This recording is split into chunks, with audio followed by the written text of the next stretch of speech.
in 2. NHL. In Finland, the Avalanche finished off a sweep of the Blue Jackets, a 5-1 win today. The Jets shut out the Blackhawks 4-0. Red Wings blank the Islanders 3-0. Stars for Oilers won. That is late in the second period. Tennis top-ranked Carlos Alcaraz will miss the rest of the season after tearing his oblique. He estimated his recovery time at 6 weeks. The Australian Open is less than 2 months away. I'm Pete McCarthy. This is Boomer Esiason of CBS Sports. The joys and heartbreaks of sports. Expected here, CBS Sports Radio. CBS Sports Radio. You're listening to Toronto Sports Radio. Sportsnet 590 The Fan. 439, Pizza Nova. 439, Pizza Nova. Ciao, I'm Dominic Primucci with a Pizza Nova Insider's Tip. For a tastier pizza, order it well done. It just tastes better. So come on, think Italian and taste the difference. Oh, Pizza Nova, pick up the phone and get it now. 439, Pizza Nova. 439, Pizza Nova. This goes out to all the safe drivers. To the drivers who live in harmony with cyclists. The ones who leave so much space between other cars, they never have to read a bumper sticker. And those who drive slower in fog, snow, rain, and construction, which happen to be Canada's 4 seasons. With CAA Insurance, your history of safe driving could get you savings on car insurance. Because you've earned it. If you're a safe driver, visit I'veEarnedIt.com to learn more. Auto insurance is underwritten by CAA Insurance Company. PC Optimum hacks are some of my favorite messages. Here's another great one. I went to Shoppers Drug Mart and couldn't resist a few beauty products. So I opened the PC Optimum app, loaded all my offers, and got 20 times the points. That's 30% back. So smart to turn things you need into things you want. From lipstick and mascara to piling up the points. That's how we make things better. Open your PC Optimum app and load your offers. The 20 times the points offer runs November 4th to 6th. Exclusive to Shoppers Drug Mart. Restrictions apply. Details in store and in the app. The next station is Spadina. Spadina Station.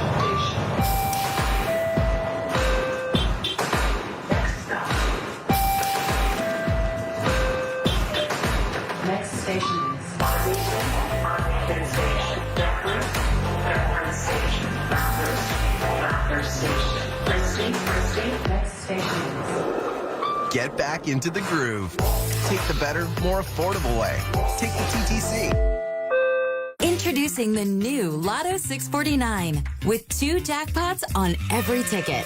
The classic $5 million jackpot and the growing gold ball jackpot of $12 million. Play the new Lotto 649 for a chance to win the classic jackpot or the gold ball jackpot of either $12 million or the guaranteed $1 million prize. Find your possible. Buy in store today or at olg.ca. Paging Dr. Purcell. Dr. Purcell to emergency. Paging Dr. Purcell. Dr. Purcell, please call extension 385. Federal funding has fallen to just 22% of the cost of healthcare in Canada, and it continues to decline. Provinces and territories are doing their part, but we need the federal government to restore funding now to keep our systems strong. A message from Canada's premiers. Ever find yourself in a situation where you really want to pick something but can't? Mega wedgie? Peeling sunburn? Pesky little nose goblins? The worst! But at Kudo, picking isn't shamed. In fact, it's highly encouraged. With our new Pick Your Perk plans, you get to personalize your phone plan with the free feature that makes you happy. Now, who wouldn't pick that? So pick away, picky people. Pick away.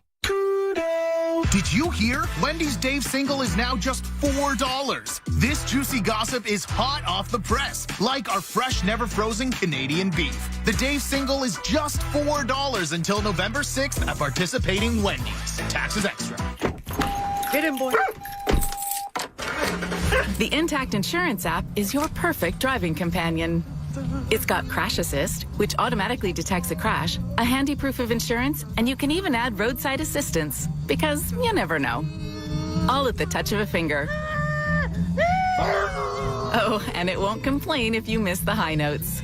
Now that's peace of mind. Count on the Intact Insurance app to make it intact. Restrictions apply.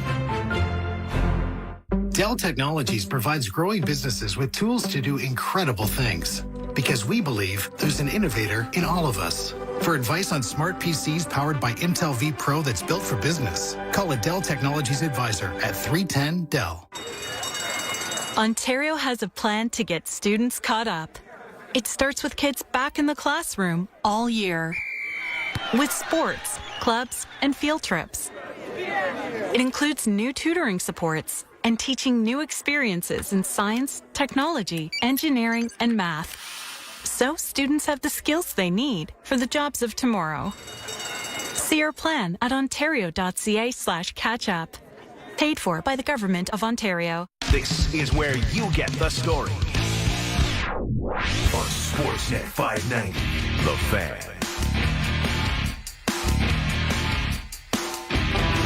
Need a place to talk sports? You've come to the right place. CBS Sports Radio. We roll on this Saturday afternoon. Chris Moore with you. Billy Jack alone alongside. Billy getting set for big night out. Once again, treat the ladies as he always does on Saturdays. It's a public service. He writes it off. He finds it charitable. He thinks it's charitable giving as he gives of himself on the dance floor and everywhere else. Because after all, he's Billy Jack alone. The one, the only Billy Jack alone. So he's got that going for him, which is nice. The Breeders' Cup Classic is running as we speak. And Flightline and Life is Good are the two horses to watch along with Epicenter. And we'll see right now it is those two really running away from everybody else, but a lot of time left. But they are on their own. And Life is Good at 8-1 is leading Flightline by 2 or 3 lengths at 2-5. So there you go. We'll let you know how that finishes within the next minute or so. Meanwhile, Georgia, as you heard, handling Tennessee. LSU, Alabama still to come. Gurriel out for Houston. That changes things a little bit. Gives Philadelphia a little more life, I imagine, going into this thing. And we'll see if they can bring it back and get to real entertainment. If they can win tonight and bring it back. So it'll be a lot of fun to see how that game goes tonight. I'll be watching it. I don't know. As I said, I don't know if America will be watching it. I don't know if America cares that much. Flightline now has turned it on, and Flightline all of a sudden looking very good as Life is Good, who they predicted might run out of steam down the stretch, has a little bit. And Flightline, the 2-5 favorite and huge favorite, is on my screen by himself as he crosses the line. And it turned out that Life is Good did not finish second. So there you have it. Flightline, who was spoken of in the same breath as Secretariat, does in fact win, and win going away in the Breeders' Cup Classic, which sort of is the end of the horse racing season. You know, for bettors and for horse racing fans, there's plenty of opportunities to make races into big deals, kind of like golf fans and, you know, golf tournaments along the way, where you can pick one tournament or another and say it's a big deal. But in the real national scope of things, there's obviously the Triple Crown races, and then there's the Breeders' Cup. And this Breeders' Cup weekend is always Friday, Saturday. It's rotates tracks, and it is, you know, $1 million races one after another for 2 days. And then you put it to bed for a year, and first weekend of November next year will be the next Breeders' Cup. So it's fun, and it's interesting to watch Flightline eventually live up to expectations. You know, I heard someone talking about it earlier today and saying that the length will not bother Flightline because the longer the race goes, the stronger he gets, which is weird. but turned out to be very true today. It was exactly that. He was behind, and then he wasn't. And when he took the lead, he had no reason to look back. No one was ever going to catch him. So, expected win, but still fun to watch for Flightline. I haven't seen a time yet to see if it's record-setting or record-breaking or not. I get the feeling that it's not, but I don't know that for sure as I'm on the air, so I don't have the audio up, obviously, and just have to rely on what I saw there. So topics today that we pretty much covered. The Kyrie situation, we don't know where it will end up. I think for you as a sports fan, though, the greater question is, as the player gets more and more power, and as all involved admit that the player has more and more power, and we've seen it obviously manifest itself in college sports now in a big way, and we haven't seen the result of that yet, but we know it's coming more and more as players can transfer without penalty, play the next year, and they also have name, image, and likeness deals that they are very interested in as well. So I think across the board we've all recognized that players have never been in a greater position. It's sort of like the union knowing that the company owner can't really survive without them. That is where the real money is, that it's in the worker, not in the owner. And the owner is nothing without us. And look, that's been the case. We always thought, at least I always did, that this day would have come 20 years ago in college football and basketball. Like, it took forever for the power to the pendulum to finally move toward the player in college sports. And it's only when these deals became billions that enough people woke up and say, what are we doing here? Why are we giving them free programming? Why are we allowing them to use us to line their pockets to this extent while we get a college education and a pat on the back? How did we get here?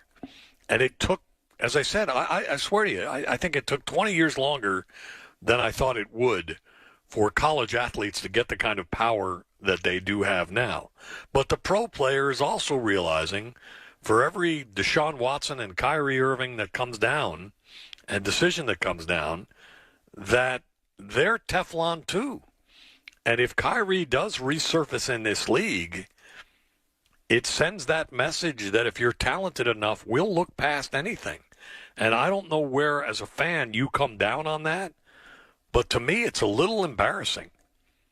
Olympiad, by the way, finished second. Taba third. Rich Strike fourth. Rich Strike, of course, was the upset Kentucky Derby winner.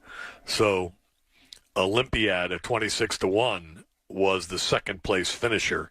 So that turned out to be a good bet. If you took the favorite and then the exacta took the long shot Olympiad, you get a decent pay out of that, because at 26-1, that's, it's going to pay you a decent amount of money, even though the favorite won as he was expected to. So as we go back to this player power situation, I don't know where we're headed. I don't know when the pendulum starts to swing back. But as long as the owners feel like they need the players, the way they are acting, and they are acting as if they need the players. Like, I need Kyrie. I need Deshaun Watson. I need him. I can't pass up this opportunity. As long as that's the case, we're going to be in this situation. We've not talked about the NFL today. You got Buffalo and the Jets at 1 o'clock tomorrow. It's not a great week, matchups-wise, so, it's not, this is a very 500 league. 4-3 Chargers, 4-4 Falcons, 5-3 Dolphins, 3-5 Bears, 3-4-1 Indianapolis, 4-4 New England. There's just matchups like that all over the place. Seattle 5-3, Arizona 3-5. L.A. Rams 3-4, Tampa Bay 3-5. And you got some buys this week, including the Giants. You've got Tennessee and Kansas City in the Sunday night game tomorrow. 1 o'clock, there's just not much there. I mean, there is not much compelling football. And that's one of the things the NFL has dealt with this year. For all the talk about the NBA, the NBA and individual players and situations and all that Kyrie has brought upon the league, the NFL is right now in a situation where if it's parity you want, it's parity you have, but there's not a lot of wow, and there's not a lot of games where you say, boy, I got to see that. We talked about baseball being that way, and the NFL is generally not that way, and the two main reasons are fantasy and gambling. It doesn't matter how good the teams are. If you're betting on the game, then it matters to you. It's a big game. May not be a big game, but it's a big game. And the same with fantasy. You have players playing, that it matters to you. If you don't have players playing, then these games aren't very compelling tomorrow. There just isn't a slate where you go, wow, I got to see that. Browns, Cowboys, Broncos, Giants, Steelers, and Niners are on the bye. All right, so there are 6 teams on the bye. And the Monday night game is the Ravens and Saints, again, 5-3 versus 3-5. Sunday night's decent, Titans, Chiefs. But it is the game of the day. Based on records, it is the game of the day. Bills and Jets, I don't expect to be overly competitive, but the Jets are at least 5-3, and you got 2 winning teams going at each other in that game, so you get something out of that. But otherwise, there's not a lot there. So I don't know. I mean, I just think that the NFL is sort of in a, you added a 17th game, you are struggling with consistent quarterback play, and points are down, and excitement level is down. But again, it's all masked and covered and smothered, as they say at Waffle House, by gambling and fantasy. Because, as I've mentioned many times, but it's an important distinction to make, you don't need quality for gambling, and you don't need quality for fantasy, because they are active participation games in which you, the fan, actively make a bet and actively choose and manage your fantasy team, so you are in control. It's like a video game in a way. It doesn't happen without you. The games themselves, they do happen without you. And the Bills and Jets will go on, whether you're at the game or not, whether you pay attention to it or not, whether you turn on the TV tomorrow or not. But the gambling and fantasy requires you to participate. And that's one of the reasons they love it. And it's one of the reasons, perhaps, that we're in a kind of a mediocre state in the NFL right now. They don't need to be exciting to keep you locked in. They don't need to make you say, wow. They still will now and then, but it used to be sort of a necessity. Now it's, we'll take it. Thanks to Gerald Brown. Thanks to Billy Jackalone. Turn the clocks back tonight. We'll do it again soon. Chris Moore saying so long. CBS Sports Radio. The new More Homes Built.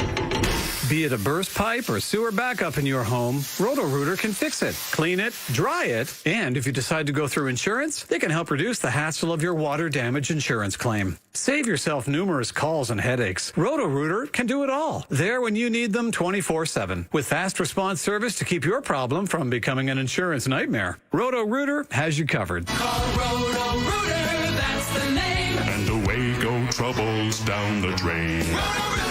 The new More Homes Built Faster Act isn't just about building new homes. It's about building hope and opportunity for newcomers, new buyers, and everyone in Ontario. It will help us overcome our critical lack of housing, reduce housing costs, and allow the building of 1.5 million new homes. That means more jobs, economic growth, and a brighter future. It's the once-in-a-generation housing plan Ontario needs right now. Brought to you by Build and the Ontario Home Builders Association. Ontario has a plan to get students caught up. It starts with kids back in the classroom all year.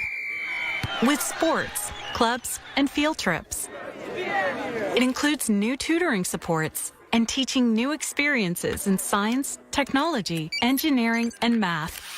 So students have the skills they need for the jobs of tomorrow. See our plan at ontario.ca/catch-up. Paid for by the Government of Ontario. Your independently owned and operated Meineke Car Care Center is here to keep your car road ready. From tires and brakes to exhaust and engine repair, Meineke is your one-stop shop for total car care. Get a basic oil change starting at $39.95 or a seasonal tire changeover starting at $49.95. Plus, get 50% off an alignment when you purchase 4 tires. Book your appointment at Meineke.ca. Terms and conditions apply. Engine, brakes, tires, oil, Meineke, doing car care right. Here's a question.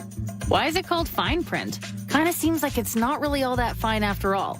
Plus, it's really confusing. I didn't think I'd need a law degree to sign up for a phone plan. That's why I like Public Mobile.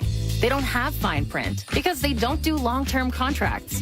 If I want to change my plan, I don't have to make a case for it. I can just change it online all by myself.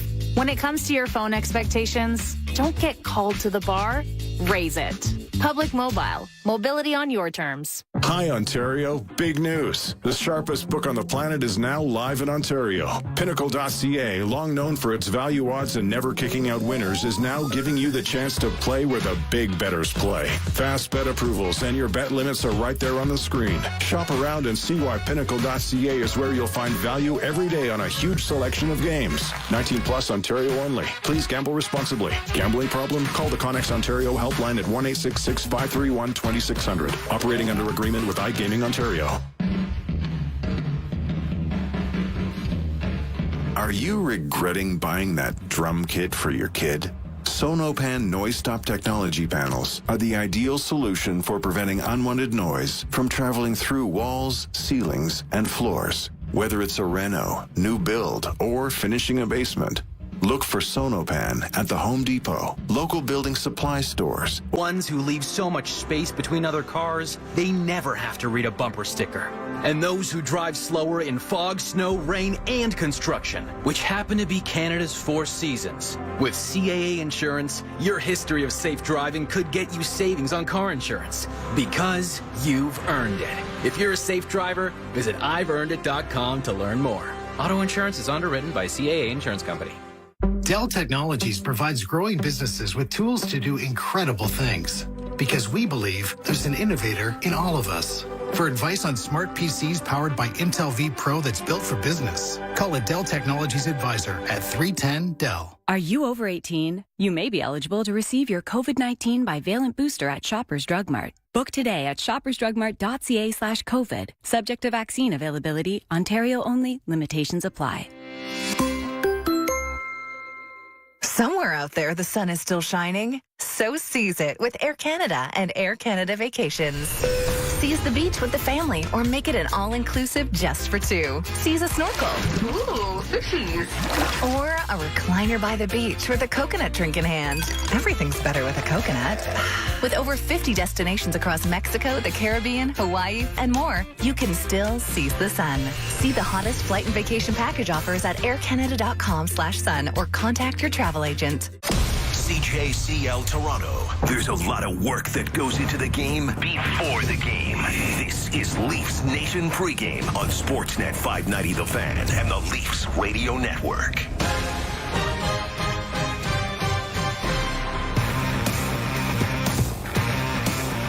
Brink Gunning, Gord Stellick here with you at Scotiabank Arena, perched above center ice as we get set for puck drop between the Bruins and Leafs. And man, always that seems that way with the Boston Bruins with this team, but this version of the Bruins are rolling like maybe no version of the Bruins we've seen before. Yeah, you know, and there's a couple years where Leafs did really well against them in the regular season, right. And tonight they come in with that feel, that terrible feeling of getting eliminated in 7 games, which seemed to happen every year, right? Just that playoff feeling. And I'll tell you, Brent, when was it? Say 5 years ago, I think everyone projected this rising Leaf team. So 5 years later, meaning now, They would have supplanted the Boston Bruins as the team. right? And Boston would be, checking out Chartwell Seniors residences for, Patrice Bergeron and other people like that. And instead, here we are 5 years later. The Leafs are maybe more of a mystery about if they'll ever get to that promised land than they were 5 years ago. And the Bruins said, forget it. We are cocoon. Okay? Time means nothing to us. No Charlie McAvoy, no big deal. No Brad Marchand for a chunk of games, no big deal. They're playing the best start ever in their history, and they're playing as well as they've ever played. They're 10-1 on the season. Here's just a few things they lead the NHL in. Just a couple. When you're 10-1, it's probably pretty good. It is pretty good. Yeah. They have the most goals per game at 4.5. The best goal differential at +21. The most even strength goals at 39. Even strength goal differential at +15. They have the best penalty kill in the league. Their road penalty kill. Are you ready for this? Now this feels like something I can curse them on, so I'm happy to say this. They're perfect. They have not given up a single power play goal on the road this year. Oh, you don't want to let them score first because they're 8-0 if they score the first goal of the game. And you don't want to let them have a lead after the first period because they're 9-0 when they have a lead after the first. Basically what I'm saying is don't have a single misstep against the Bruins because the way this team is going right now, this is as perfect a hockey machine as there is. And quite honestly, for the Leafs, I think this is exactly the type of team you need after the game you had. We have seen with this group the ability to play up to competition and play down to competition. There was some belief of what are they going to show against the Flyers the way this season has gone. That was as strong a hockey game, especially from their captain John Tavares, as we've seen this year, for a team that has a tendency to kind of bring its level up when they have a test game like this or a statement game like this early on in the season. It feels to me like there's never a good time to have a team that's rolling like Boston come to town, but maybe this is the best one possible. Thursday's game as well. I mean, if 7 seconds in the third period, if Philadelphia ties it, particularly in that manner. Different game. Yeah, big time. And good on Samsonov for making the big save. I like it. Let's say, you know what? Okay, shouldn't lose to Arizona, but you did. Shouldn't lose to Anaheim, but you did. Shouldn't lose to San Jose, but you did. Okay, it happened. Let's again, I keep talking about the deep end of the pool. This is where the Toronto Maple Leafs belong. They're talking about making some serious, let's start by winning one round, but hopefully making some serious headway in the Stanley Cup playoffs. And bring them on. Make this the best game of the season. Make this the most motivated game of the season. Again, history, bitter pills to swallow. The pain the Bruins have inflicted on this fan base, and a lot of the players are not a lot. The elite players on this team are still, from those teams where all that happened. So I like it. I'm with you. It's not like you hang your head. That's what Anaheim should have done when Toronto came to town. Right. I mean, we're not that team in Toronto anymore where you're hanging your head about certain opponents and just hoping to stay close. No, that's exactly it. You should be right there with this team. You have not performed in terms of what the Leafs have shown this year, that you are on par with this team. But I think over the body of work we have seen from these teams over the past handful of seasons, you are absolutely in the same stratosphere as this Bruins team. There's no reason you shouldn't be able to come out and push them with a big night. A guy who I think we've still been waiting to a certain extent for him to have that big night. Of course, Tavares with the hat trick, he has it last time. Austin Matthews, it feels like slowly but surely he's kind of coming out of his shell, showing the consistent shift after shift beast he was last year. It felt like he was kind of really turning a corner coming out of that Philly game, for me anyways. Yeah, I mean, I still think people are because people expect 70 goals or 60 goals or whatever they expect. So being maybe a little bit harder than usual. Well, there's no question that he wasn't. The goals weren't happening. They get a lot of ice time out there, so when it doesn't happen, that's a big reason for not a great record starting the season. But you're right. Last game, all that was there in evidence. And again, at the end of it, that whole. It's funny. I guess you look back, I almost give Travis Konechny a lot of credit in that. Okay, if someone does the between the leg shot like Austin Matthews chose to do with a 5-2 lead, damn right I'm going to run him. Okay, yep. And so it went from there, and just good on. I don't know what Michael Bunting, if he ever got in a real fight, would be like. And I'm not saying that derisively about him. I'm saying he's just always willing. He understands he's got to stick his nose into it on behalf of Matthews and Marner. And Giordano, that was just a great kind of leadership team bonding type move. And, even Austin Matthews, he can handle himself, okay? You don't people talk about fighting, and I was saying, what was that a great idea for Connor McDavid and Jr.? Thank goodness it didn't impact his pro career, but of course he had the hand injury, was out for a number of games. So, but you do like not being leery to be feisty or to be physical, and Austin's really good. That part with Austin Matthews has grown year after year. So I want to pick up on what you're mentioning there. We've all seen the criticism. Mike Rupp was a guy who, I don't know if you saw the video he put out. He really, really slowed down the body language of Austin Matthews and talking about how he is in the scrum. This all goes back to against the bubble with Montreal and laughing when Sherratt was pulling him from behind. I fluctuate on this all the time. I remember at the moment when that happened with Sherratt, I said, you know what, that's good. You prove that you're above it. You can't get sucked into it. I've kind of turned my tune on it that, no, you do want to occasionally, and I'm with you, Gord, it is not a case of, well, find somebody, drop the gloves, and have a fight. I don't need to see that from Austin Matthews, but I would like to see him be a little more engaged in those scrums. It seems like he is fairly content, and I get this. This has been a way star players have handled themselves in this league for a long time where, no, I'm content to let Michael Bunting or Mark Giordano or whoever it may be kind of handle this for me. But I also would be lying to you if I wouldn't love a world where Matthews, kind of acted like the 6'3", 225 guy he is in those scrums.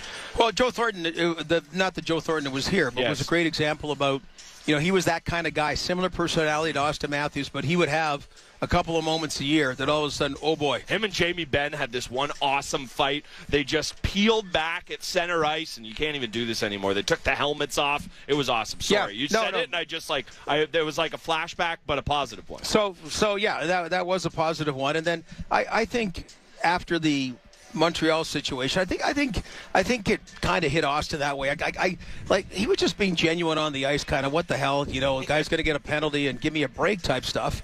But then last year, what happened in Buffalo in that game in Hamilton, cross-checked Dahlin in the mouth and got a couple of games suspension. It was not preordained, preconceived or anything, but it was just very different than the Ben Sherratt Montreal example. And I think last year, not that he has to prove anything, he's the last guy who has to prove anything, and I get annoyed with people that feel he does in that particular respect. But yeah, it kind of showed that particular side and, the growth in the game. And I think we all just looked like when he did it, are you guys, seriously? Seriously? Then you're thinking, well, you can't suspend him. He's Austin Matthews. Then you keep looking. Well, he's going to get suspended. And he did give him a two-hander right in the chops. Yeah, that'll get you. Justin Bourne, our colleague, he always uses this line on Kipper and Bourne of a coach would say to a guy like Austin Matthews, oh, we'd love to kill off a penalty for you, hacking a guy back, for him giving you some liberties. We would love to kill off that penalty for you. And I think it's just all about kind of finding that balance, and that's what Matthews is doing.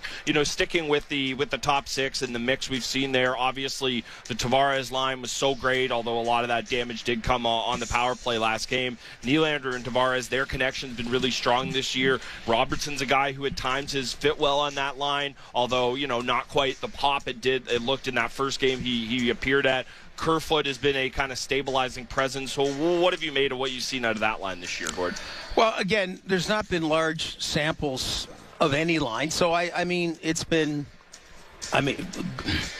no wow factor, but good enough, right? Good enough to go in that direction. I think, Sheldon, like we got to put aside the third period on Thursday, or third period Wednesday. We got to acknowledge it, but there has not been, like with the Boston Bruins, for example, that kind of consistent hockey all season long from the Toronto Maple Leafs. So, I've been okay with what I've seen, and it'll have to bear more fruit. We're starting tonight.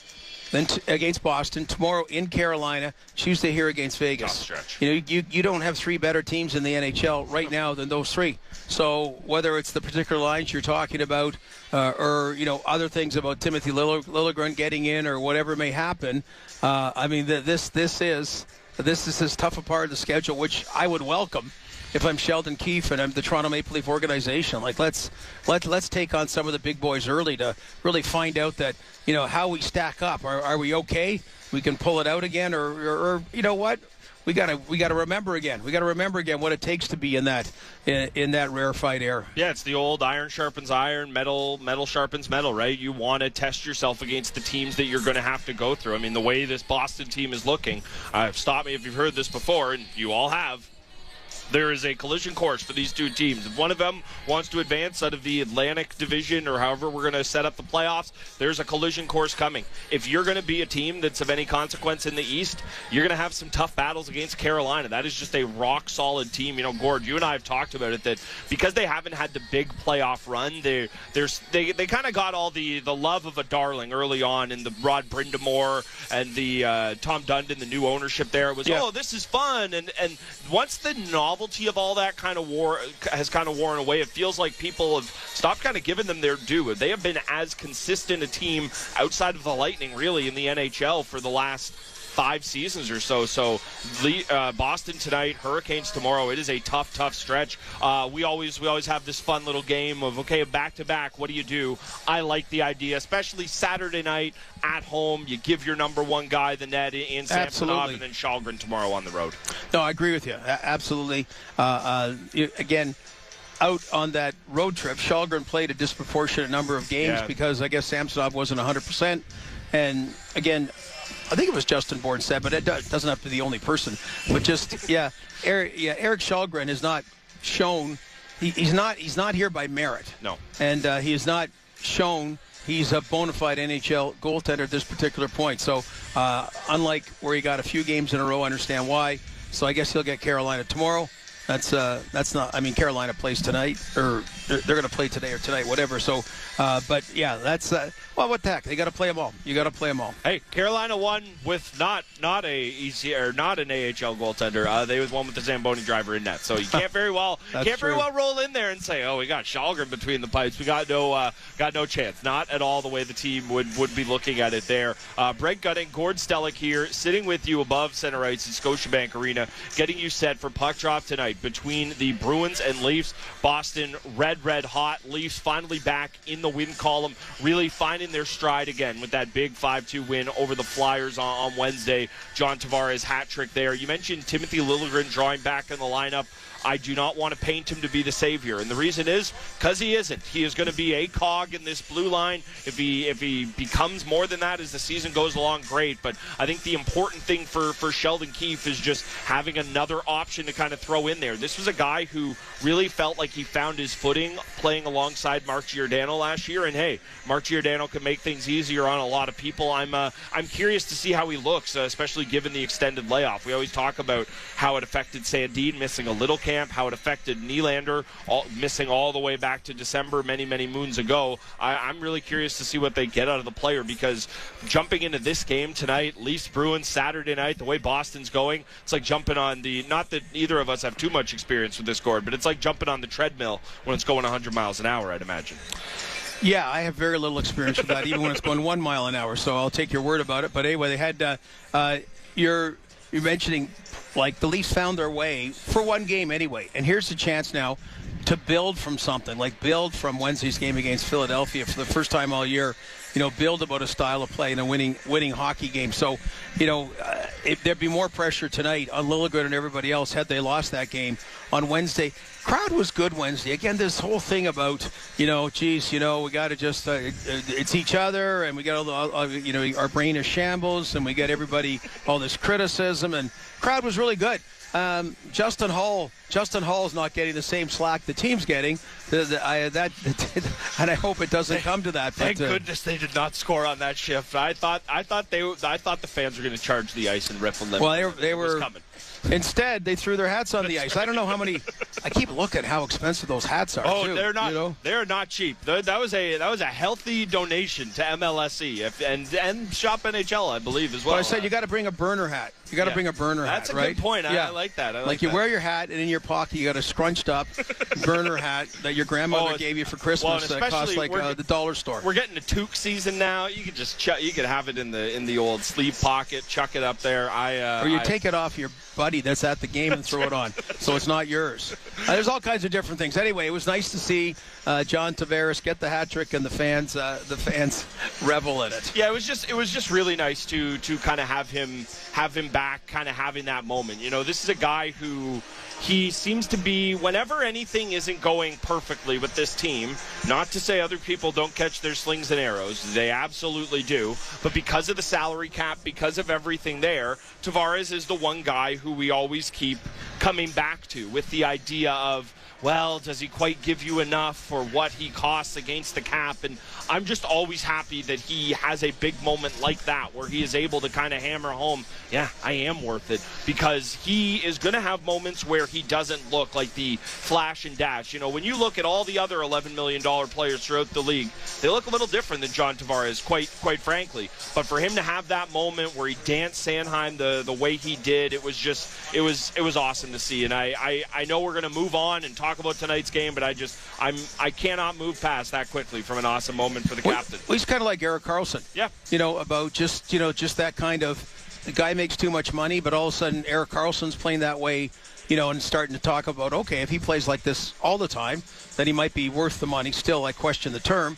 And, you know, John Tavares, yeah, you know, it's the money is unfortunate for him because it's just that big millstone for the cap that goes. But hey, when you start playing like that, that's more about when you sign John Tavares, and nobody, including myself, disagreed with the signing. We were all euphoric about the signing, but you know, we're expecting more nights like that kind of hat trick. That's right. Somebody who's absolutely worth the money. I don't know what he gets paid, so it's easy for me to say that. Kevin McGrath. Are you under the cap, Kevin? Yeah. I'm under the page boy cap, basically, usually. So we're just setting up the game against Boston here. You know, the kind of hypothesis I've had heading into this one is that this team, they play down to their competition, they play up. Coming off the game they had against the Flyers, if there's ever a time to welcome the big bad Bruins into town the way they've been going, it feels like this is the perfect time, Kevin. Well, if we see the best of the Bruins, we often see the best of the Maple Leafs. I think you're right. They do tend to play up and play down to their competition, and tonight, I mean, I kind of think they really, really need these 2 points because I don't think they're getting the 2 points tomorrow in Carolina. And I think they need to build off that game in against Philadelphia. I know that the Flyers were tired. They had a backup goalie that really didn't seem like he necessarily belonged in the NHL, so they capitalized when they needed to. I agree with what you're saying about Tavares. Like, I think he's off to the best start he's had since he's been a Maple Leaf, and no time like the present to build off the good things that happened on Wednesday against the Flyers. Well, to your point, Kevin, I mean, everything, it calms everything down, you know, but that's still temporarily because you want to build on and go on a run and playing up to the competition. Well, they played up to Tampa Bay Lightning and didn't win a playoff series. They played down to Columbus and Montreal and didn't win either. So if you're going to play up tonight, Carolina, Vegas, I mean, 3 great chances. Otherwise, you go 0-3 and you're back to what you're talking about. Holy crap! Are we fighting for a playoff spot again? Well, that's what it looks like, right? I mean, they've got to come out of this, I'd say, with 4 points. Maybe, well, if you throw the Philadelphia game in, you kind of need 5 or 6 points out of this stretch. Whether that means losing in overtime or something along those lines, they need to start getting points. But I think the thing that you want to look at most is how they play. Like, there's honor in losing to the Bruins. If it's 4-3 and it's a tight-fought game and, you know, you can't complain about the effort and, you know, Boston gets a couple of good goals, well, okay, that's fine. But if it's 7-1 and they've thrown in the towel in the second period, that's a different kettle of fish. So it's not just winning, it's or losing, it's the effort that they put in, and I think the Bruins will tend to bring out the best in them sometimes. Yeah, that's what I expect as well. You know, we were talking about Tavares and the hot start he's got off to. Austin Matthews, kind of the exact opposite of that. It felt to me, and now I know it's easy because he got the goal to start the game, but that wasn't what it was about for me. It felt like he was coming out of his shell a little bit in that Philly game. You know, he tries for the between-the-legs move at the end, and hot-dogging Austin Matthews seems to me usually like the best version of himself. Do you feel like he's kind of turning the corner a little bit? Well, he scored in 3 of the last 4 games, so I think that's a corner turned. See if does it go on a roll? Does it get 2 goals in a game? Does he? I agree with you. The hot dogging moves, like he didn't look like himself the first 10 games. He really didn't. But the hot dogging moves, when they're there, that's when he's feeling the puck, when he's feeling confident, when he knows he owns the guy in front of him.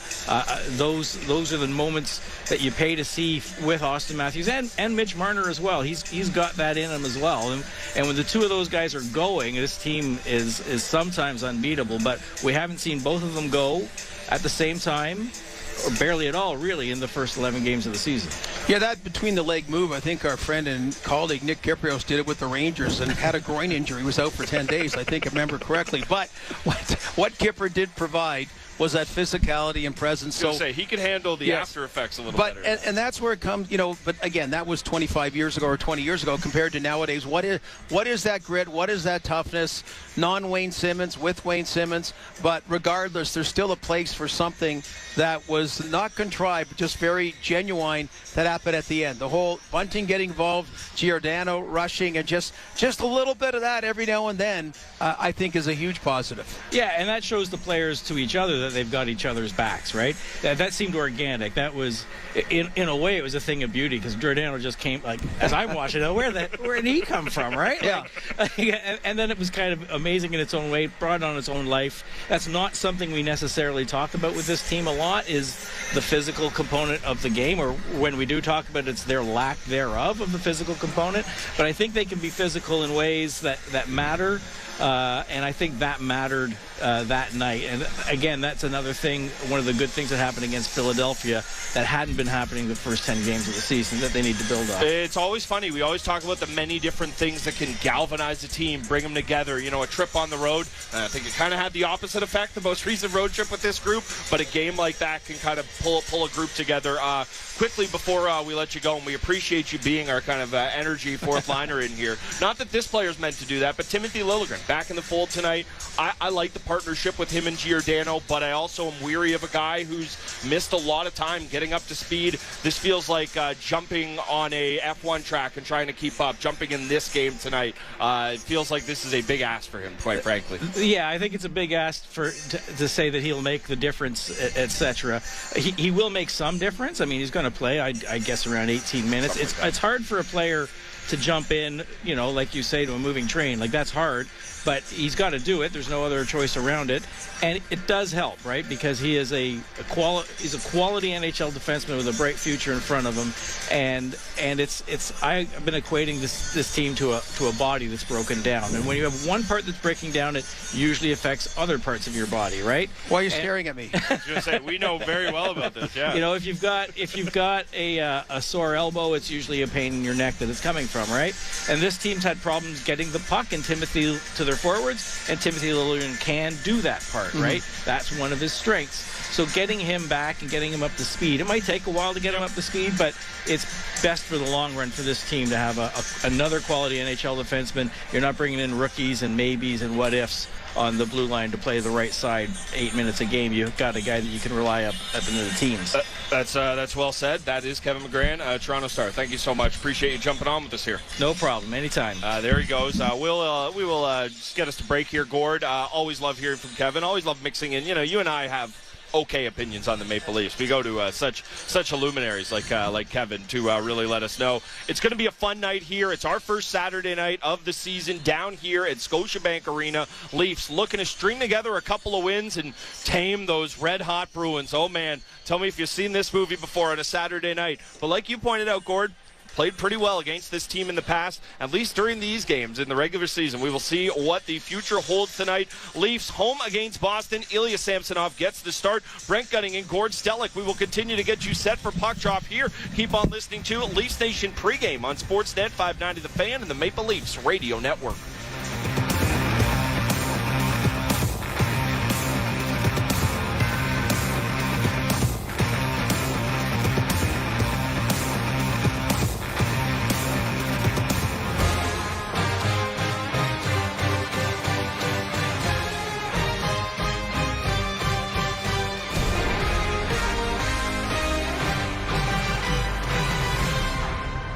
The Toronto Golf Sale is back till Sunday. Shop major demo deals on TaylorMade, Ping, Titleist, Callaway, and Cobra. Plus, specials on lesson packages, winter leagues, and more. Visit the Modern Golf Store at the Village at Vaughan Mills or moderngolf.ca for details. Not to get too personal, but when it comes to financial services and insurance, Cooperators does just that, like the mutual funds or a mystery plan, or the I'm definitely retiring early plan, even the hun, that old tree looks pretty unstable plan. Your future is personal.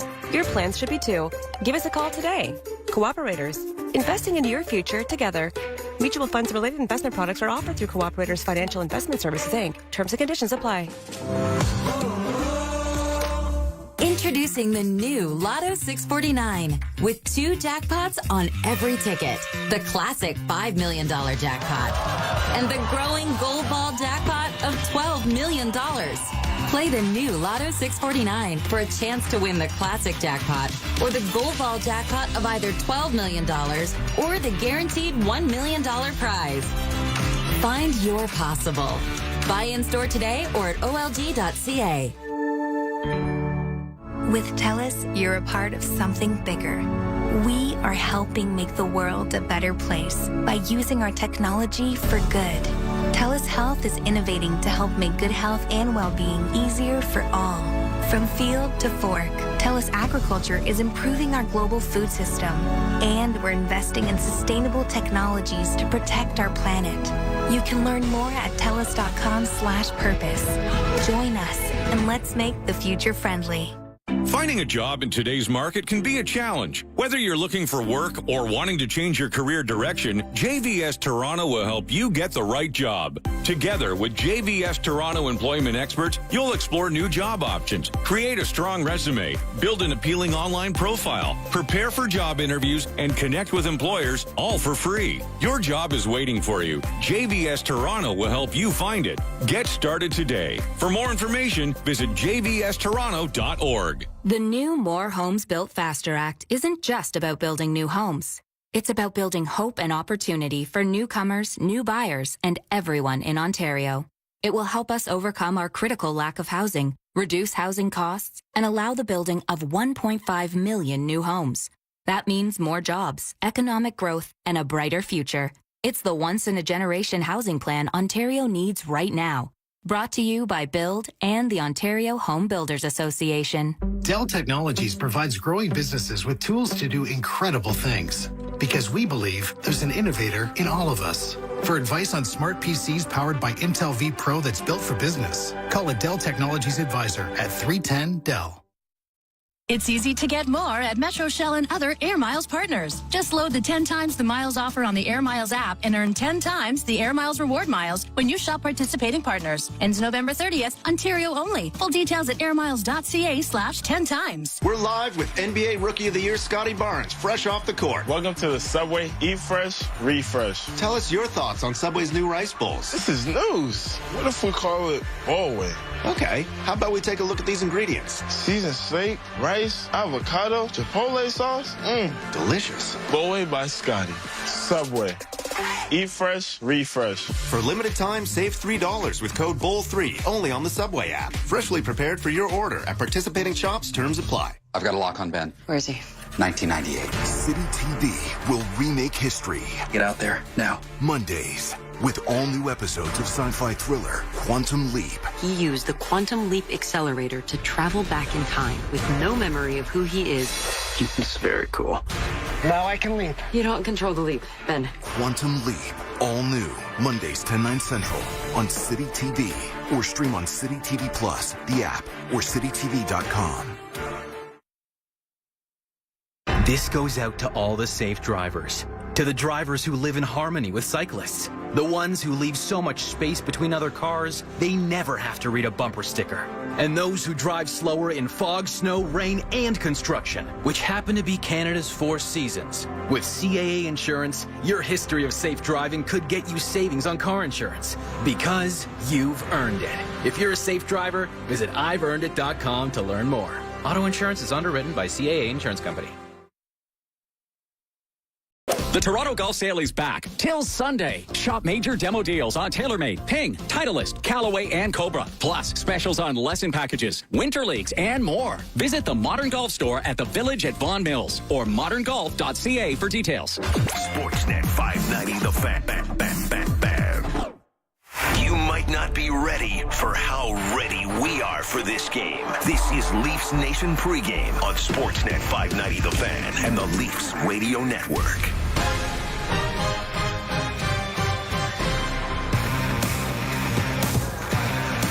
Molson Leafs hockey on Sportsnet 590 The Fan and the Maple Leafs radio network. Brent Gunning, Gord Stellick alongside me here at Scotiabank Arena, getting you set for the Leafs and Bruins tonight. And Gordo, we already got a good omen.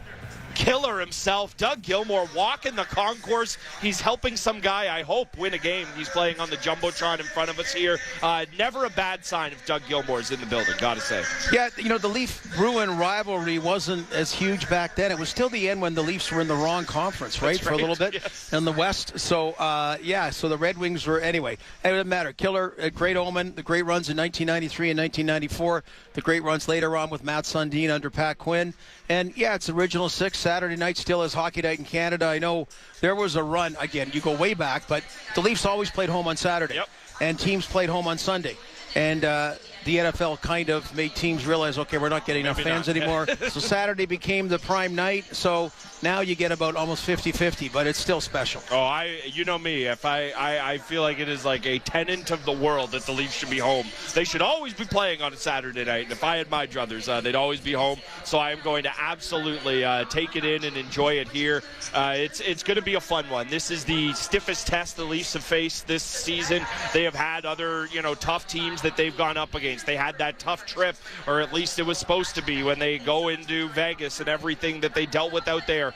This is far and away the toughest test the Leafs have had. Boston is red hot. I ripped it off in our pregame show here in terms of all of the various stats they lead the league in. It's a lot, including with the best record in the NHL. They've had one loss this year. Things have just been going effectively perfectly for this Bruins team on the ice so far, and it's a perfect time for the Leafs to have this test, given what they were able to do last time out. Well, and something I want here in Toronto to hear less of is what you hear in Boston. No excuses about injuries. I remember chatting last week, Jake Muzzin being out of the lineup. Jake Muzzin being out of the lineup, I got nothing against Jake Muzzin, but your big guns are all healthy. Boston's not had Charlie McAvoy, their best defenseman, and Boston's not had Brad Marchand for a good chunk. He's been back for a while now. I mean, that's the impressive part. And again, they're veterans, whatever that style is, the team concept, their brain is never shambles. Okay, they play in a tough sports market. They do. There's a lot of scrutiny there in that, and they are the embodiment of what the Toronto Maple Leafs could learn a lot from. Every team, 31 teams, can just vie to be whatever that it factor is. The internal leadership on and off the ice, the commitment to a team structured style of play while having elite players. And again, veteran players, you're a veteran player, and then all of a sudden you become an old player. Yep. It happens overnight. Yep. Right? And we kept thinking that they'll be an old team. They're not. They're just a really good veteran team now. Really, and Charlie McAvoy's not a veteran. Yep. They've got some, and David Pastrnak, neither. They keep having those coming up as well. But the template comes from the top. Probably Zdeno Chara was obviously another big part of that as well. Well, and even the guys who were not veterans, they were old and couldn't stay in the lineup when they were here. A guy like Nick Foligno, you look at the start he's off to for the season so far. He's got 7 points in 11 games, 3 goals, 4 assists. He's playing on a line with Taylor Hall. When things are going right, they're going right. And obviously, Foligno he didn't have nearly the successful run. I remember when they traded for him, I had visions of that hat of his dad's that he was wearing after post games. That was going to become like the new player of the game award. They're going to be passing it around, and it just didn't work out. It was nothing like that here.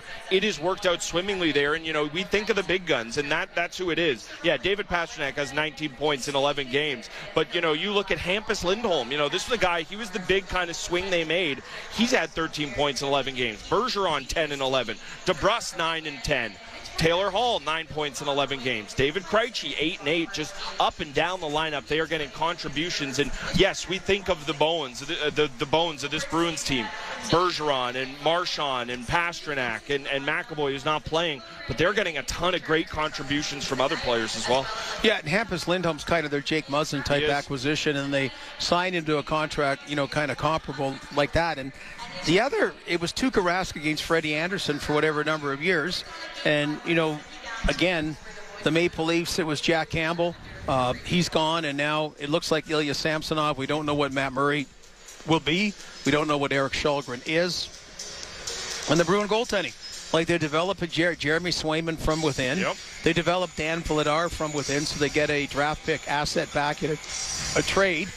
And then Linus Ullmark, everyone got kind of tainted when you played in Buffalo. And you had to take a breath and go, okay, get those guys out of a bad situation and see what they can do. And right now with Swayman, with some injury questions, Ullmark's been phenomenal. So it's just all those different kinds of ways about going and finding other complementary pieces. The Bruins have done that outstanding. Yeah, they have, and it even goes to kind of riding out the storm at certain points. Think about all the smoke that was surrounding Jake DeBrusk and his time there. Of he wants out. Does he want an extension? Is this a fit for him? Does he need to find a new home? And it looked like his run in Boston was kind of coming to a close there for basically a year. It looked like it was just time winding down. They find the extension, they ride out the storm, and all of a sudden he's a really important contributing player for him. So I think that, especially given how loud and noisy it got here earlier on, not with any one specific player, but with the core and this coach, sometimes it's important to kind of ride out the storm and let these things work themselves out.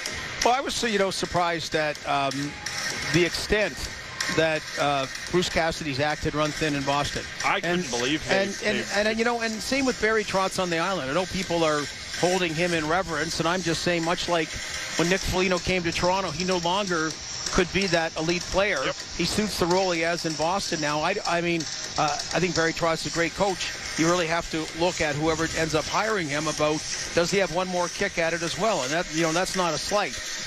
Anyway, so he moved on. Cassidy moved on. He's killing it with the Vegas Golden Knights. But Jake DeBrusk was the number one guy. Just, that just happens. As a team, certain things you tune out, and then the longer you're around, the longer you learn to be able to maybe dislike one another if it gets to that. Yeah, that's exactly it. And, it is interesting, right? The differences of ways they look at it. The Leafs were pretty forthright in that, we're going to be bringing Sheldon Keefe back right away. And the Bruins, obviously, they've had the success they've had with Bruce Cassidy, and they said, we are not going to be doing that. They make the change, and, hey, different strokes for different teams, but definitely interesting to see those two things kind of coming to a head here in Toronto on that. And, it's a nice story about Jim Montgomery, because we're a world, I find, too much of not giving second chances nowadays. That's not meant as a blanket statement, but I just find that in his situation in Dallas, it wasn't his coaching abilities, and he went through a personally negative situation, and he righted the ship there. He dealt with some things personally, and that's the kind of respect he has, that the Boston Bruins hired him, and he's been one of the reasons for this great start. Obviously, even though they played excellent hockey under Bruce Cassidy, this has been part of the injection. Yeah, that's been it, and that's a good point. And I think that story is kind of flittered under the radar in the NHL this year in terms of him coming back into the fold as a coach, and he has done a marvelous job with this Bruins team.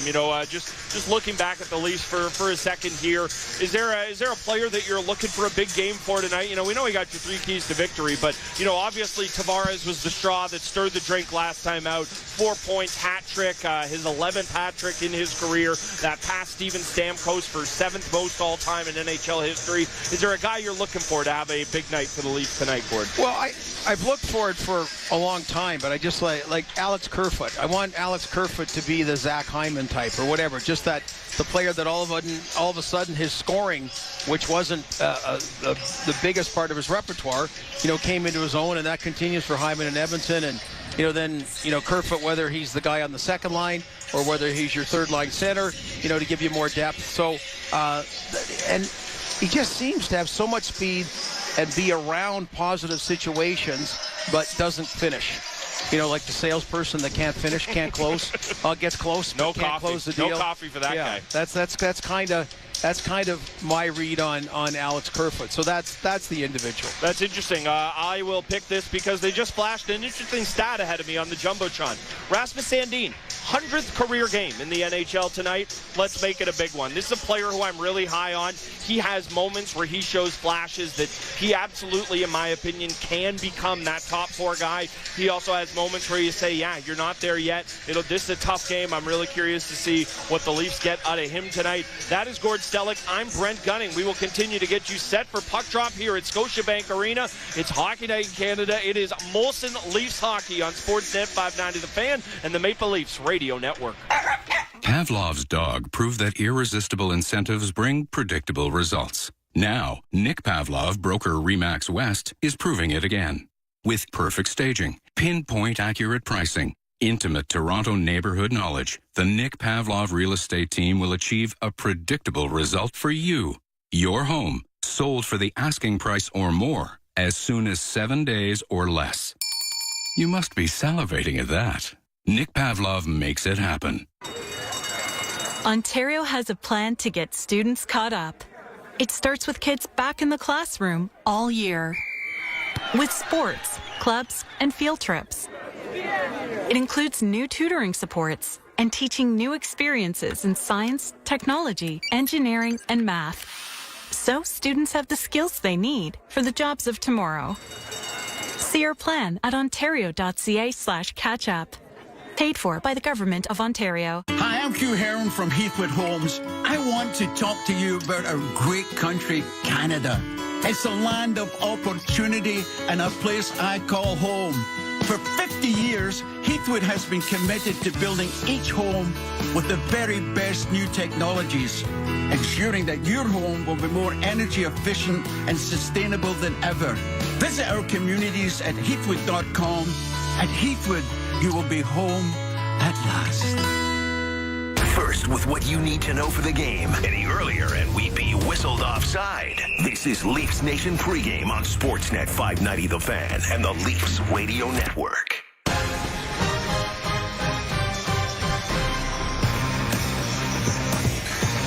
Brent Gunning, Gord Stellick here with you at Scotiabank Arena. Leafs looking for a win tonight at home against the big bad Bruins. It's Hockey Night in Canada. It is Molson Leafs Hockey here at Scotiabank Arena. Gord, we do have a Mitch Marner clip I want to play for everyone out there, but we haven't mentioned this. Leafs lost a player to waivers. Shocking. I know that never, ever happens. Abe Kubel. This was a guy they were pretty high on. They jumped early. Splash. It's not a splash. I don't want to overstate what the signing was, but it was a guy they were confident on. They signed him on the first day of free agency, just never really seemed to fit and find a home here. Yeah, didn't get off on the right foot, right? And that's so. He's still valued in the NHL. The claim gets put in. At least it's not Nick Ritchie that didn't pan out and you paid too much money and you had to give up an asset to move him on. A lot's made about how many players they have under contract. That really should never be a problem about the 50 contracts. But anyway, it is. So, they can put Timothy Liljegren back on the list and do that seamlessly. So, yeah, it's I got to say, as far as impressing us, it's nice to see Malgren get some offense that way, and a few others. I think you still have one hyphenated player. That's right. You got there can only be one instead of two, and again, Nick Robertson. There's a role for him on this team, but just with the Abe Kubel not meaning to slight, because they're trying.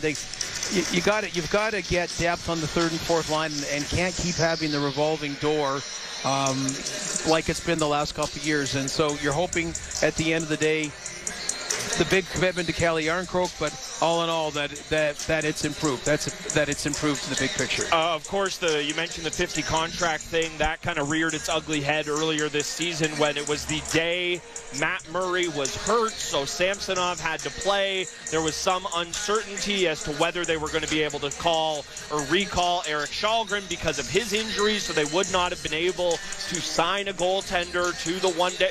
That is no longer an issue. Now they are at 49 contracts that have the ability to do that. That's quite frankly just a bit of a self-inflicted wound. I understand you want to add the player, but you do have to give yourself some wiggle room there. Now they have it. Didn't work out. Obviously you sign a player on the first day of free agency. You hope for a little more than that, but this isn't a mistake that cost them an asset. This isn't a mistake that cost them anything else. So I think you rinse your hands of it, and it's entirely possible Abe Kubel finds his form in Washington, but it just wasn't working here, and you needed the contract slot. So I have no problems with it there. And they're ravaged by injuries, the Washington Capitals. They are. So it's not like saying we pulled a fast one over the Toronto Maple Leafs. They're just decimated, especially on the forwards. Yeah, that's right. And it is funny. And, I think sometimes people, and I'm the person who does this, complain a little too much about all the Leafs getting claimed on waivers. It seems like they've never snuck a guy through is sometimes what it feels like. But it is amazing how you put a player on waivers through this market. It's not all that often they go through. But Abe Kubel has a little pedigree, of course. He touched the cup so much. He's so well acquainted with it, he even got to dent it. We did mention this. Obviously, there was a lot to take out of that Flyers game. John Tavares hat trick, power play looks dominant. A lot that people took out of it, though, was Austin Matthews' decision not to involve himself too much in his scrum with Travis Konechny and Michael Bunting and Mark Giordano. Here's what Mitch Marner had to say about the whole kerfuffle against the Flyers. We just want to protect each other, and I don't know. There's people saying some things, and I don't know why you want Austin Matthews to fight people. He's obviously top goal scorer in the league at the moment, and you don't want him to hurt his wrist or do anything else. And so that was a great play by Gio, and just really the whole five guys as a unit to go all in and just protect one another. Like I said, we're not a fighting team. We're a team that goes in together and helps each other out. And I think that was a great response by our guys. I just like how he says that's a great play like Gio, like he was gapping somebody up at the blue line. And, that was a great play. He got his stick in there. No, he came in, and it looked like Jim Ross was about to call play-by-play, not Joe Bowen there. That was full-on off-the-top rope. I loved it. I just love the way Marner talks about it, like he was gapping somebody up at the blue line, though, Gord. Well, and I don't know who is a fighting team anymore. Like, no. you want to be a gritty team. You want to be a physical team. But, and only the Jets when they play the Leafs, I think. That's the last one. Well, that seems to go pretty well. Yeah, pretty physical. And then I know Mike Rupp, and Mike Rupp's a guy I deal with quite a bit. He's one of the guys that offered that opinion about Austin Matthews fighting. And I don't think Austin has to fight at all. I think Austin, I mean, none of them are shrinking violets. They're unafraid to play the physical game, and I think he's exhibited that more. Anyway, it was just and I'll tell you, there's no cheering in the press box, but there were not a lot of sad faces up here when that was happening either. They're always nice. Look, you talk about having different spices to your lineup all the time. Oh, this defenseman can be a different spice. Oh, he's the cumin, he's the paprika. We don't get enough of that spice involved in any, like you said, this isn't just a Leaf thing.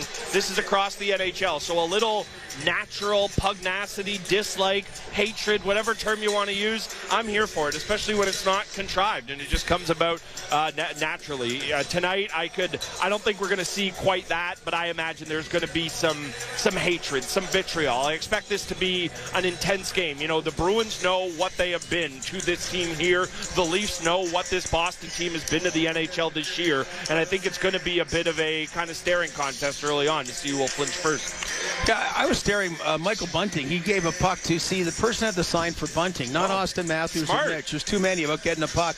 And the kid said, I'm an East Ender. Oh, now, I don't know if it just meant I live in Scarborough. We're actually in Scarborough team called the East Enders. Yep. So I remember we used to play them. Anyway, good way to go. Maybe they're even telling the truth about being from Scarborough. I'd say I'd lie about it to get a puck. I know, but don't go for Austin or Mitch when you're trying. Do it. And don't make up a story, okay? And don't look entitled. I don't know. Anyway, those are three little tips if you're coming down before the game. We'll get hang by the glass. The three keys to the game are coming in a second. Those are the three keys to getting a puck. Yes. From Gord Stellick there. I love it. It's our first time being down here. I always love to mention this. I don't love that this is the case, but hey, Hockey Town, lot of Bruins colors in attendance tonight. Original six. We know what that team has been. We know the rivalry. We know what it's like for people who want to come up here and have a time to watch the game. So it is going to be a fun atmosphere here tonight. It'll be interesting to see how things start out for the Leafs, what can be expected. And, we can't expect them to pick up where he left off, but it'll be interesting to see how John Tavares is able to hopefully keep things going after that hat-trick performance that he had in the Leafs last time out. Leafs home tonight against the Bruins. It is a Saturday night. It's Hockey Night in Canada on Molson Leafs Hockey on Sportsnet 590 The Fan and the Maple Leafs Radio Network. Dell Technologies provides growing businesses with tools to do incredible things because we believe there's an innovator in all of us. For advice on smart PCs powered by Intel V Pro that's built for business, call a Dell Technologies advisor at 310-DELL. From saving you on the side of the road to savings on the things that make life better, CAA delivers great member benefits and perks along the way. This winter, CAA can help keep your family safe with 24/7 roadside assistance across Canada and the U.S. Plus, enjoy savings at some of your favorite restaurants, retailers, hotels, and more. There are over 124,000 participating locations. Discover the benefits, perks, and rewards that come with a CAA membership at joincaatoday.com. CAA, driven by good. Keeping construction and mining industries earth-moving equipment at peak performance is a big job. It takes the latest technology, insight, experience, and some incredible people. At SMS Equipment, we roll up our sleeves and get the job done. Grow your career and expertise by working with some of the world's most advanced machines and heavy equipment technologies. SMS Equipment. Big machines, bigger careers. Apply now at smsequipment.com. Ever find yourself in a situation where you really want to pick something but can't? Mega wedgie? Peeling sunburn? Pesky little nose goblins? The worst! But at Kudo, picking isn't shamed. In fact, it's highly encouraged. With our new Pick Your Perk plans, you get to personalize your phone plan with the free feature that makes you happy. Now, who wouldn't pick that? So pick away, picky people. Pick away. Kudo! Black Friday starts early at Visions Electronics with early Black Friday deals throughout the store. Save on everything. TVs, home audio, appliances and headphones, car audio to car starters, laptops, and more. Your lowest price is protected for a full 60 days, guaranteed. And you'll save even more when you pick up in store. Plus no interest and no payments until 2024. Black Friday starts early. See all the deals at visions.ca. Are you over 18? You may be eligible to receive your COVID-19 bivalent booster at Shoppers Drug Mart. Book today at shoppersdrugmart.ca/COVID. Subject to vaccine availability. Ontario only. Limitations apply. This is the time. This is banner season in Ontario University Athletics, when our province's elite-level athletes give it their all to experience the joy of achievement, to bring glory to their school, and to be there when the championship banner is raised to the rafters. Visit OUA.ca for championship dates and locations to attend a championship near you, or watch for free on OUA.tv. Today at TSC, save up to 35% on your favorite KitchenAid products at the KitchenAid 24-hour event. We're serving up great offers on amazing products like the KitchenAid Pro 600 stand mixer and more. Start holiday gifting and baking with 12 interest-free easy pay payments and free shipping. Shop the KitchenAid 24-hour event now at tsc.ca. Today's shopping choice. Make this your pregame ritual. This is Leafs Nation Pregame. On Sportsnet 590 The Fan and the Leafs Radio Network.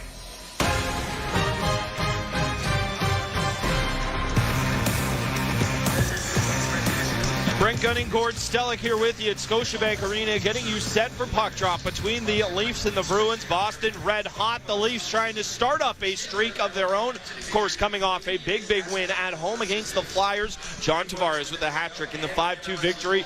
We put all that behind us tonight as the Leafs look for a win on Saturday night at home. Always love to take a look around the NHL scoreboard at this time, Gord. And I was surprised. A lot of matinee action today in the NHL.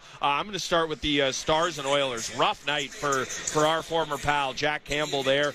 Oilers dropped 6-2 to the Stars. Just not the game they wanted in Edmonton today. No, and Jack Campbell has had pretty an even start. The Edmonton Oilers have been winning when they score a lot of goals. Yeah, I mean, that's it.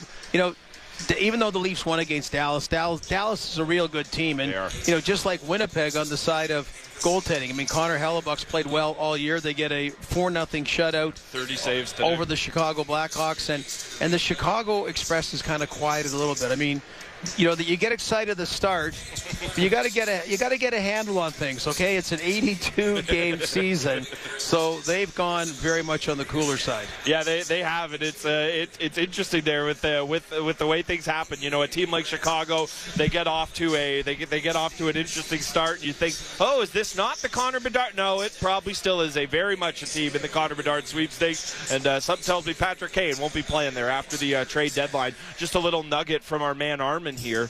Jack Campbell. Now we know how he gets after a tough game. He referred to his outing today as pathetic, giving up 8 goals in the loss. Jack, chin up, bud. The sun, and believe me, as a guy who needs to tell myself this occasionally, the sun will rise tomorrow. It will all be okay. But, Jack, it was pathetic today. It was, yeah. He used to blame himself when he didn't need to. That's true.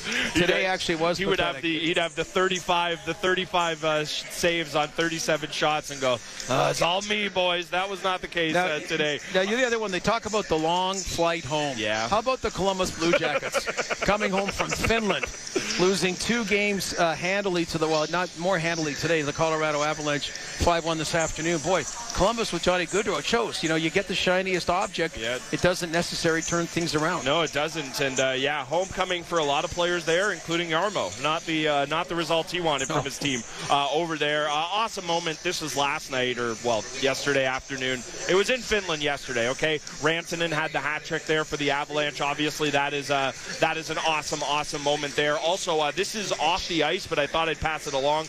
Mike Zeisberger tweeting this out today that Boreas Solomon, we know everything he has been dealing with. He will be making the trip back here for the Hockey Hall of Fame ceremony, even though he is still unable to speak because of ALS. So, we've mentioned Borea, how much he means to this fan base, how much he means to the league at large. So I just saw that note from our pal Zeiss and wanted to get that in here as well. Wow, I'd heard as well that there was some kind of treatment, I believe in Montreal, that he was interested in. But that is great news, and that's next weekend, Hockey Hall of Fame weekend. And a great moment as well.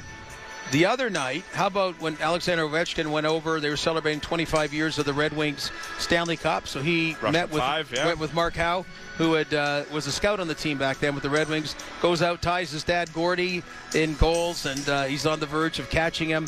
Well, the Red Wings won again today, 3-0 over the New York Islanders, who are playing really well. And again, we keep talking about this Atlantic Division and how tough it's getting with the teams that didn't make it, and creeping their way up. And that's why tonight, when I was leaving the building the other night, we go different directions. I ran into this sharply dressed guy in front of me, so Chuck Fletcher. Oh, okay. I thought you were going to say it was me. Well, but you went the other way. Okay. And I was surprised. They're staying in Toronto till Friday because they're going to Ottawa. So the Ottawa Senators have been playing good hockey, but not winning hockey of late. And they'll host Philadelphia tonight. Yeah, and that's always a dangerous thing, catching a team that's been kind of sitting around waiting for you in your barn.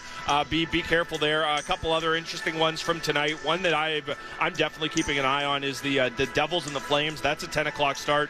Devils, rougher start to the season, but now they're kind of finding their footing here. That's a team that is they've got a ton of young talent, and we'll see if they can continue to roll. These two teams in front of us tonight, a ton of in their prime, and I'll be honest, sorry Patrice Bergeron, a little bit of older talent. We will see what prevails tonight. It is Maple Leafs hockey on Sportsnet 590 The Fan. Brent Gunning and Gord Stellick. Keep on listening right here from Scotiabank Arena.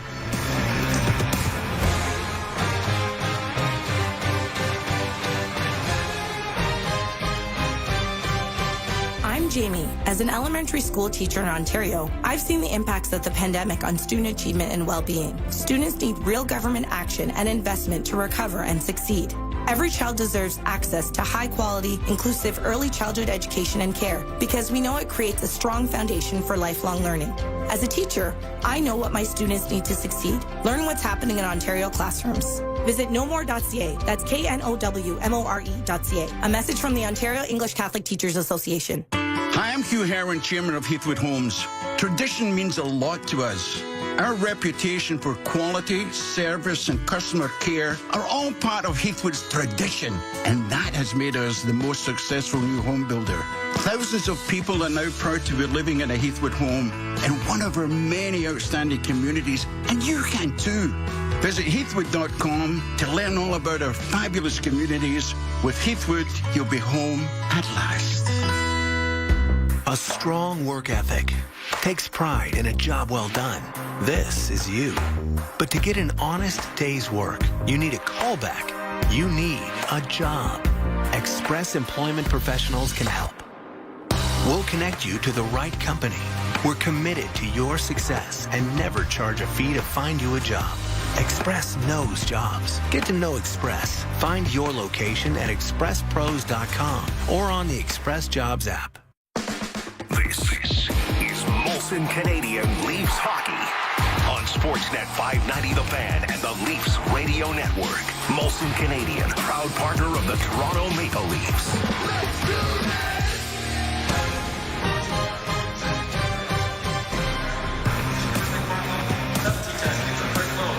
Brent Gunning, Gord Stellick here with you, getting you set for puck drop at Scotiabank Arena. The Leafs are looking for a second straight win. They are looking to put a halt to the NHL's longest win streak this season. That comes into town with the Boston Bruins. They have won 7 straight, looking to make it 8 straight wins tonight. Gord, we have talked about it a ton. This is the toughest test the Leafs have faced this year. Saturday night, it just kind of feels fitting that this is when it would come. They've had some really good regular season tilts against the Bruins despite the playoff losses. But, man, this Boston Bruins team, and, we've mentioned it a couple of times, and I just said, Brent, I think it was 5 years ago. And the expectation was in the Atlantic Division 5 years later, which would be now, the Toronto Maple Leafs would supplant the Boston Bruins. The Leafs would mature and grow and they're elite players, and they've done that. But the Bruins, 5 years later, man, oh man, they've found the secret of youth or something, enduring youth, a commitment to a team style of game, having success with Charlie McAvoy injured and Brad Marchand for a good chunk of things. So they've never been more impressive. And this is the team that's broken Maple Leaf fans' hearts time after time after time again in the Stanley Cup playoffs. Yeah, they certainly have. Of course, it goes all the way back to, it was 4-1, and then it goes back to Easter Sunday and Morgan Riley in Game 6. And I don't need to play the hits. We've done it all before. Me and Gord specifically, I think I've done that exact walk down memory lane 3 or 4 times. We don't need to do it all tonight. Let's hope we have the happy memories that there have been against this team tonight. Gordo, as always, love to set you up for it. What are your 3 keys to victory tonight? Well, number 1 is pick up where you left off on Wednesday. It's time to get on a roll. That game wasn't as perfect as you think. It was a well-played game, but let's face it, if Philadelphia ties it 7-8 seconds into the third period on a clear-cut breakaway. But again, when you find ways to win, Samsonov made a huge save on that. And then after, the Leafs got to run up the score a little bit for the first time all season. So it's time, and particularly on home ice, is to get on a bit of a roll in that particular way.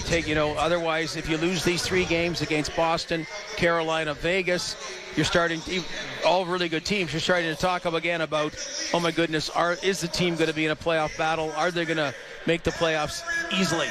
Number 2, Timothy Liljegren in the lineup.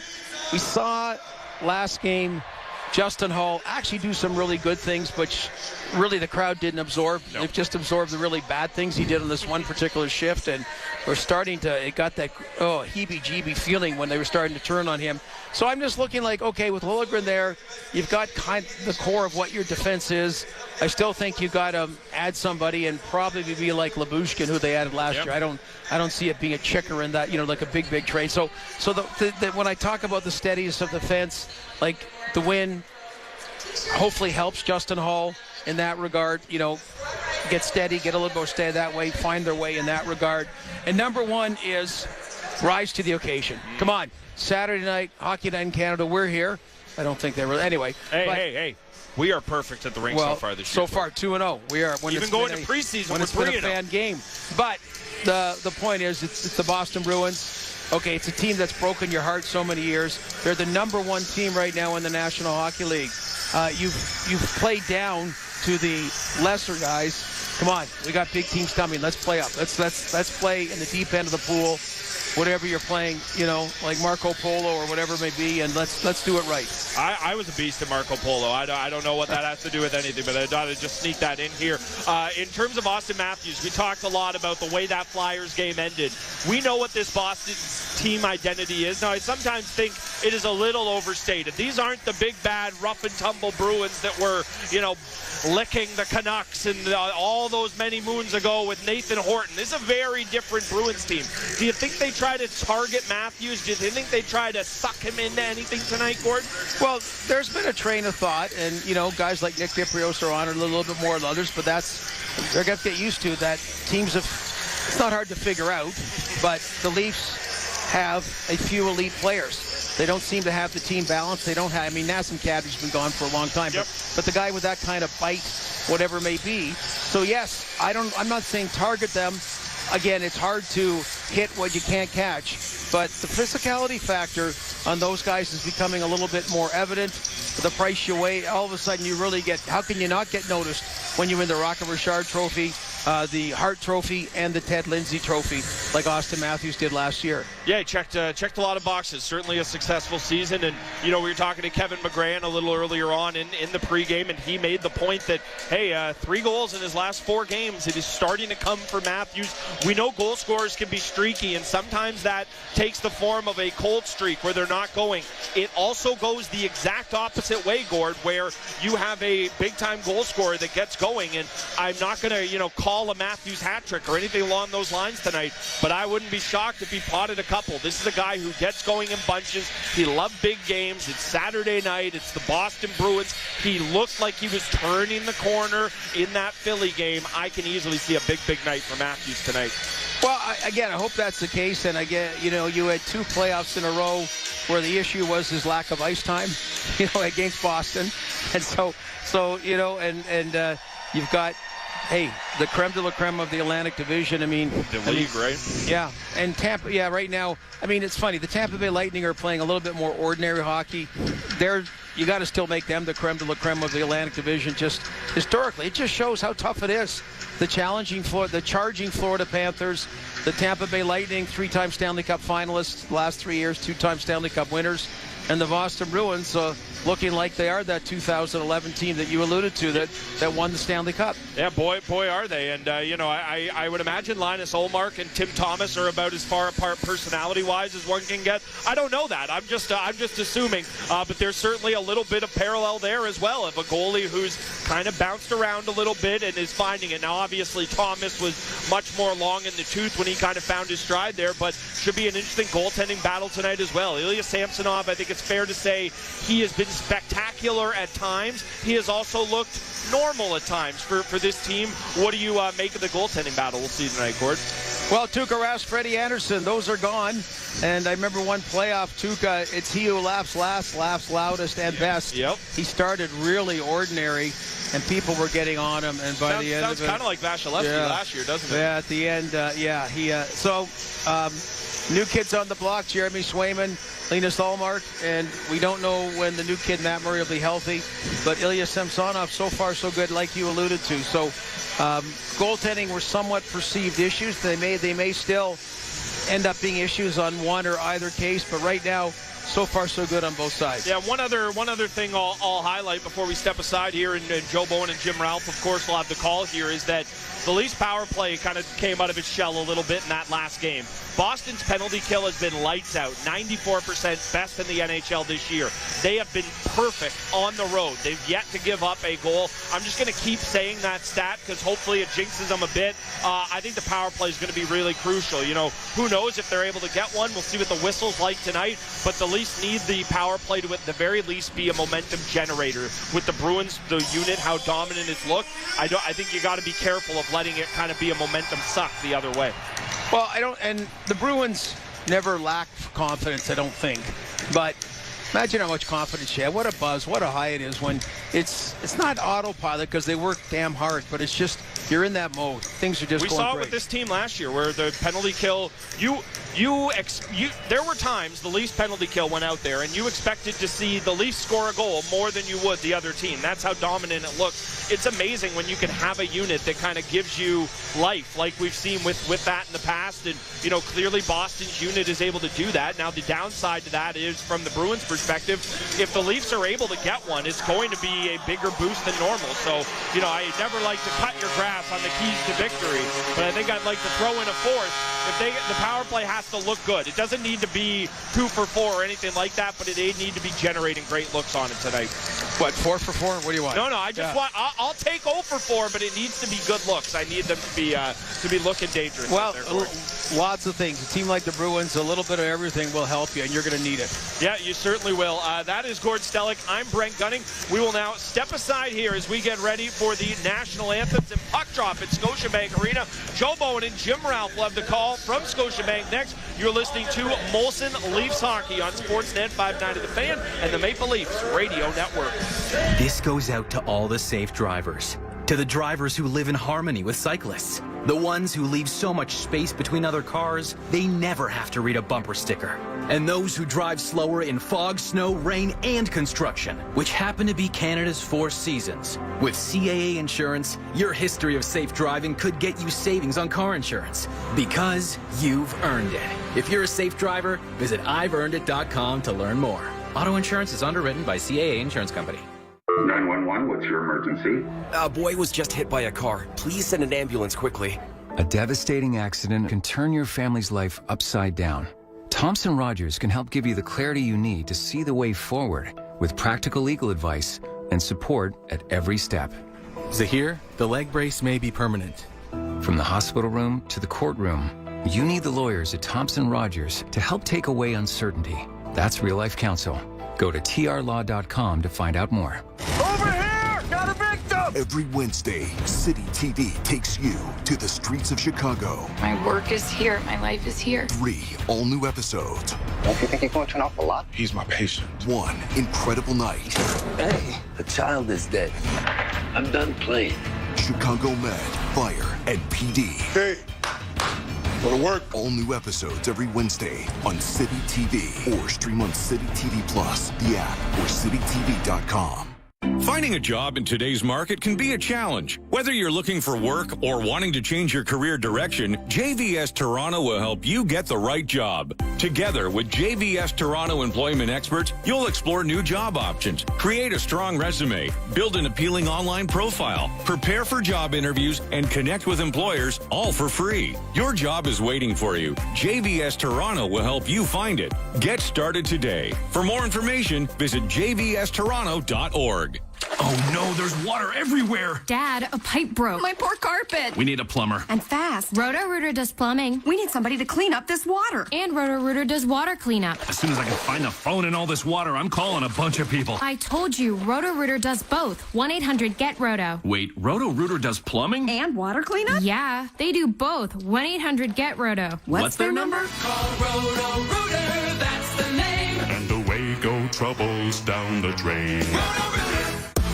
Whatever you're trying to get, whoever you're trying to get, make your play with Kalani Jewelry, the official luxury jeweler of the Toronto Raptors. From custom pendants to diamond rings, our jewelry covers all occasions. We make them for champions all around the world. Let's make one for you. Make your play with Kalani Jewelry, the official luxury jeweler of the Toronto Raptors. Look up Kalani Jewelry, Kilani. If you can dream it, we can make it. Do you recognize the sounds of the better way? Take this simple test to find out. Do you know this sound? Do you recognize this voice? Next station is King Station. Does this ring a bell? Does this tap into any memories? If so, sounds like you already know the better way to travel.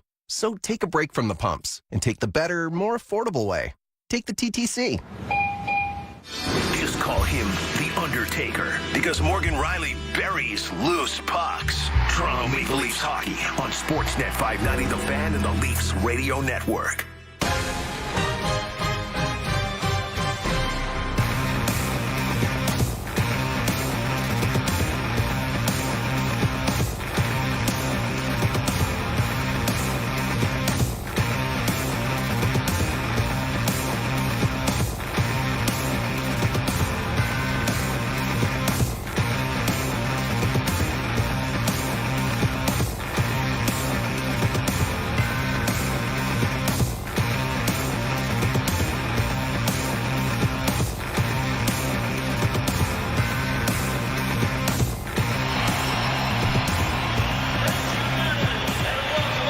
Leafs and the Boston Bruins colliding once again, and it never seems to fail when these two teams meet.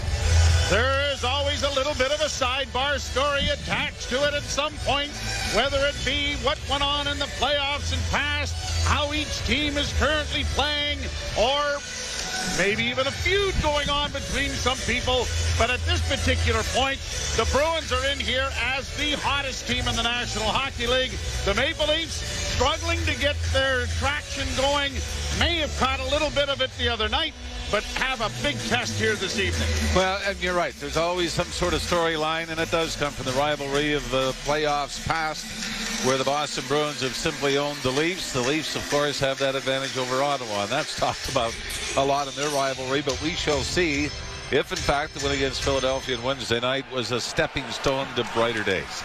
Puck is dropped and we're underway. The Bruins get it down into the Leaf zone, and the first shot on goal is handled easily by Ilya Samsonov, who is 5-2-0 and has not lost here at Scotiabank Arena. He is 5-2-0 with a 2.30 goals against average and a .920 save percentage. Linus Ullmark has been thrust into the starter's role. Jeremy Swayman has been injured, but he is 8-0-0, 2.17 in those games as the puck comes out at center ice off a face-off win by Toronto. Shot right back into the Leaf zone by the Bruins. Marchand took a healthy run there at Brody. The puck comes out at center on the left wing for Matthews, and he whipped the shot well wide of the goal. Swung around the boards, it's going to come to the blue line. Kept in by Brody. Round back of the net, chipped along by Hampus Lindholm. The puck comes up on the wing, and Marchand will get it out at center ice. And across the line is DeBrusk with a shot that went wide of the Leaf net.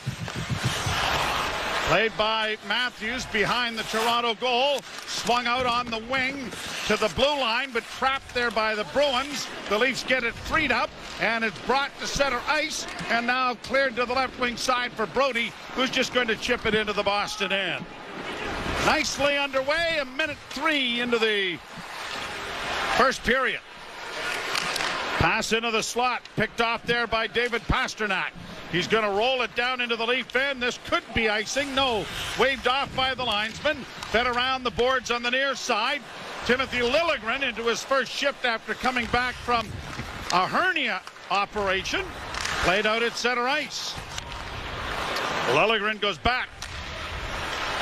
He is teamed on the defense as a puck comes up for Camp. Camp to center. Liljegren playing with Morgan Riley on this tandem. Pass into the slot area, and a shot taken by Malgin went wide. Well, he looked like he had a chance right at the net to send it to the goal, didn't he? Ended up circling away from it. Played back into the corner. Malgin can't get to it. Played out at center for Sandin. Sandin gets it freed up, and Camp will play it back now. A quick pass in over the line, and a goal! Big save made there by Ullmark as Malgin got in on the left wing. Couple of good plays there by Denny Malgin. Puck out into the center ice area, and the Leafs pick it away and will regroup it back in the Toronto zone. Chipped ahead now for Engvall. Engvall circling back in his own zone. Played down into the Bruins end. Around the boards now for Connor Clifton. He got tangled up as it comes up on the wing. Nick Foligno gets the puck to the line and out at center ice. Boston can't get into the Toronto zone just yet, though. Now Foligno will play it across the line, and Brody is there to regroup the puck with Hall. Hall got it ahead, chipped ahead in over the line by the Leafs, but quickly brought back the other way. Clifton working wide, and a sharp angled shot deflected wide of the goal. Comes all the way back into Boston territory. Grzelcyk going back. Leafs wanted an interference call, chasing the puck up ice. Somebody going to the bench. Cut off Mitch Marner. Rolling puck in on goal, scooped aside by Samsonov. Played ahead for Bunting, trying to muscle his way to the front of the net, but good position there by the defense of Carlo, and it's cleared to center ice by Boston. Matthews turns and shoots it right back in again. It bounces to the side of the goal, and Ullmark was behind the net when all of this was going on. Played ahead at center. Matthews has to get onside. And the puck comes back. Wow. It's been a bit of a loose start to this game, hasn't it? Leafs with it in their own zone. A pass over on the wing for Sandin. He'll backhand it in on the right wing down into the corner. That went off the stanchion where the skaters come out to clean the ice. As the Bruins on a delayed offside can't get anywhere. And an errant pass then for Tavares went down into the zone. Leafs get there first, and Tavares got a shot away, and Ullmark forced to make a save there. Bruins, Krejci back into the lineup. Getting it through center. And you go through the Boston lineup, and everybody seems to be on a streak of some sort. Played down into the Toronto end. Hall in against the boards, took his man out. Puck around back of the net. Pavel Zacha trying to play it free. Knocked wide then by David Camp. Camp helps out and gets it to Brody. And Brody will backhand it high through center ice. Wow, that went off a Bruins stick, I thought, at center, but they're going to call this icing. And the Bruins are going to catch a break here, I think, and bring it down into the Toronto zone. The Leafs are arguing that as well. By the way, Linus Ullmark, goaltender for the Boston Bruins, comes in with a perfect record. One of his wins was the game that Jeremy Swayman got hurt. Ullmark got pulled midway through a game against Pittsburgh. They were down 5-2. Swayman went in, got hurt in the third period. Ullmark came back in. Boston completed the comeback and won it in overtime. I don't know how often that might have happened, where a goalie got pulled when you were down 3 and ended up getting the win. Ended up getting the win in relief. Down into the corner in the Leaf zone. Back to the point. Long shot deflected wide of the Toronto goal. Hall against the boards is able to punch it ahead, and the Leafs have it back in their own zone. Quickly ahead it comes to Bunting. Bunting working wide on the right side. Goes into the corner. Banks it back to the blue line. Liljegren's shot went wide. Marner at the side of the net couldn't deliver a shot. Got it in front. Liljegren keeping it alive. Marner back to the point now to Matthews. Left wing side Riley can't get it to the net. Played into the corner. And A.J. Greer will start up the wing for Boston. He gets to center. Flips it in on the left wing. Liljegren going back after it. Chip back along the boards. Foligno trying to dig it free, and it gets by the defense, and now a foot race is on. Kerfoot down the right wing side trying to drive the net, and he had it knocked off his stick just at the last second on a lunge by Hampus Lindholm. Leafs keep the puck in. Played into the slot, a shot, and it went just wide off the stick of Kerfoot. Now Nylander to the front of the goal. Down is Ullmark, and he covers up on it. The Leafs have had some jump here in the early going with 13:40 left to play in the first period. There is no score. You're listening to Molson Leaf Hockey on Sportsnet 590, The Fan, and the Maple Leafs Radio Network. I have a question. Aren't commitments meant for people, not phone plans? I mean, if I ever promise till death do we part, you can bet it's not going to be to unlimited data. That's why I like Public Mobile. They keep things casual. There are no long-term contracts. Which, look, if we're being honest with each other, it's just better that way. I can't be tied down to a phone company, and neither should you. Public Mobile. Mobility on your terms. Public Mobile is not to be held responsible for any potential breakups this commercial may have caused. Fall is here. Drive the best of all worlds at Don Valley North Lexus. Now is the time to take advantage of these incredible offers. Right now, lease the 2022 RX 350 Executive Package from just $398 bi-weekly for 40 months at 4.5%. They're here, in stock, and available for immediate delivery while supplies last. Expect excellence online and in the showroom. Visit DonValleyNorthLexus.com. A proud member of the Wayne's Auto Group. Obsession. It's emotional and powerful. More than a passion, it's a craving, a hunger for more. The will, the drive, the compete. Possessed, obsessed, from east to west, for the North, for the culture. The best fans in the NBA. The name on our chest. Raptors, Sportsnet, it's an obsession. This is Toronto Maple Leafs hockey. That is it.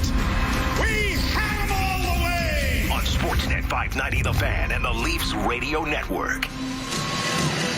First period is brought to you by Bet365. With Bet365, you can watch thousands of live games, build your own bet, and you can even make a bet while the game's still being played. 19 plus, play responsibly, Ontario only. Face off to the right of Linus Ullmark. And everybody moving a little prematurely. And then Pregame is waved out. Pasternak will face off with Tavares. Tavares won the draw cleanly. Riley banks it around back of the net. Tavares getting to the puck in the corner. Has it in his skates. Dug out then by Kerfoot. Kerfoot works it back to the blue line. Nylander turns. Goes wide into the corner. Nylander around back of the net. Still with it. To the blue line and a shot. Got through. But no traffic really to take the eyes away from Linus Ullmark. And he's able to swallow up the Morgan Riley shot. And that is shot number 5 for the Leafs already in this game. 13:19 to go in a scoreless first period. And similar to the way the Leafs started, I thought the first 5-6 games of the regular season, Joe, the Leafs had similar starts to this, where they came out with some jump and then the game would slowly get away from them. It was really that West Coast trip where they really had some tough times getting out of the gates.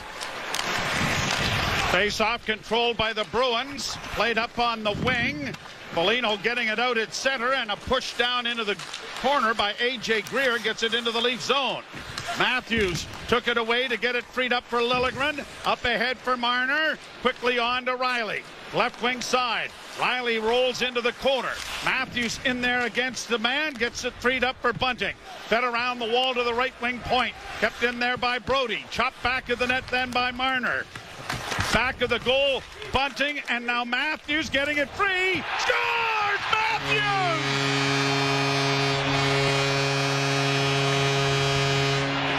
The patented hard slap shot from well out.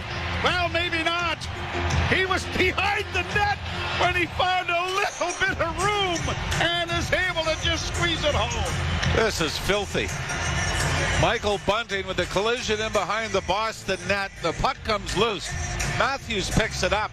Ullmark appears to be holding the post, but somehow Matthews takes the kick pass from Bunting and goes forehand, backhand, and somehow knifes it short side.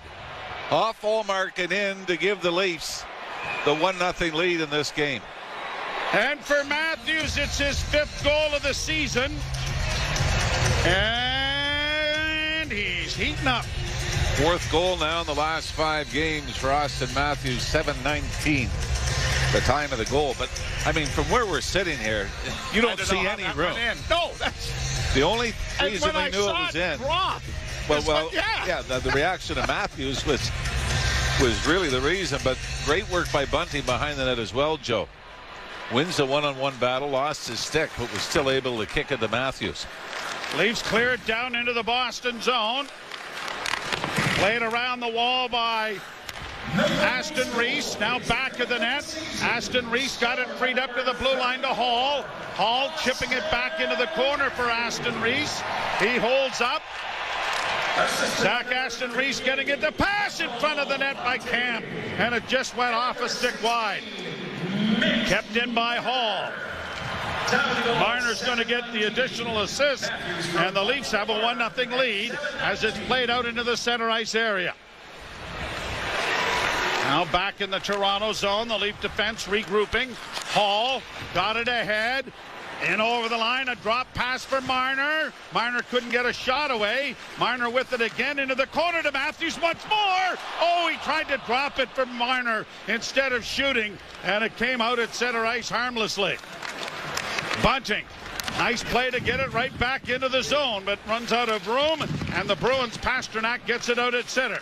Krejci unable to penetrate the Leaf blue line, and then over the line, Connor Clifton was stood up on a good hit by Giordano. Sandin almost got separated there as he came around back of the net. Now Pasternak tried to come in front, and the Leafs are there, and it's flipped out and down the ice, and it is going to just go on edge and go for icing, and the play is whistled dead. Well, Michael Bunting, I think, may have a skate issue. He's made his way to the Leaf bench, and he's talking to the officials saying, I got to get off with an equipment problem. And I believe the officials are going to allow them to do that, so Willie Nylander will get some fresh legs on the ice here for this faceoff. Well, when you're as good as the Boston Bruins, giving up the first goal isn't that important.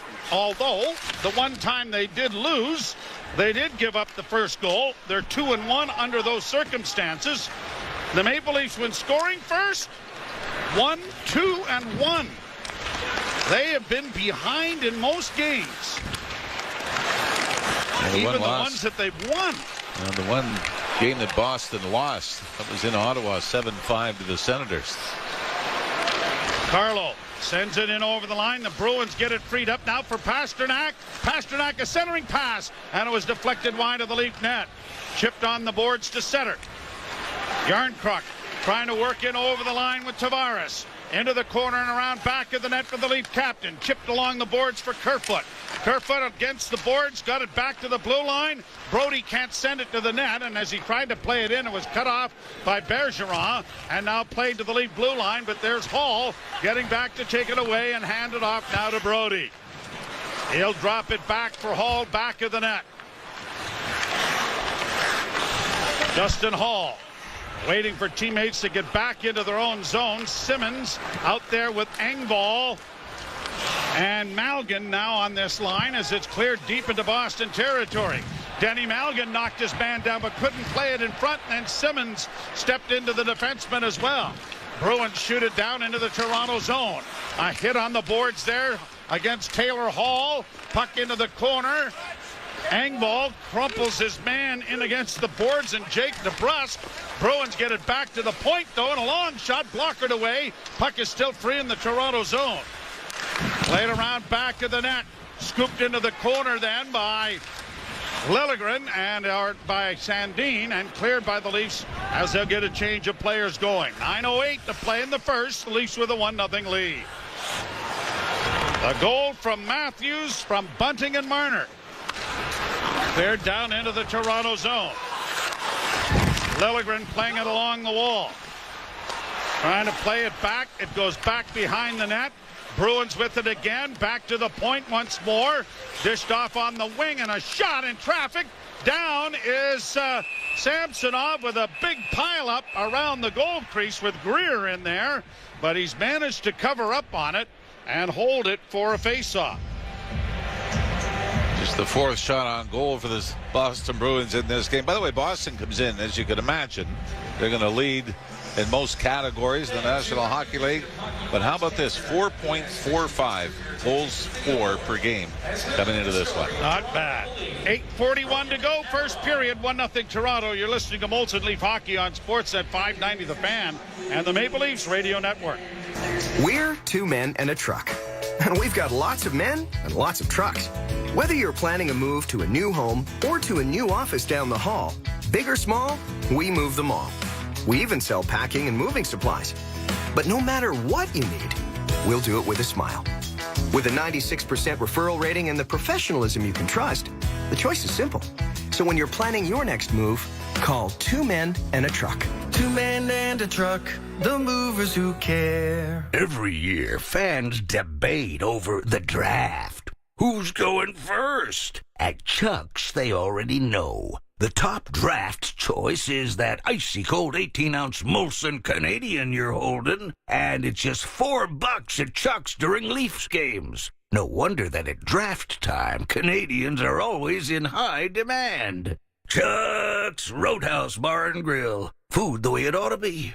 Price the way it used to be. Peoples of the Internet, I am Algorithm. Call me Al. My job is to take your job Ha ha, just kidding. I am always full of funny, ha ha, pranks. Like when you browse for an all-wheel drive online. Instead of serving up a capable Subaru to your IP, I deepfake you with a super lame SUV. Ha ha, I am laughing my hashtag off. Ha ha ha ha. Funny upside down face. Don't fall for fakes this fall. Get the real deal. Only at your Subaru dealer. Making waves in the Atlantic. Holy mackerel, what a turn of events! The Toronto Maple Leafs. Live on Sportsnet 590 The Fan and the Leafs Radio Network.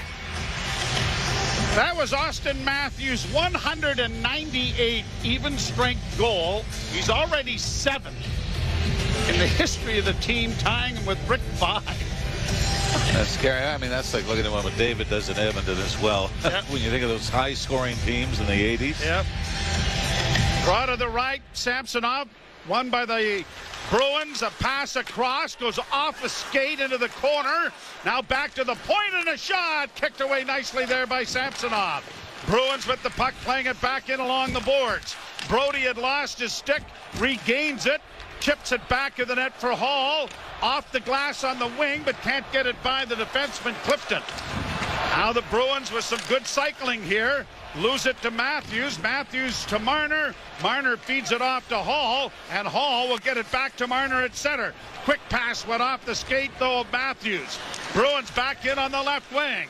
Bergeron trying to center. It does come to Pasternak already with 8 goals and 19 on the boards. Looks to get it back to the blue line. Does. Sandin with a wrist shot. And seeing that all the way as Kerfoot couldn't get in front of the Boston netminder. And so the faceoff is in the Boston zone. Shots are 7-4 in favor of the Leafs, and the Leafs on a goal by Austin Matthews lead 1-0. Bruins control the faceoff and chip it down into the Toronto end. Liljegren against the boards, trying to dig the puck free, and does. Simmons will get to it in the far corner and just launch it out at center. Yarncrook got it freed up, backhanded into the zone by Engvall. Bruins with it again in their own end. They are able to get it past Morgan Riley to center. Now the Bruins in over the line. Riley trying to get back. A shot. Big save made by Samsonov, as driving the net was Pavel Zacha. A pretty good collision with Samsonov as well. So fortunately the Leaf goaltender pops back up and is okay. Pass ahead, deflects to the line and in. Trying to kick it ahead was Aston Reese, but he couldn't. Now he gets it into the corner. Pinned in there by Clifton. Puck goes back of the net. Zach Aston Reese gets it back to the blue line. Here's Sandin trying to get it towards the net. That was blocked. Backhand pass in front, goes back of the goal. Now to the side of the net. And Ullmark is going to get a glove down and hold on. I think Ullmark's saying, would you guys shoot it from above the goal line? That's right. Leafs have had a number of dangerous opportunities, including the one that hit off the stanchion. When Ullmark went behind the net to stop it, that almost bounced in. And of course, Austin Matthews, the only goal of this game, came on a move from behind the net. And he went forehand, backhand, and tucked it off the right hip of Ullmark to give the Leafs the 1-0 lead. Leafs win the draw. Back to the point. Brody purposely wide, trying to deflect it in front of the net. Ullmark scooped it back into the corner. Another perfect example of, would you shoot it at the net? And now the puck down into the Toronto zone. Marner dragged along there by Marchand and cleared away from him as it comes to the near wing. Kept alive now by the Bruins. To the near side, trying to get a shot as Brandon Carlo was kicked away. Around back of the net, chipped into the corner. Marchand after it along the boards, got it in front, cleared to the line but not out. Kept in by Brandon Carlo, a shot and down. Samsonov to cover up on that. And he's going to hold on and bring a face-off in the Toronto zone when we return. 5 minutes and 41 seconds to play in the first. The Leafs with a 1-0 lead. You're listening to Molson Leaf Hockey on Sportsnet 590 The Fan and the Maple Leafs Radio Network. Make sure that your business documents are for your recipient's eyes and no one else's. Trust Record Express for industry-leading standards in secure storage, scanning, and shredding. With fast, same-day service, flexible contract terms, and all the support you need to safeguard your confidential information. Visit recordexpress.ca today for document storage and shredding special offers. That's Record, XPRESS.ca. Record Express. Store, scan, shred Canadian. Warm up for the season at McDonald's. Starting November 8th, enjoy a medium McCafe premium roast hot or iced coffee for $1 plus tax. Or a medium latte or cappuccino for $2 plus tax. For a limited time at participating McDonald's restaurants in Canada. Prices exclude delivery. Dell Technologies provides growing businesses with tools to do incredible things. Because we believe there's an innovator in all of us. For advice on smart PCs powered by Intel V Pro that's built for business, call a Dell Technologies advisor at 310-DELL. Ever find yourself in a situation where you really want to pick something but can't? Mega wedgie? Peeling sunburn? Pesky little nose goblins? The worst! But at Kudo, picking isn't shamed. In fact, it's highly encouraged. With our new Pick Your Perk plans, you get to personalize your phone plan with the free feature that makes you happy. Now, who wouldn't pick that? So pick away, picky people. Pick away. This is Toronto Maple Leafs hockey. In across the line goes Engvall. Tried to play it in front. They score! On Sportsnet 590 The Fan and the Leafs Radio Network. A player's worth is often described as to when he scores. Go-ahead goals, tying goals. First goal of the game. Since 2016, Matthews has scored 45 opening goals of the hockey game. David Pastrnak, 51. Wow. Pastrnak, by the way, having a great start to the season. Yes, he sure is. Long shot deflects and goes up into the screen and out of play. See, Pastrnak tied for third in league scoring. Connor McDavid, followed by Leon Draisaitl. The Edmonton Oilers sharing the 1-2 spot. Pastrnak is tied with third coming into tonight's game with Nathan McKinnon. 19 points on the season. Pastrnak has points in 9 of the 11 games that the Boston Bruins have played so far this season. And a lot of it, I mean, he hasn't been playing much with Bergeron and Marchand lately. Well, Marchand's had 3 games and scored 3 power play goals. Pastrnak, of his 8, has just 2. But the big line hasn't really been together. They've really moved Pastrnak to the second line, if you want to call it that, to give the Bruins a little more balanced scoring. They've done that the last couple of seasons. Pastrnak, sorry, Joe, I was going to say Pastrnak has shown that he can drive a line on his own. Brought out by Boston to center, up on the right side for Charlie Coyle. Coyle into the corner, centers! Oh, what a chance Frederick had in front of the net. Comes back to the point to Mike Riley. Another shot is deflected off of a Leaf player, and it's played around back of the net now by the Maple Leafs. And Giordano will get a hit, but get it to center, and now here's Kerfoot in. Got a shot away and a high drive off the shoulder of Ullmark. As smothered then by the Boston netminder to bring a face-off in the Boston zone to his right. Yeah, but a number of scoring opportunities here in the opening period. And as much as I love Claude Julien, there have been some games when Julien was behind the Bruins bench that they would come in here on a Saturday night, score the first goal, and then just shut it down. Yes, they did. I remember there was a Saturday night game here, and I believe it was Gabriel Bourque scored in the first period, and then that was it. It was like nobody had a scoring chance for 2.5 periods after Boston won at 1-0. Now Jim Montgomery is calling the shots now. Bunting back of the goal into the far corner. Marner couldn't get it away from Foligno, who made a nice feed, and then a relay ahead at center for Nosek was cleared away by the goaltender, and the puck comes up on the wing, and the Leafs will come out on the left wing with Giordano. Giordano to the line, tried to find Matthews, but it was in behind him. Bruins with a long shoot-in, steered wide by Samsonov. Puck in the Toronto zone. Now Brody had to miss a hit. Now got it ahead for Marner, who drops for Matthews. Matthews in on the left wing for Bunting. Looking for a redirect from Matthews and just failing. Cleared into the corner for Hall. Hall along the boards, backhands it deeper into the corner, and the Leafs are changing with that play as it comes to center ice now for Boston. Launched high into the Toronto zone by Mike Riley. Riley back into the lineup. Krejci back into the lineup for Boston. Against the boards now, Greer got it around back of the net. Nosek had it freed up, and the Leafs Simmons will get it out at center. Foligno trying to get it along the boards. Simmons took it away from him, and the Leafs regroup the puck now, and it'll be brought to center. Trying to chip it in over the line was Engvall. Now he'll shoot it in and get spun around on a hit there by Foligno. Play around back of the net. Bruins start out 1-0 Toronto. Krejci to center. The pass for Pasternak too far. Riley down into the corner, being double teamed. Puck is swept around the boards. It bounces to the line, but not out. Bruins keeping it alive. Back to the point it comes. A pass into the corner by Clifton. Gobbled up there, but knocked off the stick by David Camp. Camp trying to get it back in the net. Pasternak cut it off. Back to the point. It's going to go once more to Clifton. Clifton, rink wide, trying to find Lindholm, and that was stolen by the Leafs and played to the line and just out. Taylor Hall going back to the puck. Played ahead over the line. Hall looking for a return pass. Pasternak has it.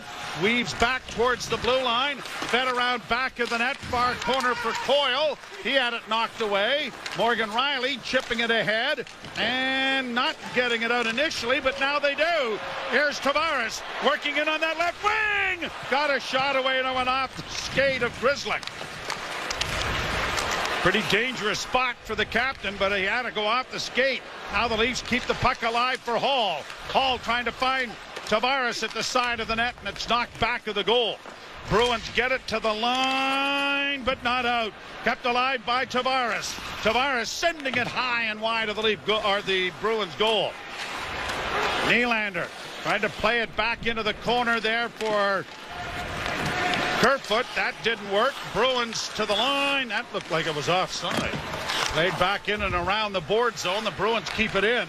Now along the boards is Brandon Carlo. Carlo up against the wall. Played it around back of the net. And Hall will chip it ahead, and the Leafs will not. I stand corrected. Will get it out. It's brought in. Offside.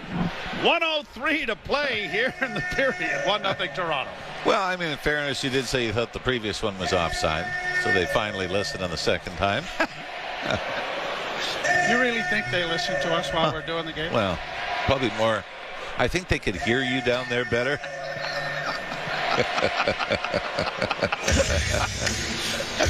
You know what? No, in all seriousness, I'm going to take that as a compliment. Absolutely. I know it was a slam. No, I'm more like the guy that should be reading the audio books to help you go to sleep. I know that. You're more the alarm. I think there's an opportunity here. You're the alarm. Here's Giordano getting the puck back. A shot in traffic went off the seat of the pants of Matthews. He has it back at the net to the far side. Comes back to the blue line. Giordano trying to play it in. Marner freed it up for Bunting. Bunting back to the blue line to Riley. To the point, a shot. Giordano had it blocked, and Foligno's going to play it off the boards to center ice. I think this is Christmas shopping time. I think we can do something here. Centering pass went wide, and it's going to be cleared by the Bruins to center ice. Long shoot-in, glove by Olmark, and he's going to hold it with 4.8 seconds. That was pretty casual, wasn't it? Yeah, it was. I'll just hang on to this for a second. I think he glanced at the clock and was kind of hoping he might be able to throw it somewhere to kill off the remaining time, but didn't. 4.8 seconds left on the clock, and they're going to throw out the Matthews. Wait, what combination we got here? No, Yarncrook is coming out with Tavares and Nylander right now. Tavares won the draw. Nylander got a chance to maybe fire the puck, but it rolled off his stick. And so the Leafs will be happy be to go to the dressing room with the lead. It's 1-0 on a goal by Austin Matthews. And by the way, Mitch Marner, who picked up an assist along with Michael Bunting on the Matthews goal.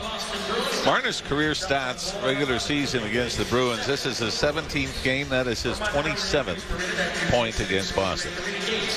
Well, he's done that to a few teams, but he does like playing against the Boston Bruins. 1-0, the Leafs with the lead. On the goal by Matthews from Bunting and Marner at 7:19. And Brent Gunning and Gord Stellick standing by with our first period intermission. You're listening to Molson Leaf Hockey on Sportsnet 590 The Fan and the Maple Leafs Radio Network. Did you hear? Wendy's Dave Single is now just $4. This juicy gossip is hot off the press, like our fresh, never frozen Canadian beef. The Dave Single is just $4 until November 6th at participating Wendy's. Taxes extra. Sleeves up. It's time for your annual flu shot at Shoppers Drug Mart. Book today at shoppersdrugmart.ca/flu or through the PC Health app. Over 1,100 pharmacies across Canada. Subject to vaccine availability, limitations apply.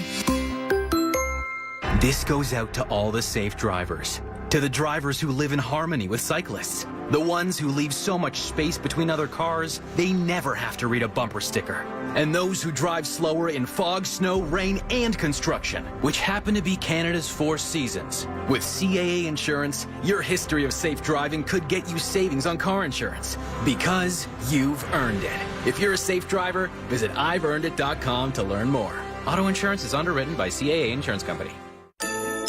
Today at TSC, save up to 35% on your favorite KitchenAid products at the KitchenAid 24-hour event. We're serving up great offers on amazing products like the KitchenAid Pro 600 stand mixer and more. Start holiday gifting and baking with 12 interest-free easy pay payments and free shipping.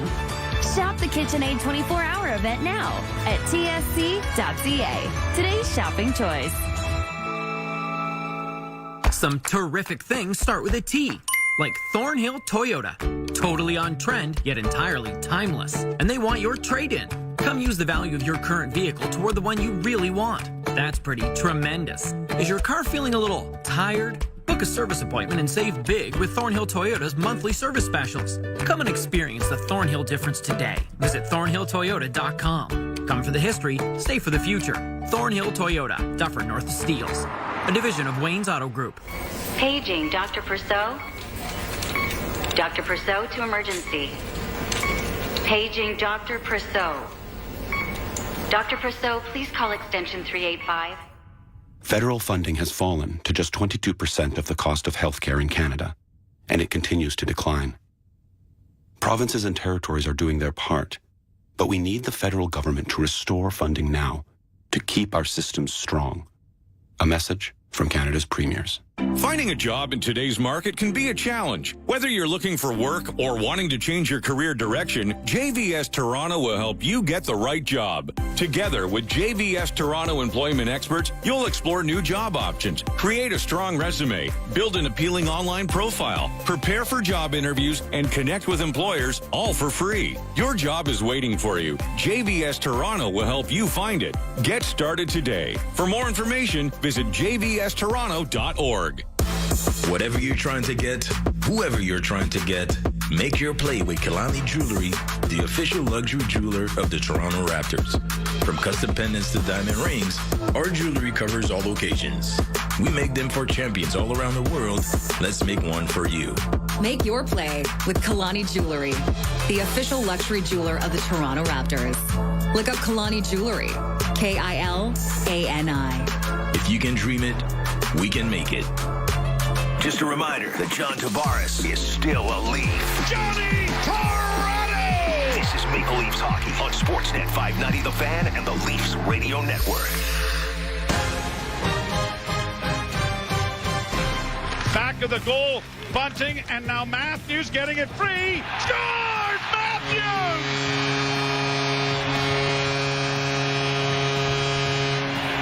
The patented hard slap shot from well out. Well, maybe not.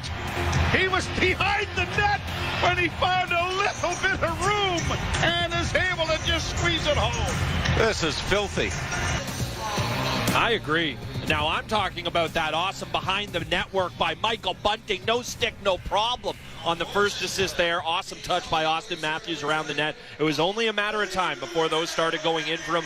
Brent Gunning, Gord Stellick here with you at Scotiabank Arena. Leafs up 1-0 after 20 minutes here. Gordo, what'd you take away from the first 20 here at Scotiabank? I can't believe the cool hip lingo from Jim Ralph there. Very cool. Oh, filthy. That's what the kids say, Brent. I don't know if you know those terms. I didn't know. Ralphie and I do. You and Jim Ralph are my youth correspondents, so I'm happy you can keep me up to date on that. But you think of the Austin Matthews, the most perfect snapshot, the speed, the precision, that was anything but. That was kind of funny when he got it. First, great play by Michael Bunting making the kick. He'd lost his stick, getting it over there, and then goaltender disoriented. So that was a fun goal to see. What a period, man. This is nice. Hey, rise to the occasion. The Boston Bruins, man, they're a great team anyway. Good team anyway. Really good team anyway. They're playing great hockey. You just see the speed and pace and everything they come at, and the Leafs are matching it. So, period went fast. See Marchand will line up with some of those big hits as well. And I just really enjoyed this period. I mean, it's the deep end of the pool when you're playing the Bruins, and the Leafs are courting themselves quite well. And boy, a lot of, just like, Pasternak, everybody. There's so much firepower on the Leafs, but you see it on the Boston Bruins as well. Yeah, you certainly do. The Leafs came out, and they had exactly the start they needed to have. They took the game to Boston, but much like you would expect with a team that's been performing the way Boston has this year, there was a ton of pushback coming from the Bruins side, and the Leafs were able to absorb Boston's best punch, for lack of a better term. There was pushback in that period. Samsonov making a couple of big saves on that. Also just really kind of rock-solid defensive hockey from that Leafs team. What we've seen from good defensive teams throughout the league was, yes, Boston got its chances, but outside of one or two, there weren't really the grade A, absolute perfect pinpoint chances. There was the one moment Pasternak had a kind of patented catch-and-release chance there, and it just rolled off his stick. That was probably the best look they had. I thought the Leafs did a really good job of limiting things there, and then much like you said on the other side of things, it felt like the Leafs were really able to take it to Boston. I made a comment to you during the first period there. I think I've seen more attempted and completed stretch passes in one period than I have throughout the entire start of the Leafs season so far. Yeah, they're sitting beside each other. That's the comment we made. And just it was funny. I don't know whether it comes down to something the Leafs are trying strategically, something they noticed about, Bruins, the way they forecheck, what have you. But all of a sudden, it's the first time that it's like in their game plan. It's like you have the wristbands if you're a quarterback in the NFL or CFL, and it's almost like that play got moved to the top. So that kind of made a bit of a wide open brand. I thought Zach Aston Reese as well. You saw some running physicality. Wayne Simmons, I don't know what the deal is about. Does he belong? Doesn't he belong? I thought not a lot of shifts, but just you saw the presence, and I take it against teams like the Boston Bruins. You want that presence, so just a lot of hands contributing. And Timothy Liljegren, man, first shift out there, that could have been a bad giveaway. Welcome back, but he got it all together. And the new look. Toronto D-core that you kind of want it to be. I mean, Jake Muzzin obviously is still out, but the kind of that you want it to be accorded itself well. Yeah, Simmons coming into the lineup tonight. Pontus Holmberg is the guy who comes out to make room for him. That's no slight on what you got out of Holmberg in the last game, but especially given the way these two teams can be from time to time, not the worst idea to have Wayne Simmons around to break glass in case of emergency. And like you said, not even in an emergency. Let him out there, and he knows exactly what he's there to do. He's capable of making plays with the puck, but he's there to run around and be an energy player. Somebody else who I'm a little surprised has been that for this team in this game is Dennis Mulligan. Once again, I expect when he's out there not to like what I've seen, but so far since he's come back into the lineup, he looks like a fairly effective player, I got to be honest. Yeah, he does. I mean, this is the guy they really have had a lot of hype about, which is made everyone probably a little say, what's all the hype about? Mm-hmm. And you're right, played that way. And Rasmus Sandin, he doesn't have a pressure threshold too much, right? He takes the puck and he's going to go whatever path. Man, he's got some interesting paths in front of the net. All part of the learning process. He didn't cough it up or cost them anything. But again, like I said, him and Timothy Liljegren, important if those two guys can continue to mature and be, homegrown defenseman. They had a nice tribute to another defenseman hoping to be in the lineup, first rounder, about battling cancer.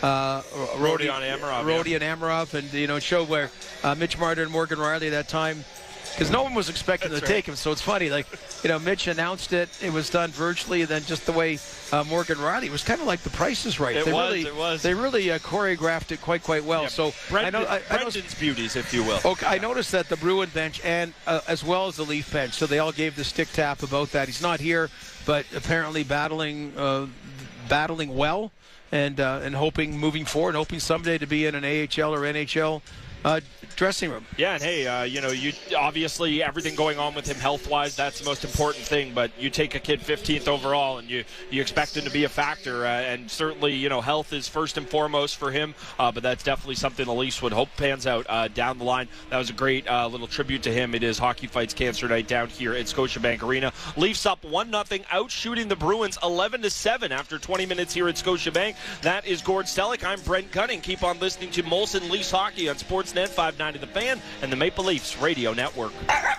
Pavlov's dog proved the power of predictable results. And for that, Ivan Pavlov received the Nobel Prize. Now Nick Pavlov, broker Remax West, also receives awards, also for predictable results. So have the award-winning Nick Pavlov real estate team provide a predictable result for you. Your home, sold for the asking price or more, as soon as 7 days or less. You must be salivating at that. Nick Pavlov makes it happen. No matter what NHL team you cheer for, when it comes to fighting cancer, we're all on the same team. We're all on the same team. Your fight can happen online. When you donate to hockeyfightscancer.com/NHL All-Star, you'll be entered to win tickets to the 2023 NHL All-Star Game, where you'll be granted access to the exciting Skills Challenge and other amazing events. The more you donate, the better your chances. Become an all-star in the fight against cancer. Visit hockeyfightscancer.com/NHL All-Star today. Hi, I'm Hugh Heron from Heathwood Homes. I want to talk to you about our great country, Canada. It's a land of opportunity and a place I call home. For 50 years, Heathwood has been committed to building each home with the very best new technologies, ensuring that your home will be more energy efficient and sustainable than ever. Visit our communities at heathwood.com. At Heathwood, you will be home at last. I'm Johnny. As a high school teacher in Ontario, I've seen the impacts of the pandemic on student achievement and well-being. Students need real government action and investment to recover and succeed. Quality in-person learning is essential to student success and well-being, as it provides children with the best opportunities to learn, practice, and grow. As a teacher, I know what my students need to succeed. Learn what's happening in Ontario classrooms. Visit knowmore.ca. That's KNOWMORE.ca. A message from the Ontario English Catholic Teachers Association. Right now. Right meow. There are deeply fake SUVs pretending to be as capable as a Subaru. Smubaru. But if you want symmetrical... Schmeometrical. all-wheel drive... Me all-wheel drive. And award-winning safety, forget what the copycats are saying. Who, me? You? Yes, me you. Insist on the original and don't fall for fakes this fall. Get the real deal from your Smubaru dealer. Subaru dealer. Every year, fans debate over the draft. Who's going first? At Chuck's, they already know. The top draft choice is that icy cold 18-ounce Molson Canadian you're holding, and it's just $4 at Chuck's during Leafs games. No wonder that at draft time, Canadians are always in high demand. Chuck's Roadhouse Bar and Grill. Food the way it ought to be. Price the way it used to be. This is Toronto Maple Leafs hockey. Justin Hall in front of the net. He read the clock perfectly. On Sportsnet 590 The Fan and the Leafs Radio Network.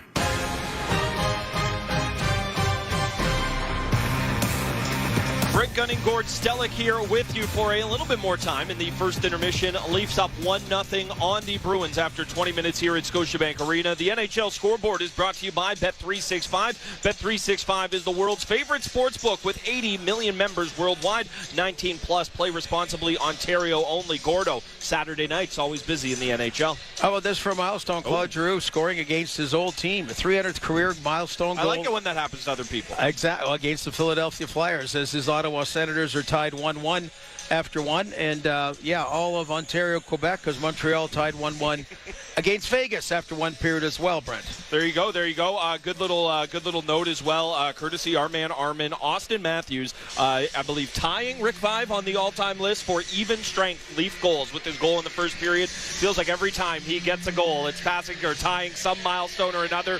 Tying Ricky Vaive, not a bad milestone to reach. That is Gord Stellick. I'm Brent Gunning. We will be back in the second intermission. Joe Bowen and Jim Ralph have the call of the second coming up here on Molson Leafs Hockey on Sportsnet 590 The Fan and the Maple Leafs Radio Network.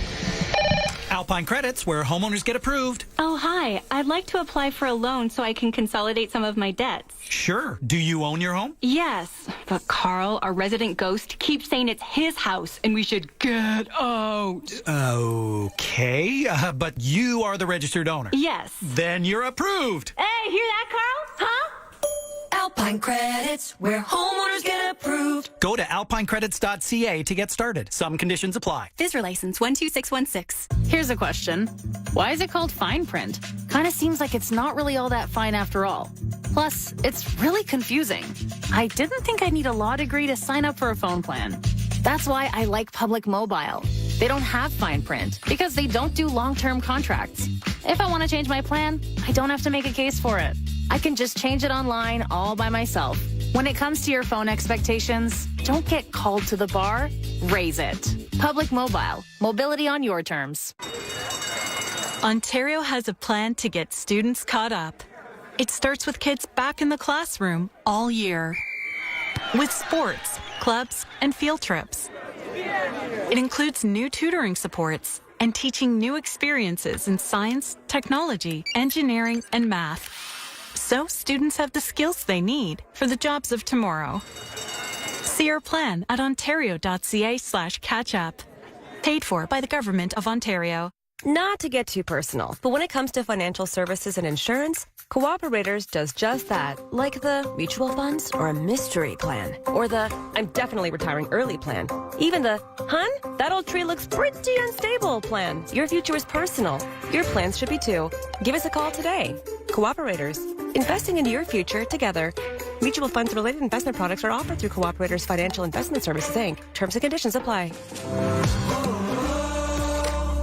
This is Toronto Maple Leafs hockey. Loose puck in front, they score! Rasmus Sandin coming in from the left point. On Sportsnet 590 The Fan and the Leafs Radio Network. Leafs lead 1-0 against the Boston Bruins on Austin Matthews' 5th goal of the season. Nice to have some important audience listening in. Jimmy Fox, the color analyst with the Los Angeles Kings, listening in and enjoyed your idea of getting into the books. Yeah. Well, we were teammates in Ottawa. He's from Coniston. Yes. Just outside of Sudbury. And I was in Sudbury last night, the 50th anniversary of the Sudbury Wolves, and we were talking, and Jimmy's name came up. He was playing for North Bay. Hadn't been drafted into the OHL yet. Was 15 at this point. Yes, and because it was an affiliate of the Wolves, they brought him up to play a playoff game against the Sioux Greyhounds at the Sudbury Arena. The little kid scored 3 that night, and then we couldn't keep him because he went into the draft and ended up going to Ottawa and went on to a great career in the National Hockey League. So, Foxy, your name was mentioned prominently last night in some discussions, remembering about... First time I saw him was he was playing the league ahead at one of the Silver Stick tournaments, and it was known as J.C. Fox, and it was James Charles. Well, after he played with me, he changed it to Jimmy. Oh. I don't think that's true, but okay. Now, his brother Michael was a pretty good player as well. Yeah. He was a defenseman and bigger than Jimmy, but Jimmy's legs were like tree trunks. Yeah. So anyway, Foxy, we're glad you're listening, and you're still remembered fondly up in our neck of the woods, Sudbury and Coniston, as a shot is gloved by Samsonov off the wing and held for a face-off in the in the Toronto zone. Remembered fondly on and off the ice too. One of the all-time great guys. Oh, absolutely, absolutely. And he's made a wonderful career for himself after playing as an outstanding analyst in Los Angeles. Can't believe he hasn't been in any movies. Oh, yes. Oh. Mystery Alaska. He was in that. Honest to God. Really? What was he, the Zamboni driver? Shot off the goalpost. Maybe we should pay attention to what's going on here. He played a broadcaster. Shot goes down the ice and an icing call comes against the Bruins. I don't know what it was, but for what I've never seen the movie. Huh. So I ended up. Apparently I haven't either. Yeah, I put it on, and then Foxy was in it. Yeah. He didn't have as important starring role as I had in Youngblood. No, but it's when somebody says, I didn't think you were believable as a broadcaster in that movie. Bruins play it out, and then a long shot. And on goal is gloved by Ullmark and held for a face-up. All right, Foxy, that's it. You're done. We're not talking about you anymore. Face-off will be in the circle to the right of the Bruins. Linus Ullmark. Keith Kincaid, who's played against the Leafs in 6 occasions, is the backup goaltender. I think Jack Campbell was asked to give his assessment of how he's played for the Oilers so far. One-word answer. Pathetic. Down into the corner and behind the Boston goal. It's scrummed up against the boards. Puck comes free, and the wrist shot went off a leg and went wide. Kept in by Liljegren. Around back of the net, Kerfoot. Kerfoot got it freed up. Tavares to the point. Liljegren shot. Oh, and Kerfoot got there but redirected it just wide. Wraparound attempt coming in front. Knocked down there by goaltender Ullmark as Nylander was right at the side of the goal. Now he has it back of the net. Nylander putting the brakes on in the corner. Trying to play it in front and rolled off the toe of his stick and went wide. Kept alive at the blue line, though, by Morgan Riley. Played around the boards. It'll come to the far point. Trapped there and sent in on a weak shot, though, by Camp. And the Bruins are able to play at the center and get a change started. David Camp wheels in over the line, drop pass, no, and a shot by Malgin went off his stick and ramps up into the screen and goes out of play. And Bruins a little bit fortunate there. They only got 2 players exchanged when the puck came out to center ice, so the Leafs would have been able to have any kind of offensive zone time. Might have been able to wear the Boston players down. Instead, we got a face-off to the left of Ullmark. 13-8. The shots now favoring the Leafs. Have a 1-0 lead here in the second period. Draw one by Boston. Fed around back of the net. Zaboral gets it out at center, and the Leafs, Sandins, able to get it back into neutral ice. Chipped in over the line by Zach Aston Reese. He goes into the corner after it. ZAR, as they call him, gets it in along the boards. Got it back towards the blue line, but it's cut off. And the Bruins are going to get it out at center. And to the line, just onside. But then Hall, thinking that maybe he had a man trapped, decided not to bring it in. Now he brings it in on a pass on the right side. Trying to get a shot away. He did. Rebound in front of the goal. And a scramble ensues. But Samsonov, down on his knees, is able to locate that elusive rondelle and holds for a face-off in the Toronto zone. Well, the Boston Bruins scoring opportunities have been very sporadic in this game. Leafs have had better offensive zone time, better opportunities off the forecheck. And as we see there, this Taylor Hall just was able to dance past T.J. Brody, but didn't get much of a shot off as it's put into the right pad of Samsonov. Pass to the left wing side. Lindholm looks to get it back to the point. A shot was blocked. Bouncing puck. Dugout now, and the Leafs get it to Marner on the right side, but he had it knocked off his stick. Cleared high to center, and Matthews is there, only to have it knocked away, but Marner was able to restore it. Hall back for Marner on the right wing and into the zone. Marner goes wide, got a pass in front of the net looking for Matthews. Didn't make contact, though. DeBrusque Comes back to the Leaf blue line, but can't penetrate. Leafs going the other way now. Marner trying to get it in. Matthews with a backhand off the shoulder of Ullmark. And they're going end-to-end in a hurry. To the line, Nosek gets it into the Toronto zone. He has it taken away. It has been a very fast-paced hockey game to this point. Round back to the net now for Engvall. The Leafs trying to get it in front of the goal. And Järnkrok unable to track it down. Chases after it into the corner. Collides with Brandon Carlo. That the Bruins will get it out. And Foligno will chip it off the boards and get it down into the Toronto zone. Liljegren quickly ahead. Järnkrok across the line. Looks to play into the corner for Simmons. Simmons was demoted to the Marlies this week.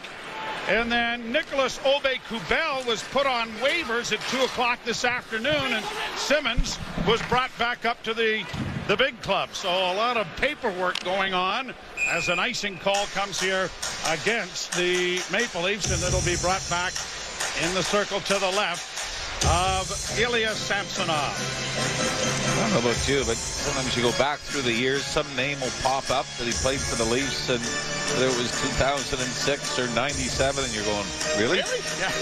Aube-Kubel could be one of those names. Yeah.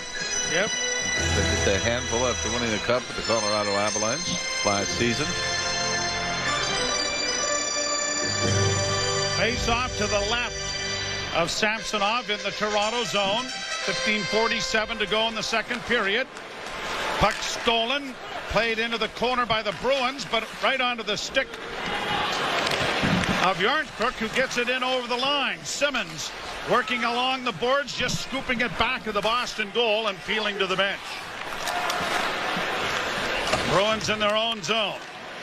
Start out with a play at center. Zaboral got to the line, but had it knocked away. Woo, and we're going to get our first penalty.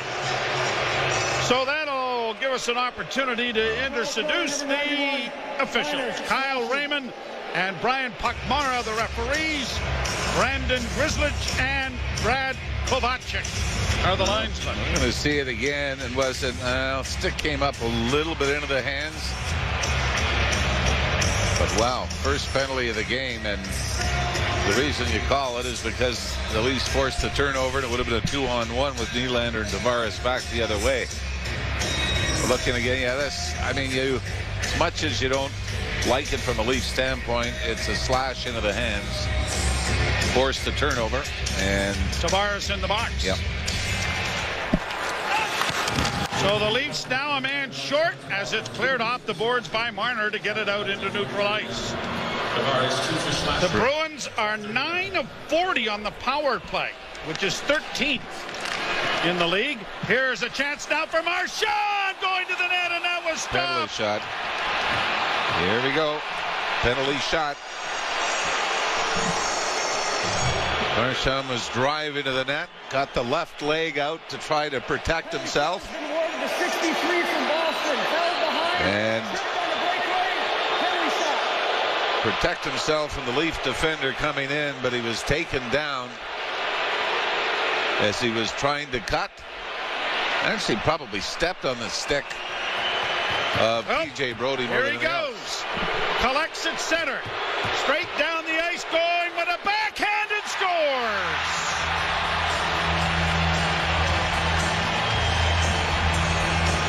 Brad Marchand scores on a penalty shot. And the Boston Bruins tie the game and still have the power play. Well, I think things are going well for Boston. Marchand makes a great move, comes right down the middle of the ice with speed. Fakes that he's going to shoot. It freezes Samsonov. And then Marchand goes forehand, backhand wide, and flips it up into the empty part of the net. He's 10 of 47 in shootouts. But he started almost in the Boston goal crease and had great speed coming through the neutral zone. And now the Bruins on the power play. A shot off a leg goes wide of the net. Marchand on the far boards. looking to play it back. It bounces and kept in at the blue line. Lindholm to Marchand. Marchand far corner, tried to center, and it went wide of the goal. Down along the boards now is Pasternak. Pass intercepted and launched high and down the ice by Brody. So Kyle Raymond has had a big part in this. First the penalty to Tavares, and then calling the penalty shot for Marchand. Bruins back to the point. Lindholm had it knocked away, and it's cleared to center ice. Leafs are not going to be able to get anybody exchanged, though. Brought in by Hall. Knocked into the corner off his stick by Riley, but controlled, and then Giordano intercepts, and he will send it down the ice, and the Leafs will get a wholesale change of penalty killers. Quickly brought by Krejci. Dropped back for Zacha. Up on the right wing side, second power play unit for Boston on the ice. Round on the boards for Foligno. Foligno trying to play it back to the point and has. Grzelcyk to the far side. Bruins in with a shot, and a glove save made by Samsonov and held for a face-off with 1 second left in the Tavares minor. That goal by Marchand does go down as a power play goal as well. But I remember Mitch Marner scored in the penalty shot in the playoffs in Boston. It went down as a shorthanded penalty shot goal. So the Leafs technically could have. That's a tough stat to swallow, I think, isn't it? So you could be 0 for 2 on the same power play. Yeah, on a 2-minute power play. Or actually, you could give up 6 or 7 penalty shots, I guess, in 2 minutes. Penalty expires as the Leafs get it down into the Boston zone, but the damage done. Game tied 1-1. Played to the line and in by the Bruins. Coyle sends it down into the corner. Tavares got it freed up for Nylander. Nylander working out at center. Works to the right wing side and in. Got a shot away, but a weak one that is easily caught by Ullmark and held in the Boston zone. And a face-off will come in the circle to his left. Marchand, a penalty shot. And the Bruins have tied the game at 1. You're listening to Molson Leaf Hockey on Sportsnet 590 The Fan and the Maple Leafs Radio Network. Do you want to bet on live sports? Then you need to try in-play betting at Bet365. In-play betting lets you make a bet while the game is still being played. Seriously, you can bet on things like puck line, the money line, total hits, touchdowns, next goal scorer, and fight outcome. Download the app now and see for yourself why Bet365 is the world's favorite sportsbook. Disclaimer, must be 19 or older, Ontario only. Please play responsibly. If you or someone you know has a gambling problem, visit connexontario.ca. Hi, I'm Hugh Herron, chairman of Heathwood Homes. Tradition means a lot to us. Our reputation for quality, service, and customer care are all part of Heathwood's tradition, and that has made us the most successful new home builder. Thousands of people are now proud to be living in a Heathwood home in one of our many outstanding communities, and you can too. Visit heathwood.com to learn all about our fabulous communities. With Heathwood, you'll be home at last. Pavlov's dog proved that irresistible incentives bring predictable results. Now, Nick Pavlov, broker RE/MAX West, is proving it again. With perfect staging, pinpoint accurate pricing, intimate Toronto neighborhood knowledge, the Nick Pavlov real estate team will achieve a predictable result for you. Your home, sold for the asking price or more, as soon as 7 days or less. You must be salivating at that. Nick Pavlov makes it happen. Morgan Riley makes us smiley. And again, it is Morgan Riley. This is Maple Leafs Hockey on Sportsnet 590 The Fan and the Leafs Radio Network. Well, a little bit of work done by the executive producer over here. Harmon. Pavel Bure has 7 penalty shot goals. Brad Marchand now 6, tying him with Mario Lemieux. Pretty good company. I don't recognize the other two fellas, but Bruins get it down to the side of the Leaf goal. Cleared into the corner, kicked along there by Giordano, who has lost his stick in the fray. It's in behind the Toronto goal. Now, Sandin couldn't make a play with it. Marner taken to the boards. Giordano has managed to get his stick back, which is going to help. Played up on the boards and batted out at center ice and down into the Bruins zone. And it's going to be an icing call, or is it maybe it's gone into the Boston bench, maybe, and they're whistling down. So the Leafs will be able to change, but the faceoff is going to be in the circle to the left. You know, that's a smart play by Mitch Marner. I know he was criticized a couple of games for turnovers, especially two in Anaheim. That saw the Leafs blow a 3-1 lead in the third period. But there the Leafs are running around a little bit. Giordano had lost his stick. Finally, just knife it out of the zone. Don't look to make the pretty play or the fancy outlet pass that could get you into more trouble. Leafs control the faceoff, got it to the line, but it didn't get out. Bruins keeping it in along the boards. Krejci along with Pasternak. Pasternak tries to play into the corner, too well covered. Leafs will get it back of the net. Morgan Rielly has skating room and gets it up on the left wing. Long diagonal, shoot it into the right wing corner. Pasternak chased by his numerical counterpart Nylander, but the Bruins get it out into the center ice area. Liljegren trying to use the blue line as a safety valve. Got it ahead. In across the line goes Kerfoot. Kerfoot on the far boards into the corner for Rielly. That rolled right out in front of the net, but Tavares couldn't get a stick on it. Kerfoot now steals. Back to the blue line to Hall. Hall playing it into the corner, had it knocked away, and then played high to center ice, and Brody goes back to recover. TJ Brody up on the wing off the stick of Simmons. Simmons one-handed it back of the net. He and Engvall collide with a man. Puck along the boards with Yarncrook. Back to the point, and a drive by Brody is snared by Ullmark and held for a face-off again in the Boston zone. Leafs again couldn't get anybody to the front of the net. Engvall and Simmons were being blocked out, so relatively easy save for Ullmark to just butterfly and throw the left hand out.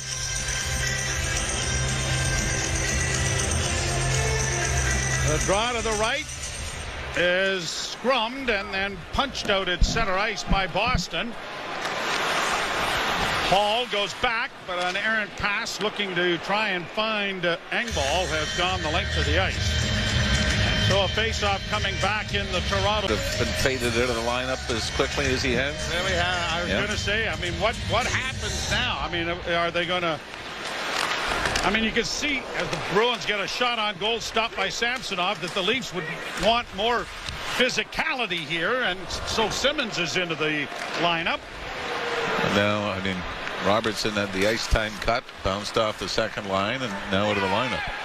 Brought to center ice by Hall. In on the right side, plays into the corner. Now swings it around the boards, but it's going to go a little bit too far, and Nosek got it to the blue line, but didn't get it out.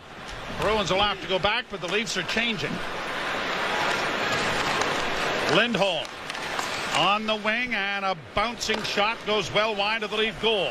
Hall trying to chip it along. Got it to the line, but not out. Kept in by Zboril. A shot wide of the goal, the rebound. Hall knocks it into the corner. Bruins with it again. Backhanded by Foligno around back of the goal.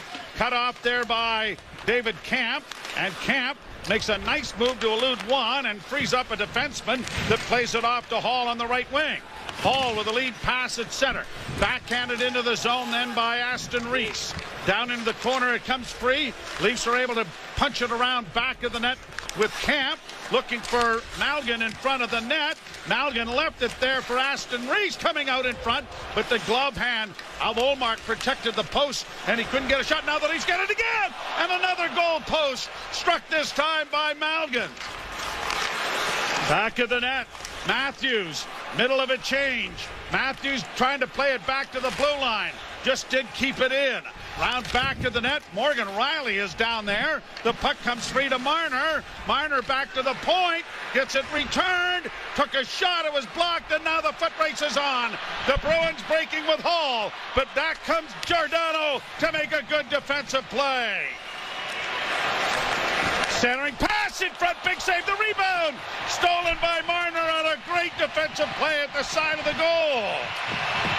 Matthews the other way, sends it down into the Boston end. It's been a whale of a hockey game. Long shot steered wide by Ullmark. kept in on a shot well wide of the goal by Brody. Centering pass and a deflected just wide. Pasternak in the far corner trying to get it out. And Brody is going to skate it off back into his own zone. Liljegren, the pass ahead to the line. Bunting slid by a Chet, tried to get it in front, had it knocked back to the net for Tavares. Tavares, back it comes to the point. Liljegren closing, big save, glove hand comes out without the stick in it. And Ullmark is able to cover up on it. That is shot number 20 for the Leafs, just past the midway mark of the second period, and the action has been end-to-end. You're listening to Molson Leaf Hockey on Sportsnet 590, The Fan and the Maple Leafs Radio Network. Hit him, boy. The Intact Insurance app is your perfect driving companion. It's got Crash Assist, which automatically detects a crash, a handy proof of insurance, and you can even add roadside assistance, because you never know. All at the touch of a finger. Oh, and it won't complain if you miss the high notes. Now that's peace of mind. Count on the Intact Insurance app to make it intact. Restrictions apply. Finding a job in today's market can be a challenge. Whether you're looking for work or wanting to change your career direction, JVS Toronto will help you get the right job. Together with JVS Toronto employment experts, you'll explore new job options, create a strong resume, build an appealing online profile, prepare for job interviews, and connect with employers, all for free. Your job is waiting for you. JVS Toronto will help you find it. Get started today. For more information, visit jvstoronto.org. As the days get shorter and nights longer, Forcefield Protective Clothing wants to remind pedestrians and cyclists to be aware of their visibility. Stay highly visible and keep safe by incorporating some high visibility gear into your wardrobe. That's why Forcefield Protective Clothing created High Vis Day for pedestrian safety awareness. During the week of November 7th, visit highvissafety.ca for free giveaways and discounts store-wide. Stay visible and stay safe this daylight saving season. Forcefield Protective Clothing, safety apparel engineered for Canada. The next best thing to being at the game and a little more affordable. Toronto Maple Leafs hockey on Sportsnet 590 The Fan and the Leafs Radio Network. Face-off coming in the Boston zone to the left of goaltender Linus Ullmark, who has faced 20 shots, 13 by the Bruins on Ilya Samsonov. Matthews with the opening goal in the first period, and Marchand scoring on a penalty shot in the second. Lindholm gets it ahead. Zacha chips it in on the right side. Coyle down into the corner. Leafs trying to play it free. Still free as Riley got tangled up there. Now Frederick for the Bruins, taken to the boards. Liljegren has him tied up. Tavares looking for the puck to come free. It comes back to the point, though. Here's Coyle trying to work in, or Clifton trying to work in, sending it around back of the net. Nicely chipped along there by Liljegren, and the Leafs are going to get it out. Just a really simple play. Chipping it by the forechecker there by Liljegren, and allowed Riley to get the puck out. Now Nylander is upended, and Tavares is hunched over and heading for the bench without a stick as the puck is down in the Toronto zone. I didn't see what happened there. Did you, Jimmy? No, the only guess is maybe Nylander's stick came up and clipped Tavares. Now here are the Leafs getting it in over the line. Kerfoot spun and tried to shoot and fanned on it completely. Hall will move to try and keep it in and does. Bruins, though, are going to get it freed up, and DeBrusk gets it to the Toronto zone. Back the other way come the Leafs. And across the line, Bunting laying it around back of the net. Unable to get to it. DeBrusk tries to work up on the wing and get it out. The Bruins have launched it down into the Toronto zone, and an icing charge will come here, and maybe we'll get a replay look at Tavares. Tavares, the good news is he went to the Leaf bench, but he's still there. He is yet to go back. He got a stick. Wow, close to the eye there. So this would have come up under the visor. Is it Nylander's stick? Yes. Is it not? No. Yeah, I think it was. Yep. Nylander went tumbling past his captain, and as he was falling, the stick came up. I'm sure pretty anxious moment for Tavares when you feel that around your eye. Oh, Leafs are going to get a power play here. Leafs with it back in the Bruins zone. Out of the net coming, and won't get an extra attacker on as the puck is touched by Boston. And so the Maple Leafs are going to get their first opportunity with the power play. And the second period is brought to you by Express Pro. Make hiring easier with the workforce experts. Hiring is about finding the right person. So let the team at Express Employment Professionals recruit for you. Visit expresspros.com. And it's going to be Jake DeBrusk, or a holding penalty. They trying to latch on to TJ Brodie. Might have even been a little more holding the stick, but either way, the Leafs get their first power play of the night. 13:40 the time of the penalty. The Leafs win the draw. Riley to Nylander, back to Riley in tight, cuts it into the corner now for Marner. Marner down low, centered in front, the pass in front for Matthews. Good save made there by Ullmark. Marner trying to get it back to the blue line, and it's gone between the tandem out at center ice. Nylander works right back in on that right side, trying to drive the net, goes around back of the goal, sends it in front, they score!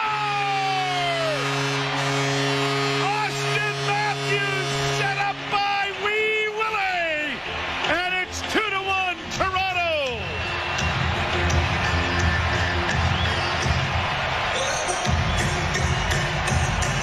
First multi-goal game of the season for Matthews, his fifth in the last 5 games. But it's all Willie Nylander, who comes over the line on the right wing boards with speed. Looks like he's going to drive the net, but instead stays around Lindholm, the defenseman, circles the goal, looks up and sees Austin Matthews standing amongst 3 Bruins. But nobody takes the stick away from Matthews. Nylander throws it to the top of the crease, and Matthews just chips it in to give the Leafs their second lead of the night. So Austin Matthews with his second goal of the game and his 6th of the season. And on the power play now, that is his 4th. And the Leafs lead 2-1, as both teams are credited with power play goals. Bruins with a pass at center. Krejci has it knocked away. Turning with it now is Malgin. Left wing side, Brodie. Brodie into the far corner. Swinging it around the boards. It's going to come to the line, but not out. Hall will keep it in. Down in back of the net. Aston Reese couldn't come up with it. Camp chipping at it. Malgin steals it back. Malgin saucers it back to the blue line. Kept alive now by Malgin. Malgin back to the point. Giordano a drive. And that was kicked away nicely by Ullmark. Leafs keep the puck in. Camp playing it around back of the net. Riley playing it off the boards and out. Marner's going to get a bit of a gift assist on this, but your statistic about how he's done against the Bruins is getting better, isn't it? It's 28 points in 17 games, career against Boston. 4:38 left to play here in the period, and the Leafs with a 2-1 lead. Simmons chipping it in over the line. Trapped and kicked further by the Maple Leafs Yarncrook, but he couldn't get it into the zone deeper. The Bruins are getting it back into the Leaf end. Back of the net it goes, cut off by Zacha. Zacha engaged by Engvall. Engvall forces the puck wide. The puck back to the point, and a shot in traffic went off a leg. Now a shot whistled wide of the goal by Grizzly. Round back of the net, the Leafs chipping it ahead, and they'll get it out. Engvall will carry to center, trying to get it in deep, had it come back, and now he tries to shoot it in, only to hit Matthews.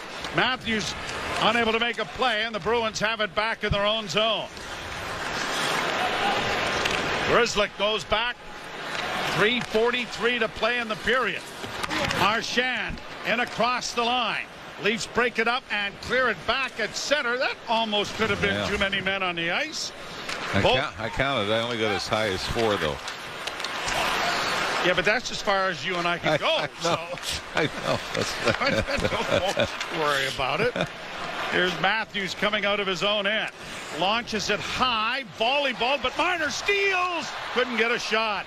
Puck up on the wing. DeBrusk getting it for Marchand. Marchand had it blocked there by Matthews. Matthews in against the boards, plays it through center ice. Bruins go back.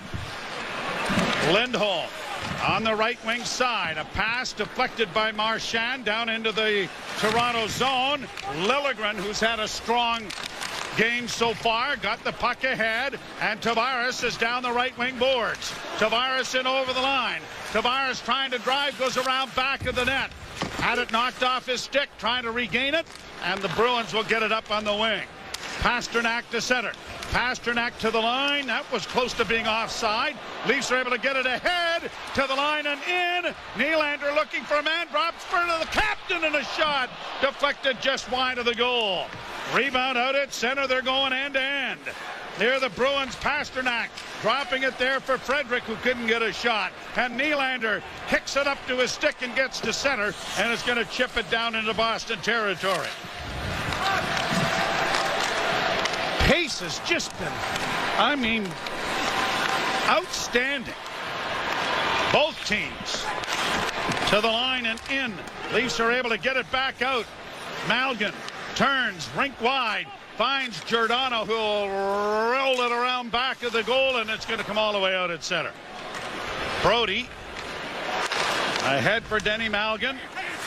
In tight there for Aston Reese, couldn't get free. Bruins back at center with Hall. Stood up nicely by Giordano. Giordano then is bowled over by Hall.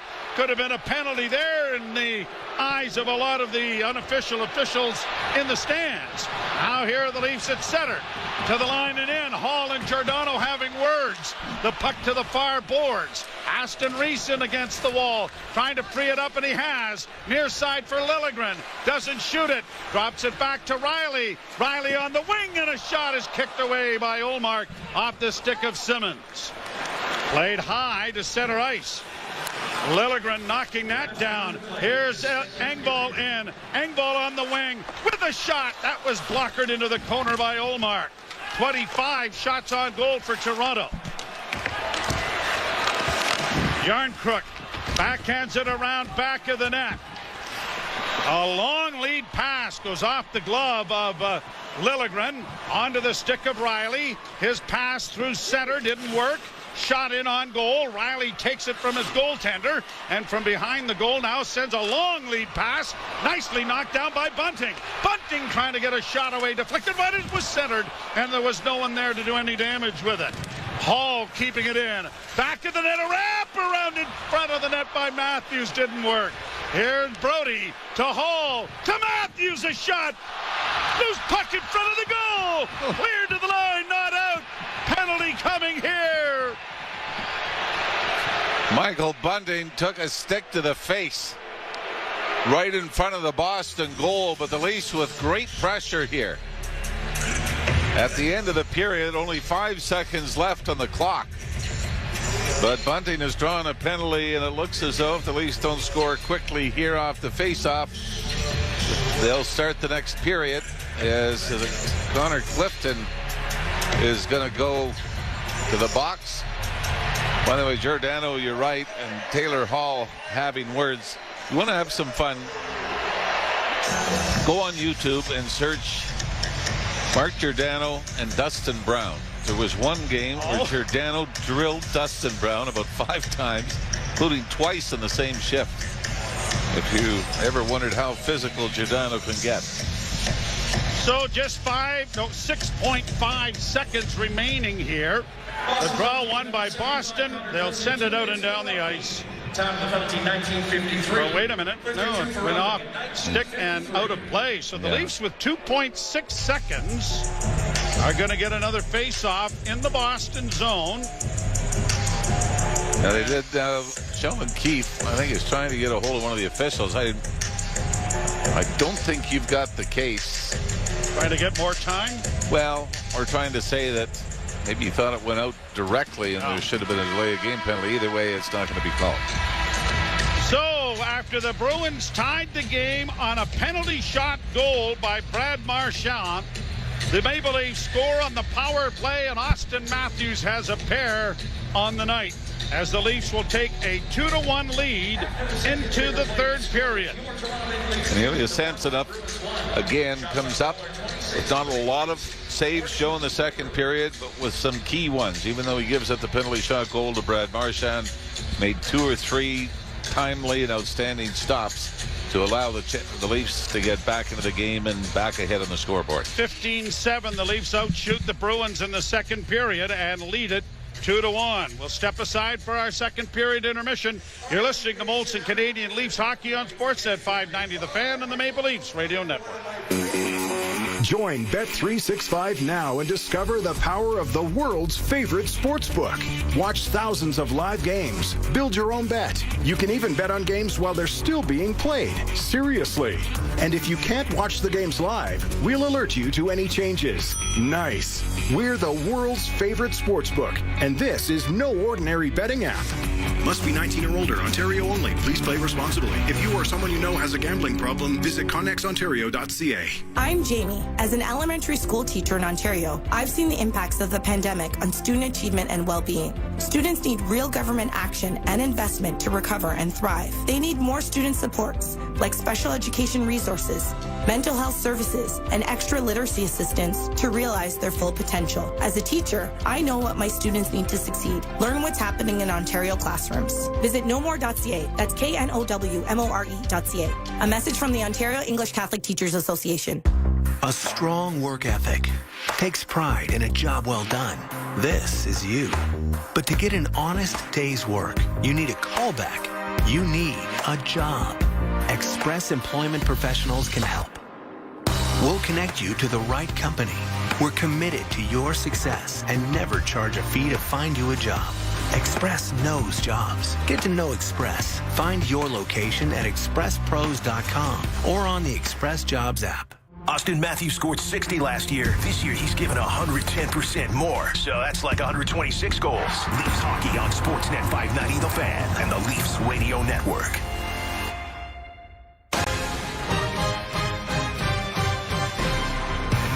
Nylander works right back in on that right side. Trying to drive the net. Goes around back of the goal. Sends it in front. They score!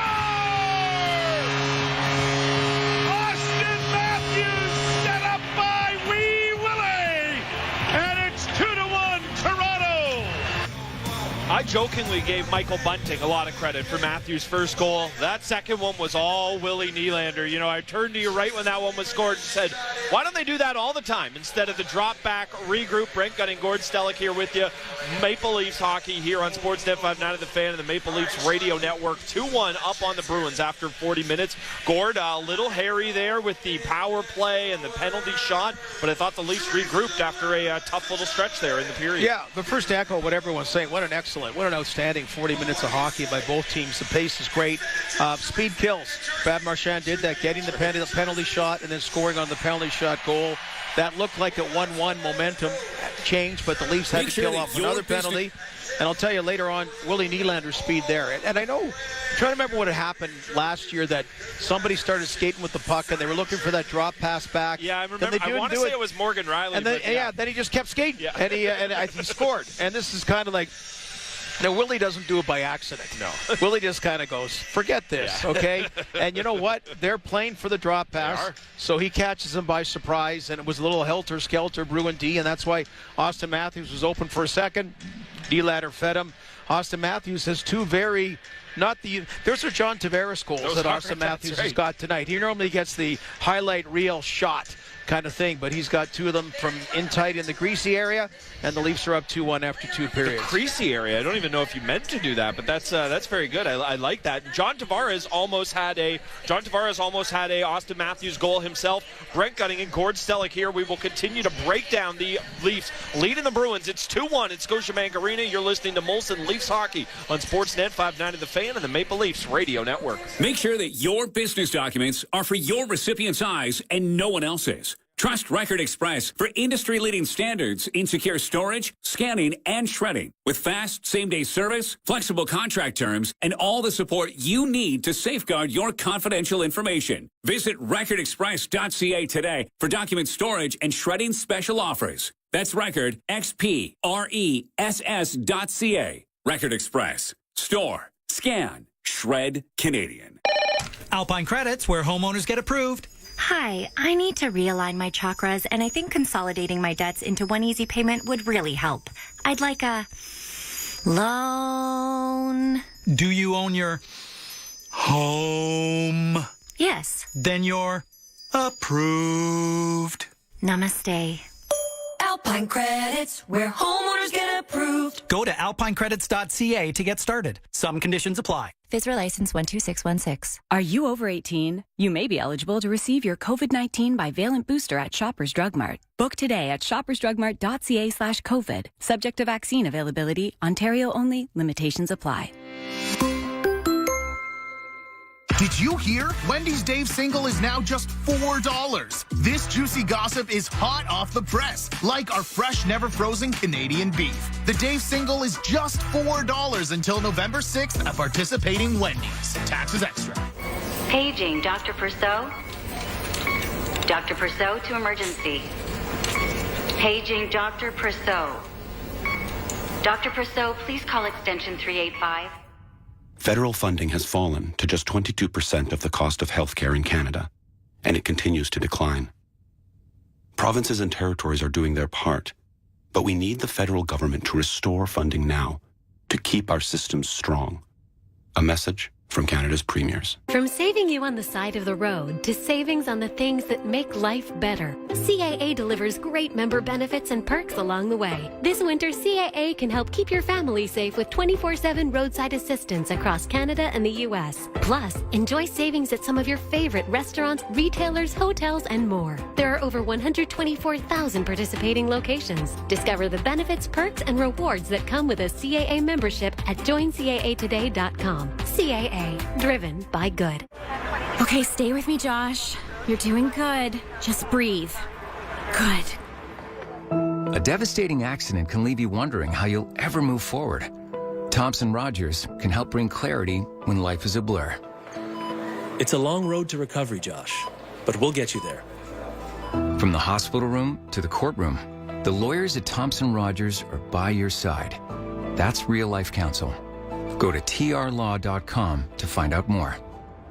This season on Sportsnet. The National Hockey League has returned. Doesn't get any better than that. All the incredible. A theatrical beauty from Connor McDavid. All the unthinkable. Oh my goodness, what a goal! All season long. Matthew scores! There's a new member of the 60-goal club.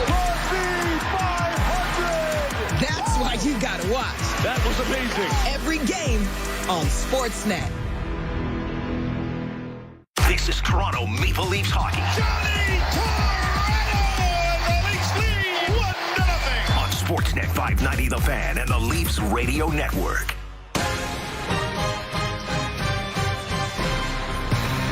Brent Gunning, Gord Stellick here with you at the second intermission. Leafs out shooting Boston. It's 26-14 on the scoreboard. That matters, though. It is 2-1 for the Leafs after 40 minutes here at Scotiabank Arena. I don't know what's gotten into Mark Giordano, Gord, but quite frankly, I'm here for it. I like it. There's a bee in his bonnet. Taylor Hall went at him. He went back at Taylor Hall. And, you know, Mark Giordano looked ornery in that Flyers game, and it just led over into a little bit of rough stuff at the end of the second. I always like it. A little pugnacity, a little animosity. I'm here for it. Well, a couple of plays, he had his stick whacked from him, and I think probably it was Taylor Hall. I don't know. So that kind of let the burr in his bonnet, and yeah, great team game. And quite often in games like this, when it goes so fast, they miss one of those regular breaks, so we have to make up with it. They compress us in the intermissions, but that's quite often what happens in the fast-paced games. You know, we are the Michael Bunting of this broadcast. You know, we do what the team needs, and what that is right now is we're going to come back with a little bit more of the second intermission. It is Gord Stellick and Brent Gunning here at Scotiabank Arena. Leafs up 2-1 on the Bruins after 40 minutes. Keep on listening to Molson Leafs Hockey on Sportsnet 590 The Fan and the Maple Leafs Radio Network. Every year, fans debate over the draft. Who's going first? At Chuck's, they already know. The top draft choice is that icy cold 18-ounce Molson Canadian you're holding, and it's just $4 at Chuck's during Leafs games. No wonder that at draft time, Canadians are always in high demand. Chuck's Roadhouse Bar and Grill. Food the way it ought to be. Price the way it used to be. Peoples of the Internet, I am Algorithm. Call me Al. My job is to take your job. Ha ha, just kidding. I am always full of funny ha ha pranks, like when you browse for an all-wheel drive online. Instead of serving up a capable Subaru to your IP, I deepfake you with a super lame SUV. Ha ha, I am laughing my hashtag off. Ha ha ha ha. Funny upside down face. Don't fall for fakes this fall. Get the real deal. Only at your Subaru dealer. Hi, I'm Hugh Heron from Heathwood Homes. I want to talk to you about our great country, Canada. It's a land of opportunity and a place I call home. For 50 years, Heathwood has been committed to building each home with the very best new technologies, ensuring that your home will be more energy efficient and sustainable than ever. Visit our communities at heathwood.com. At Heathwood, you will be home at last. No matter what NHL team you cheer for, when it comes to fighting cancer, we're all on the same team. We're all on the same team. Your fight can happen online. When you donate to hockeyfightscancer.com/NHL All-Star, you'll be entered to win tickets to the 2023 NHL All-Star Game, where you'll be granted access to the exciting Skills Challenge and other amazing events. The more you donate, the better your chances. Become an all-star in the fight against cancer. Visit hockeyfightscancer.com/NHL All-Star today. I'm Jamie. As an elementary school teacher in Ontario, I've seen the impacts of the pandemic on student achievement and well-being. Students need real government action and investment to recover and succeed. They need a learning recovery plan that provides the focused and individual attention they deserve. As a teacher, I know what my students need to succeed. Learn what's happening in Ontario classrooms. Visit knowmore.ca. That's knowmore.ca. A message from the Ontario English Catholic Teachers Association. Pavlov's dog proved the power of predictable results. And for that, Ivan Pavlov received the Nobel Prize. Now Nick Pavlov, broker Remax West, also receives awards. Also for predictable results. So have the award-winning Nick Pavlov real estate team provide a predictable result for you. Your home, sold for the asking price or more, as soon as 7 days or less. You must be salivating at that. Nick Pavlov makes it happen. John Tavares, center of your favorite team. That's center of your world.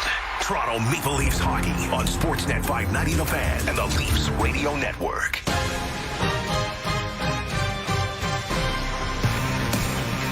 Leafs up 2-1 after 40 minutes at Scotiabank Arena. As always, we'd like to take a look at the NHL scoreboard, brought to you by Bet365. With Bet365, you can bet on things like player props, totals, or game outcomes across many different sports. 19 plus. Play responsibly. Ontario only. Gordo, lots going on a Saturday in the NHL. Yeah, aside from here, not a great night for Canadian-based teams. Right now, Vegas leads Montreal 2-1 after 2. Philadelphia leads Ottawa 2-1 after 2. Ottawa's only goal, Claude Giroux's 300th career goal against his old team.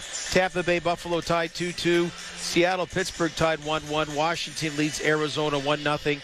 And Canadian-based teams, talking about Edmonton, they lost 6-2 this afternoon to Dallas. And Winnipeg Jets, I'll flip it around. They had a good one. They shut out the Chicago Blackhawks 4-0. Detroit shuts out the New York Islanders 3-0. Wow. In that Atlantic Division, these teams that are coming. And, man, what an ugly world of hurt for the Columbus Blue Jackets right now. Long flight home from Finland. They lost both games of the Global Series to Colorado. Today's game was by a score of 5-1. There you go. Hopefully nobody's doing Russell Wilson high knees on that flight home. Gord Stellick, Brent Gunning at Scotiabank Arena. You're listening to Molson Leafs Hockey on Sportsnet 590 The Fan and the Maple Leafs Radio Network. This goes out to all the safe drivers. To the drivers who live in harmony with cyclists. The ones who leave so much space between other cars, they never have to read a bumper sticker. And those who drive slower in fog, snow, rain, and construction, which happen to be Canada's 4 seasons. With CAA Insurance, your history of safe driving could get you savings on car insurance. Because you've earned it. If you're a safe driver, visit I'veEarnedIt.com to learn more. Auto insurance is underwritten by CAA Insurance Company. Ontario has a plan to get students caught up. It starts with kids back in the classroom all year. With sports, clubs, and field trips. It includes new tutoring supports and teaching new experiences in science, technology, engineering, and math. so students have the skills they need for the jobs of tomorrow. See our plan at ontario.ca/catch-up. Paid for by the Government of Ontario. With TELUS, you're a part of something bigger. We are helping make the world a better place by using our technology for good. TELUS Health is innovating to help make good health and well-being easier for all. From field to fork, TELUS Agriculture is improving our global food system. And we're investing in sustainable technologies to protect our planet. You can learn more at TELUS.com/purpose. Join us and let's make the future friendly. The new More Homes Built Faster Act isn't just about building new homes. It's about building hope and opportunity for newcomers, new buyers, and everyone in Ontario. It will help us overcome our critical lack of housing, reduce housing costs, and allow the building of 1.5 million new homes.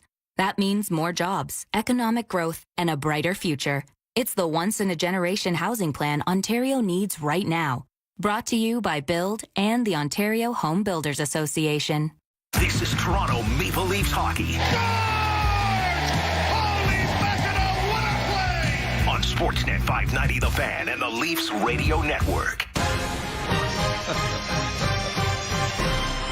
You give Gunning and Stellick enough time to get this stuff done, and now they have us come back early. Well, we can They're not getting paid extra for this. They're in charge of intermission. You know what, though? What?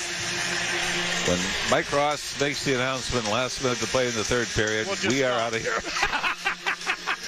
Right, we're not working any overtime here. No way. We're out of here. Yeah, you better tell those guys to get back in here. Everyone we've talked to, we just talked to Rob DeMaio. Yep. And we were talking about how there's been such great pace to this game. I mean, both ways. The Leafs out shooting the Bruins rather substantially, 26-14 after the second period. But both teams, Boston's opportunities really have come off the rush more than from a Toronto standpoint. But for the Leafs, they've really been able to put together some offensive pressure. Erik Källgren is in goal. Wow. And I'm not sure why. Well, Ilya Samsonov is not on the Leaf bench. Wow. Now the sidebar story has gotten quite a bit bigger. Well, especially with a game in Carolina tomorrow night. So you would imagine you already know who your starter is, since Källgren has taken over here in the third period. But now the Marlies are playing tonight, so getting somebody, yes, there's a lot going on behind the scenes all of a sudden, and this is all very interesting. But Erik Källgren is in goal for Toronto to start the third period. And that's a tough position, and that's where you hope the Leafs can maybe take advantage here with his power play to start the third. And good thing we had a little extra time to start the period to get all of this in. Yeah. So here we go. A huge turn of events. Erik Källgren in goal for Toronto. And the Maple Leafs will play it back. Now Källgren against the Boston Bruins is 2-0-0 with a 2.68 goals against average. And the buzz just went through this building with that announcement. Leafs on the power play, moving right to left in your radio dial. Here's Tavares in against the boards, trying to free it up. It goes around the wall and cleared to the line, but not out. Riley, a good play to keep it in. To Matthews. Back pass for Riley, who was picked off. Charlie Coyle trying to work it on the right side, and Riley made an excellent play. Matthews with skating room on the right wing. He'll get to the line and in. Holds on. Now he's into the slot. Didn't shoot it. Gives it off to Marner. Marner on the left wing boards, down into the corner to Nylander. Nylander back to Marner.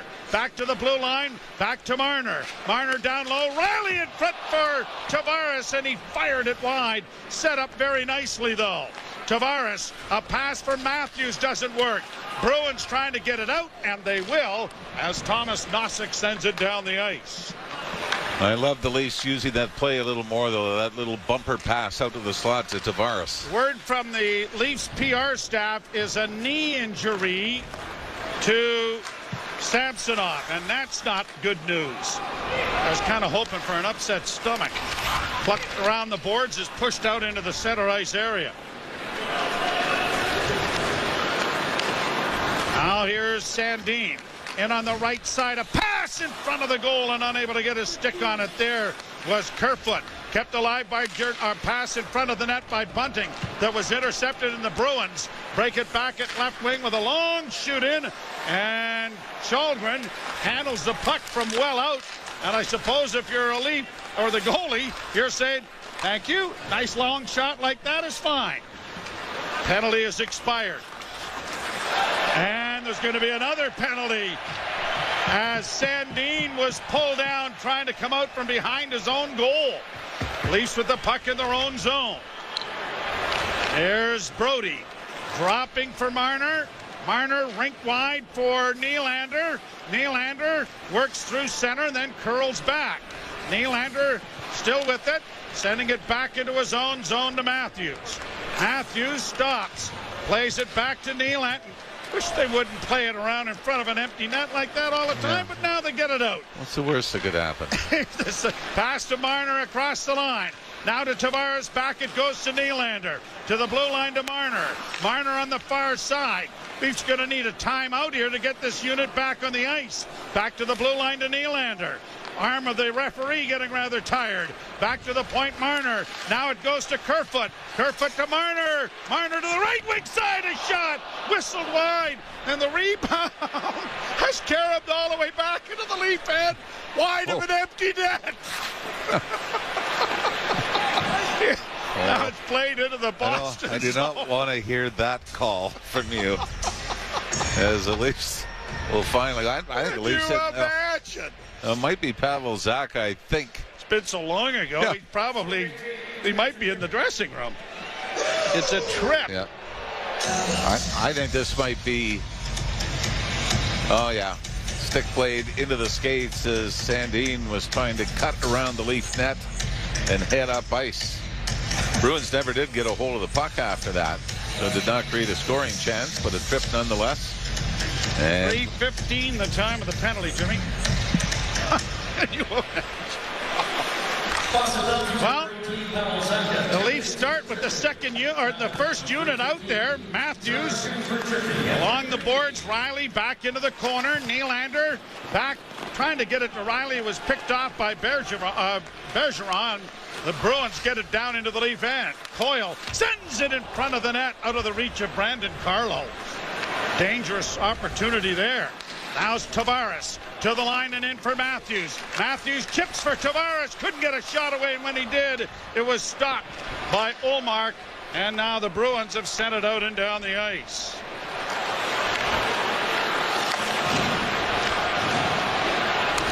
Brought out now by Riley. Riley on the left wing going wide. Swings it around the boards to the far side to Nylander. Back it comes to Tavares. Jammed to the boards there. The puck dug out by Tavares. Back to the point. Matthews to Riley. Riley off on the right wing side to Nylander. Nylander looking in front of the net. Goes back to the goal. Got it returned. Nylander in the corner. Yarncrook has gone to the front of the net. Matthews had it knocked off his stick. And it's come to center ice, and the rest of that first unit is heading to the bench. Fortunately for Matthews, that pass was right into his skates. Brought on now by Kerfoot with speed in on the left wing. Goes around back of the net. Fed it off on the wing. It comes back to the blue line. Sandin returns it to the side of the net. Bunting onto the corner. Trying to spin it back there was Denny Malgin. Got it to Yarncrook. Back to the point. And mishandled at the blue line there by Sandin. And it comes out at center. Leafs back in their own zone. Sandin will try it again. 8 seconds left in the penalty, though. Leafs get another defenseman on. And now here's Kerfoot working in on the left wing. Gets across the line. Kerfoot into the corner. Penalty is over. Slashing pass in front of the net by Camp didn't work. The Bruins bring it back the other way. Zacha onto the slot. A shot hit the goalpost. The rebound stopped by Giordano on the short side.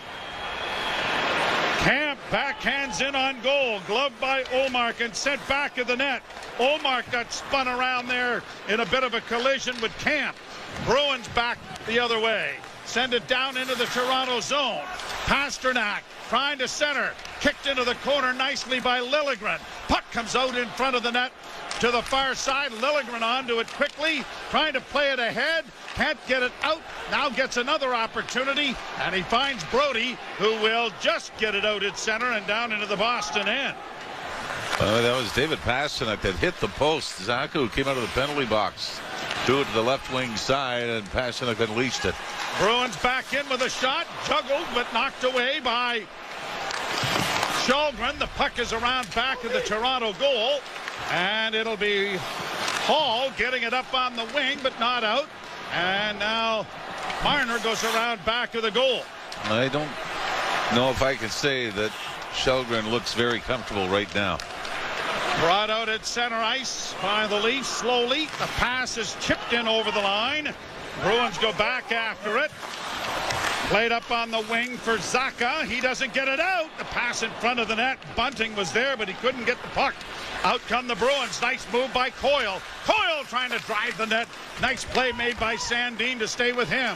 Coyle with the puck. Pass in front. Intercepted by the Leafs. Flipped high to the line and in. Trying to get to it was Bunting, but it goes down into the corner and out of his reach.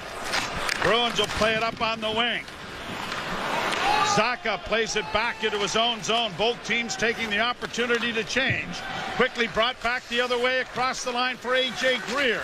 Stolen back by Brody. The puck goes to Nylander. He's going to ring it around, and it'll bounce out at center ice. Tavares unable to get it away from the defenseman. But back into the Toronto zone. Bruins pressing down into the corner, one-handed by Frederick into the far corner. Tavares got there first, got it ahead for Brody. Brody gets it up on the wing, and the Leafs get it out at center, and Nylander sends it the rest of the way into Boston territory. The pace has just been frantic from the start of this game. Shot down into the Toronto zone. Riley pushes it on to Engvall. Engvall is the last man and almost gave the puck away, and Simmons now restores it and shoots it in. Cleared to the line and out by Boston. Quickly brought back by the Maple Leafs. Simmons with a drive, and it's into the chest of Linus Ullmark and held for a face-off. Not many stoppages of play. 9 minutes played here in the third period, and it's 2-1 Toronto. You're listening to Molson Leaf Hockey on Sportsnet 590 The Fan and the Maple Leafs Radio Network. I have a question. Aren't commitments meant for people, not phone plans? I mean, if I ever promise till death do we part, you can bet it's not going to be to unlimited data. That's why I like Public Mobile. They keep things casual. There are no long-term contracts. Which, look, if we're being honest with each other, it's just better that way. I can't be tied down to a phone company, and neither should you. Public Mobile. Mobility on your terms. Public Mobile is not to be held responsible for any potential breakups this commercial may have caused. Alpine Credits, where homeowners get approved. Hi, I'm looking to upgrade my kitchen. Bathroom, Mom. We need an extra bathroom. Emily, hang up. Ugh, this is so unfair. Sorry about that. No problem. I need a loan for some home renos. Well, do you own your home? Of course. I'm the owner. Then you're approved. Enjoy your new kitchen. Bathroom! Alpine Credits, where homeowners get approved. Go to alpinecredits.ca to get started. Some conditions apply. Fizra license 12616. Ugh. Warm up for the season at McDonald's. Starting November 8th, enjoy a medium McCafe premium roast hot or iced coffee for $1 plus tax. Or a medium latte or cappuccino for $2 plus tax. For a limited time at participating McDonald's restaurants in Canada. Prices exclude delivery. Dell Technologies provides growing businesses with tools to do incredible things. Because we believe there's an innovator in all of us. For advice on smart PCs powered by Intel V Pro that's built for business, call a Dell Technologies advisor at 310-DELL. Can't beat this Leafs coverage. Not in our barn. Toronto Maple Leafs hockey continues on Sportsnet 590 The Fan and the Leafs Radio Network. This is the Hockey Fights cancer game for the Maple Leafs, and little Leo Koliakovo was out with Dad presenting a jersey to a fan. Young man that contracted leukemia when he was just a little wee tyke. And after a lot of work, is doing quite well, thank you very much. Doesn't look like the old man at all, though. Incredible, isn't it? Oh, does he? Here the Bruins with Bergeron sending it down into the left wing corner, and a penalty coming. Marchand has sold it. And an interference call coming against the Maple Leafs, with the Leafs leading 2-1. What are we at now, Joey? A 3-2, Mr. Ralph, but they did have a penalty shot. No, it's 3-3 now. Oh, is it 3-3? Yeah. Tavares for slashing. Brody, Brody was the penalty shot. You're right. Yeah, so it was on the board. Yeah, it wasn't a penalty. You don't. Yeah, so it's 3-2 in power plays, but they are 1-for-1 because of the penalty. Yeah, shot. 3-for-3 based on infractions. Yes, thank you.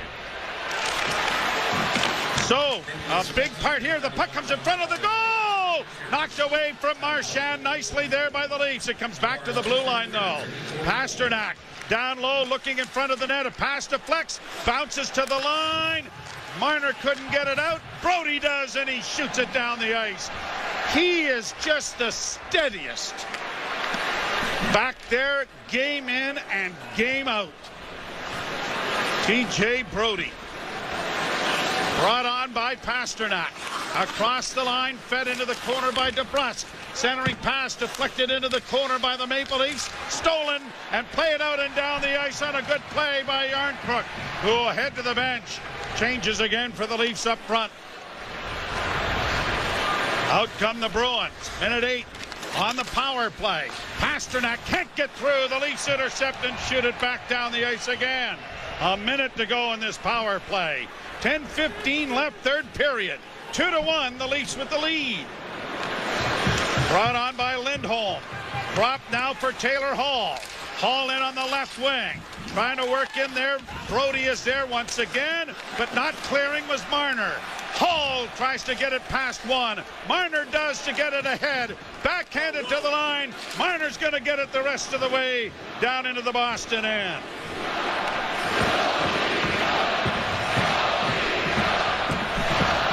Scotiabank Arena now full of penalty killers. Brought on by Hall.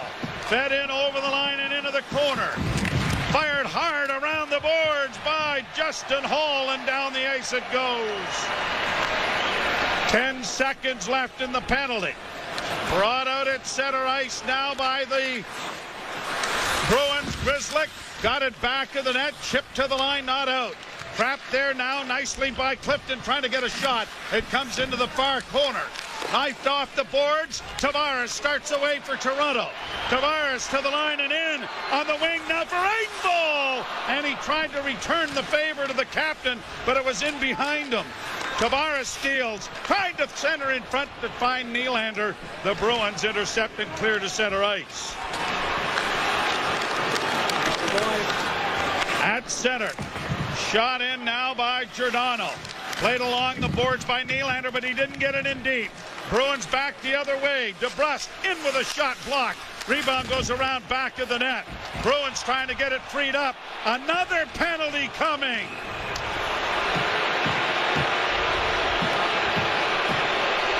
What are we at now, Joey? 3-3, Mr. Ralph. Oh, there we go. But they did get a penalty shot on so they one get of the their, asterisk. This is Brian Puckmara again with the call. And Sandin has gone for boarding. So this great game that we've talked about is bogging down now. Wow. Anyway, 8:30 to go, third period, 2-1 Leafs. You're listening to Molson Leaf Hockey on Sportsnet 590, The Fan, and the Maple Leafs Radio Network. Do you want to bet on live sports? Then you need to try in-play betting at Bet365. In-play betting lets you make a bet while the game's still being played. Seriously, you can bet on things like puck line, the money line, total hits, touchdowns, the next goal scorer, fight outcome. Download the app now and see for yourself why Bet365 is the world's favorite sportsbook. Must be 19 or older, Ontario only. Please play responsibly. If you or someone you know has a gambling problem, visit connexontario.ca. Every year, fans debate over the draft. Who's going first? At Chuck's, they already know. The top draft choice is that icy cold 18-ounce Molson Canadian you're holding, and it's just $4 at Chuck's during Leafs games. No wonder that at draft time, Canadians are always in high demand. Chuck's Roadhouse Bar and Grill. Food the way it ought to be. Price the way it used to be. Pavlov's dog proved that irresistible incentives bring predictable results. Now, Nick Pavlov, broker RE/MAX West, is proving it again. With perfect staging, pinpoint accurate pricing, intimate Toronto neighborhood knowledge, the Nick Pavlov real estate team will achieve a predictable result for you. Your home, sold for the asking price or more, as soon as 7 days or less. You must be salivating at that.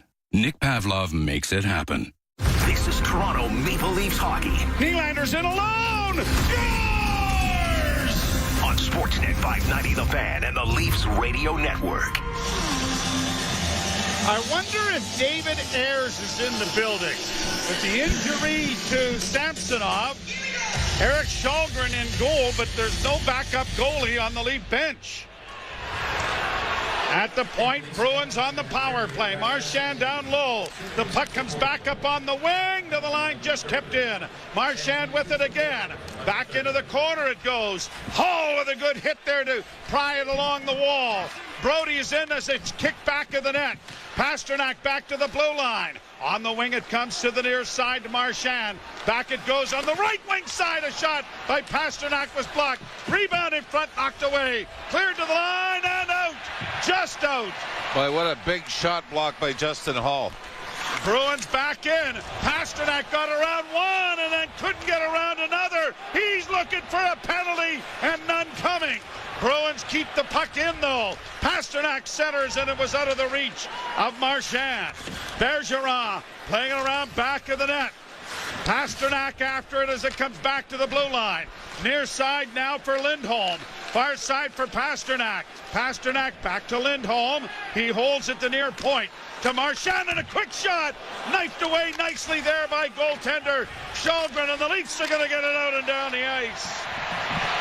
And the second unit will come out for the Bruins. 7:12 left to play in the third. 35 seconds left in this power play. Bruins to the line and in. Chip it into the corner for Taylor Hall. Hall knifes it back for Foligno. It goes to the point. Trapped there by Grzelcyk. Grzelcyk against the boards. Knocked down and tripped up was Riley, but no call. Back into the corner, Zacha. Plays it around the boards. It'll find the near side. Krejci sends it back of the net. That was a penalty. And a pass then by Riley is intercepted. Bruins in front of the goal. Big save made. Cleared to the near boards. Leafs are not going to get it out, though. Here's Foligno working into the corner. Foligno still with it with a shot. Good save made by Eric Källgren. Another shot. Källgren down, and he's got it.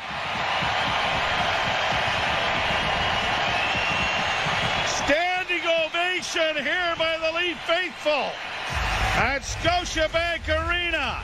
And as much as you might be upset with the officials putting the Leafs down in consecutive times here in the third period, the Leafs got away with two penalties. Bruins probably got away with one. Trip on Riley, block earlier in that power play. Leafs win the draw and are back at full and even strength. But Bunting doesn't get the puck out on the wing. Bruins into the corner. Round back of the net, far side for Charlie Coyle. Lost it there, and the Leafs now break it out at center and just get it into neutral ice. Matthews, Bunting, and Nylander on the ice because Marner was penalty killing. Sandin plays it to the Boston blue line. Bruins lose it there. Matthews couldn't bring it in. Bruins one-handed in over the line. Coyle sends it into the corner. Sharp angle shot goes wide. Rebound to the line, not out. Kept alive by Boston, who are pressing here. Shots are 28-18 favoring Toronto, but the Leafs will break it out finally, and then turning back with it, Sandin to allow teammates to change. It has been a whale of a hockey game. The pace has been just breathtaking. Shot back down into the Boston zone. Bruins back in their own zone. 5:11 to play. Up on the right side, Carlo shoots it into the Toronto end. Justin Hall drilled into the boards there by Pasternak. Puck is knocked in along the wall. A big crowd in there. Hall returns the favor to Pasternak, drilling him into the sideboards. Bruins come out with it. Bergeron back of the net. Hall does a great job tying up Pasternak, and Brody is going to get the puck out for him. Justin Hall had the Boo Birds the other night. He's had a strong performance here this evening. Chipped along the boards, but unable to get to it was Camp. Camp now playing it to the other side. Aston Reese just needs to get it out, and he does. All right, Justin Hall has been steady, if not borderline spectacular in defending tonight. Here's DeBrusque getting it down into the Toronto zone. Morgan Rielly reverses for Brody. Can't get it by the forecheck. It's up against the boards in the far corner. Brody had it in along the boards, and the Leafs are able to get it out, and now a foot race for it. Down the wall, Malgin can't get to it. Bruins trying to come back, and Malgin's back checking. Took it away. Toronto will get it out into the center ice area, courtesy Liljegren. Bruins with it again. A rink bypass intercepted by Austin Matthews. Got it ahead for Marner. Marner in with a backhand that went well wide of the net. Foligno for Boston. Ahead for Krejci. He can't get into the Leaf end cleanly. Marner plays it back to the Boston zone. Grzelcyk, rink wide for Krejci. Krejci, a spinning move. Drops it off. Got it onto the wing for Coyle. Coyle plays down into the corner. Rielly is able to sandwich it ahead. Marner trying to chip it up the boards, couldn't. It comes to the point, long shot wide of the goal. Kept in by Boston. Centering pass knocked down by the Leaf netminder. Puck knocked free and cleared off the glass. High to center ice, and the Bruins will go back. Leafs are getting a change going. Sent into the Toronto zone. Leafs are kind of hanging on here, but they've done a pretty good job of limiting chances and blocking shots. Cleared back down into the Toronto end. Marchand in against Brody. Brody got the puck knocked up on the near wing. Puck along the boards. Tavares can't get it out. Here's Pasternak with a shot that's blocked by Nylander. Pasternak loses the puck. A lead pass trying to find Willie, and it was just out of the reach of Nylander's stick. 2:18 to play. Great battling, though, by Nylander. Force the turnover, clear it. Bruins in on the wing going wide. Now trying to center, and they do. It comes back to the point to Lindholm. Lindholm with a shot. Pad save made. Leafs trying to get it out. And against the boards, they'll chip it ahead. Engvall needs to get it out, and he does. Nylander getting to center, a diagonal shoot, and bounces to the goalkeeper. And Ullmark, with 1:49 left, will force a face-off in the Boston zone. And will the Bruins call timeout here? Not immediately, if they are. We're still a commercial break behind, but because we're now in the final 2 minutes, the ice crew has been forced back to wait. And I think this plays into the Leafs' favor. Jim Montgomery is, if he's not calling a timeout, he's sure taking his time making the player change. Yep. And, well, the official is certainly giving an ample opportunity to, wow, that that was a long change. Camp, Yarncrook, and Engvall are out there for Toronto. Bruins win the faceoff. Play it up on the wing, and now brought out by Grzelcyk, who now circles back into his own zone, keeping an eye on Ullmark. Grzelcyk to center. Hall gets the pass and got it in over the line. Leafs trying to flip it out, and do. 1:24. Grzelcyk goes back behind the Boston goal. A pass up ahead on the left wing, and there goes the goaltender. Coyle got in over the line. spun it around the boards. It'll be trapped in the near side by Marchand. Marchand to the side of the goal. Shot stop, rebound! Was swept aside on a great play by David Camp. Kept alive by Marchand. Back to the point it goes on the far side. Centering pass, knocked away by Camp. Into the corner, Hall battles for it. So does Brody. Puck along the boards near side for Marchand. Back to the blue line it comes. Riley looks for a man. Pass down low into the far corner. Bruins with an extra man on the ice.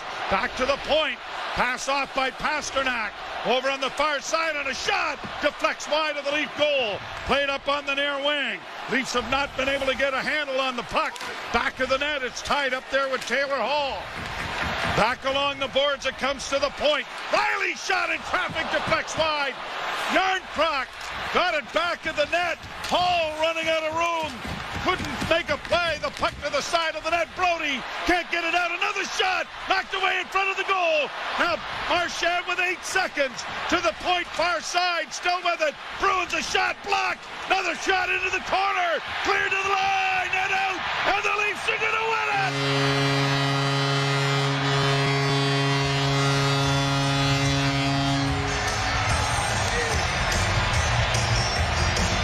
It's the type of game you look at this roster and say, why not more? Why not every night? Well, we said coming into this game, we're going to find out if the win against Philadelphia Wednesday night was a stepping stone or not.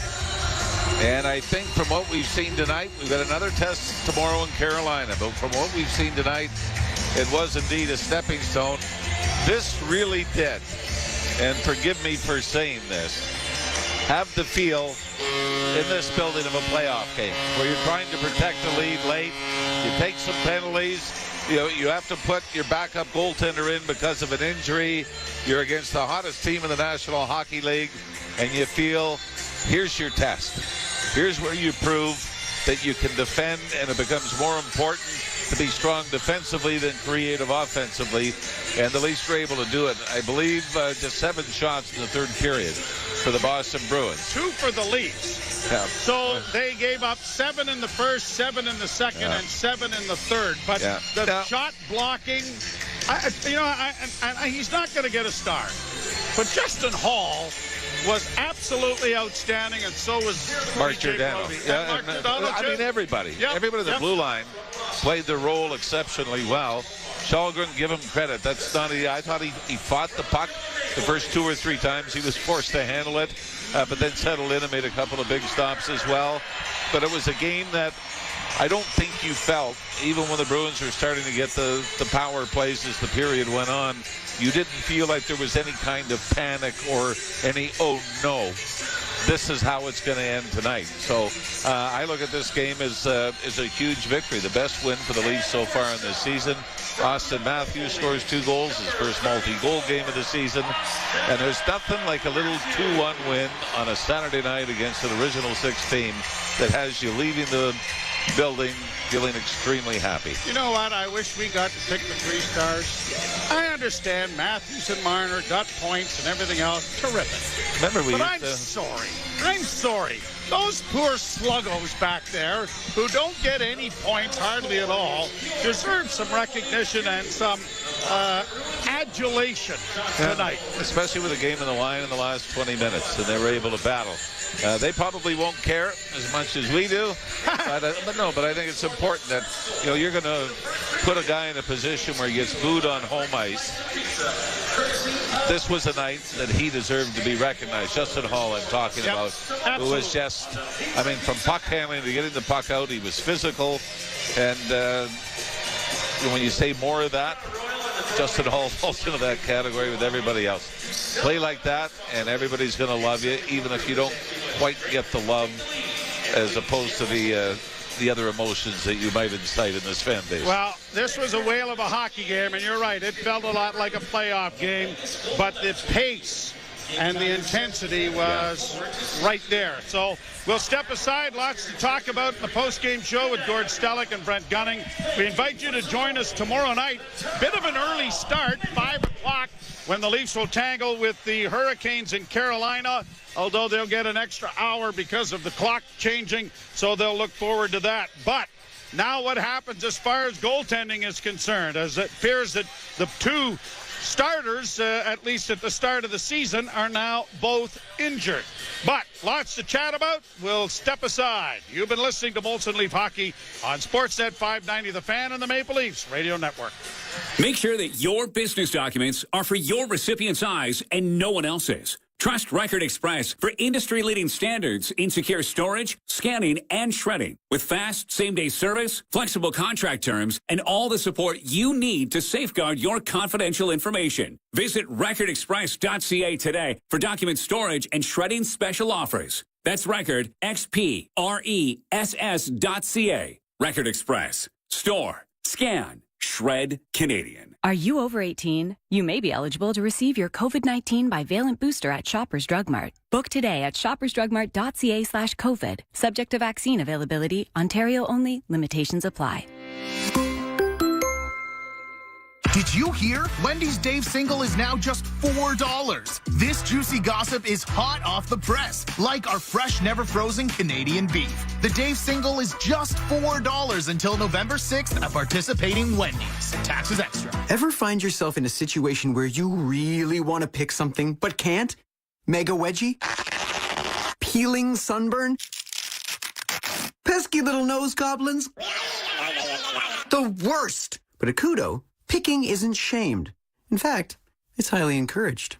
With our new Pick Your Perk plans, you get to personalize your phone plan with the free feature that makes you happy. Now, who wouldn't pick that?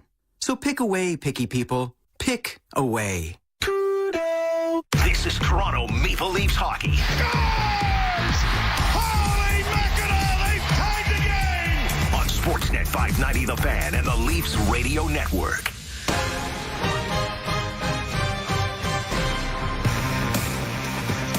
How about that? A little playoff feels here on a November evening. Leafs win 2-1 at home over the Boston Bruins. Brent Gunning, Gord Stellick. We will have a full, pretty much hour-long breakdown of what was a thrilling game. A lot of good, a little bad, including an injury to a Leafs goalie. A lot to break down, though. Leafs Nation is coming up right here on Sportsnet 590 The Fan and the Maple Leafs Radio Network. Been listening to Molson Canadian Leafs hockey on Sportsnet 590 The Fan and the Leafs Radio Network. Molson Canadian, proud partner of the Toronto Maple Leafs. Paging Dr. Purcell. Dr. Purcell to emergency. Paging Dr. Purcell. Dr. Purcell, please call extension 385. Federal funding has fallen to just 22% of the cost of healthcare in Canada, and it continues to decline. Provinces and territories are doing their part, but we need the federal government to restore funding now to keep our systems strong. A message from Canada's premiers. From saving you on the side of the road to savings on the things that make life better, CAA delivers great member benefits and perks along the way. This winter, CAA can help keep your family safe with 24/7 roadside assistance across Canada and the U.S. Plus, enjoy savings at some of your favorite restaurants, retailers, hotels, and more. There are over 124,000 participating locations. Discover the benefits, perks, and rewards that come with a CAA membership at joincaatoday.com. CAA. Driven by good. PC Optimum hacks are some of my favorite messages. Here's another great one. I went to Shoppers Drug Mart and couldn't resist a few beauty products. So I opened the PC Optimum app, loaded all my offers, and got 20 times the points. That's 30% back. So smart to turn things you need into things you want. From lipstick and mascara to piling up the points. That's how we make things better. Open your PC Optimum app and load your offers. The 20 times the points offer runs November 4th to 6th. Exclusive to Shoppers Drug Mart. Restrictions apply. Details in store and in the app. Today at TSC, save up to 35% on your favorite KitchenAid products at the KitchenAid 24-hour event. We're serving up great offers on amazing products like the KitchenAid Pro 600 stand mixer and more. Start holiday gifting and baking with 12 interest-free easy pay payments and free shipping. Shop the KitchenAid 24-hour event now at tsc.ca. Today's shopping choice. 439 Pizza Nova. 439 Pizza Nova. Ciao, I'm Dominic Primucci with a Pizza Nova Insider's Tip. For a tastier pizza, order it well done. It just tastes better. So come on, think Italian and taste the difference. Oh, Pizza Nova, pick up the phone and get a shout. 439 Pizza Nova. 439 Pizza Nova. Beef jerky. Teriyaki beef jerky. Barbecue beef jerky. Sweet heat. At GreatCanadianMeat.com, you'll find lots of yummy things to chew on. Smoky bacon. Peppercorn salami. Locally handcrafted, 100% Canadian. Pizza salami. Shop online and enjoy free shipping. German salami. Hungarian salami. Find something to chew on at GreatCanadianMeat.com. Oh, turkey prant. Don't worry, we'll turn the lights off when we leave, but we're not done yet. This is Leafs Nation postgame on Sportsnet 590 The Fan and the Leafs Radio Network. Marchand with 8 seconds to the point, far side, still with it. Bruins a shot blocked. Another shot into the corner, clear to the line and out, and the Leafs are going to win it.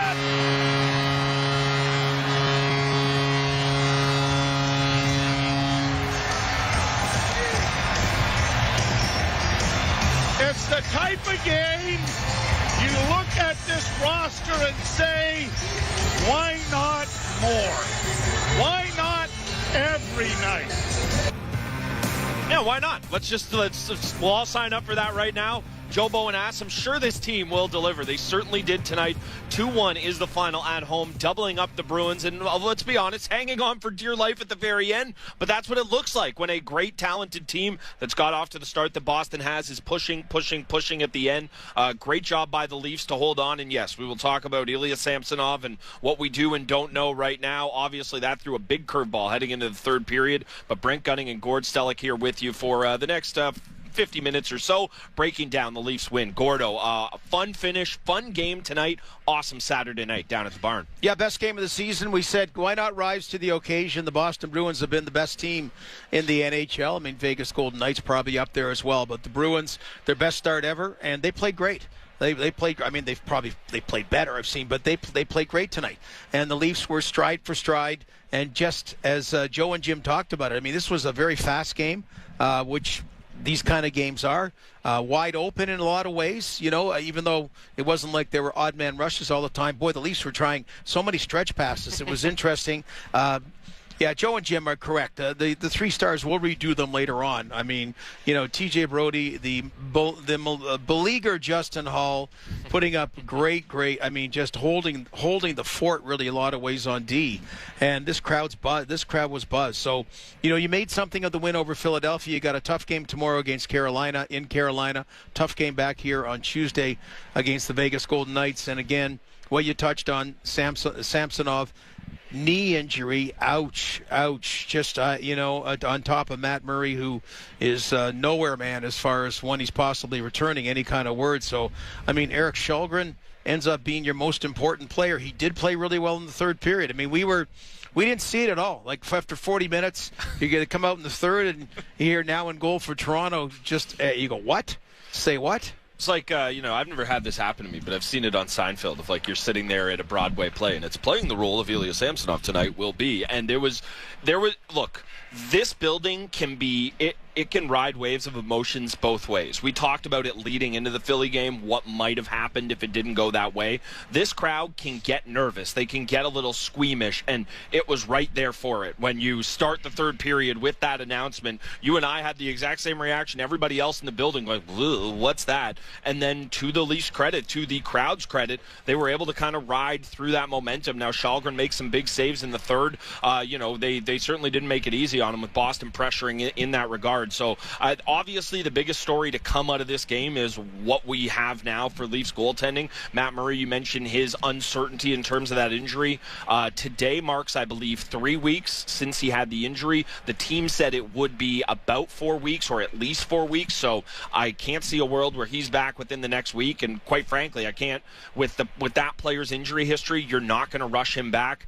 If it's Eric Källgren and who knows else, I guess the good news is that, like we mentioned in the pregame show, with Abe Kubel getting claimed off waivers, they do now have a contract spot, so there's a little wiggle room there. But yeah, I don't want to stray too far away from tonight's game, because this was an awesome hockey game, one of the most raucous I've heard this building for a regular season game in a while. But it's hard not to focus on what is now a massive question mark for the Toronto Maple Leafs. Yeah, I know what that. But you know, I'm a little surprised. The shots on goal were 28-21 for Toronto, and I think that's whoever picked the 3 stars probably put Linus Ullmark as third star. There's no way. But what impresses me is I can't believe the Bruins only had 21 shots on goal. And what it says was, and we talked about, and Joe and Jim talked about, T.J. Brody, Justin Hall, people sacrificing their bodies. I mean, the big block late. Leaf forwards, Leaf D, like sacrificing their bodies, because in the third period, and particularly at the end, I mean, the Bruins hell-bent for fury. They had complete control in the Leaf zone,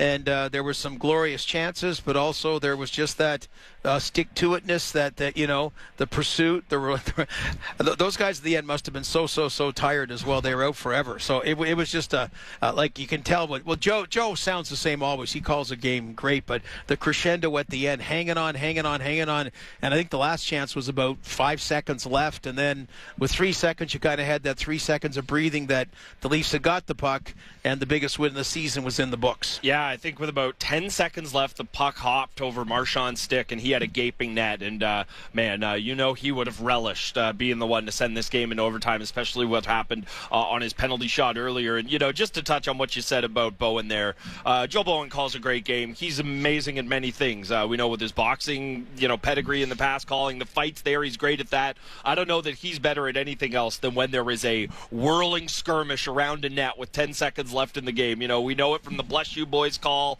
many moons ago with the Sundin goal against Carolina when it goes the Leafs' way, or them holding it on here. He just certainly knows how to kind of capture the excitement here. And again, just to go back to how this building was, this place was rocking. It's Saturday night. Boston's in town. Matthews scored a couple. You're coming off the Tavares hat trick. You had all of the recipe here for it, but this game more than lived up to it to allow this crowd to just continue to be in it. And it was great to see, because, you know, Gord, you and I have made this point so long as I've been lucky enough to be alongside you doing this. These fans can get crapped on a little bit of, playing the parade, and they're sitting there on their hands, and they're not getting excited. I understand where it comes from, because I remember the crowds of the past, but that is not the case in this building anymore. If you give these people anything to get excited about, give them any reason to want to be engaged and get loud and go Leafs go and all of that, they're ready, willing, and able to kind of take the ball and run with it. Yeah, and some, you know, like again, talk about it, and a rare penalty shot. I love penalty shots, though, and Brad Marchand, boy, he just went down with that kind of cockiness you don't like if you're an opponent, and put it in. Well, we always, you know, we have a ton of betting sponsors here, including Bet365, and we'll do the NHL out-of-town scoreboard in just a second there. Whatever the odds were on Brad Marchand scoring there, you know, we've had this conversation a lot this year, just with the penalty shots we've seen, or ones that maybe should have been called, of would you rather have the penalty shot, would you rather have the power play? Brad Marchand against this team in this building, you absolutely would rather have the penalty shot, because there was just no way he wasn't going to score there. And that's not too much of a knock on Samsonov. That's just that guy. He has a knack for moments like that, and it just felt like it was fait accompli that he was going to score on that penalty shot. And again, you know, it's boy, it seems like a long time ago, the Bruin Leaf series, but there's so many. The key players are still around on both teams. And you're wondering, here we go again. I mean, you can't get bogged down doing the playoff matchups at all, but you kind of think, okay, you're not hoping, expecting finally some kind of Maple Leaf playoff success. And last year was the Tampa Bay Lightning, and you know, this year it could be the Boston Bruins again. It really could, which I'm all in. I mean, I love those series. I didn't like the result in the end, but some of those games were incredibly memorable. And this is another, regular season game that was just that. Yeah, I'm a big believer in, hey, we'd all love an easy cupcake walk past the first round and all of this, but we've seen teams that you're supposed to beat. We have seen the Leafs all heavy favorites in series. Go back to Columbus, go back to Montreal, and it hasn't mattered. I always go back to the Red Sox when they finally snapped their title drought. It wouldn't have felt as sweet if they didn't have the 3-1 comeback against the Yankees, and I am not asking to need to come back from down 3-0 against the Bruins. Please, my heart can't handle all that. But there is something about how much sweeter would it be if the road to redemption or finally cracking through or whatever you want to call it came through this Boston team. And again, I don't know if my heart could handle it, but a playoff series between these two, if it looked anything like tonight, I think the rest of the league would gladly sign up to see that. Well, and the depth factor, which is definitely in the Bruins' favor. We've said about if you got Charlie Coyle on your third line, you're deep. But tonight, that's something that, and even Wayne Simmons on the fourth line. Like you had everybody being involved. You had everybody being involved, playing smart hockey, unselfish hockey. It was great. It was great. And so the question marks about the Leafs' depth against Philadelphia and in this game, solid four-line performances, which is what had been lacking and what they really need. Yeah, one other player I want to highlight. I did so in I think the first intermission. I definitely did so in the pregame, and I'll be honest. I'm surprised he looked the way he did in this game.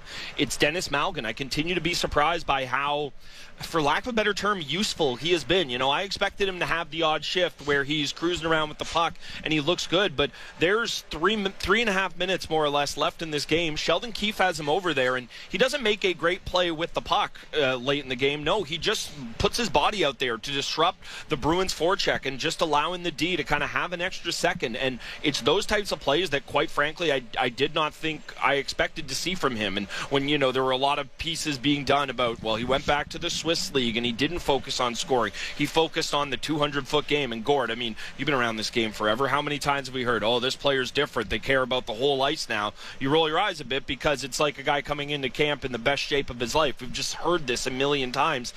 We've seen it with the Galchenyuk. Who knows how long this thing can stick for, but I once again was impressed with Malkin tonight. Yeah. No, and you got the individual side. Team side as well. One of the longer, when a delayed penalty is called against Boston, the Leafs actually had to make a shift. I don't know how long they've been, about $1.15 about that, almost, trying to make something to happen. That just shows you're really on top of your game. And then Bruins had not allowed a power play goal on the road. That's a stat. Their stats are. My jinx worked. Yes, but the stats are so fun. When you have a start like the Bruins have, the stats are incredible in your favor. And in this one, it was William Nylander, again, freelancing in that the power play at times, and it could be any team's power play when you get a little too predictable. And one is always that drop pass that the Leafs make to hit the player coming from behind at warp speed. And it's a good setup to use. Pretty well every team does that.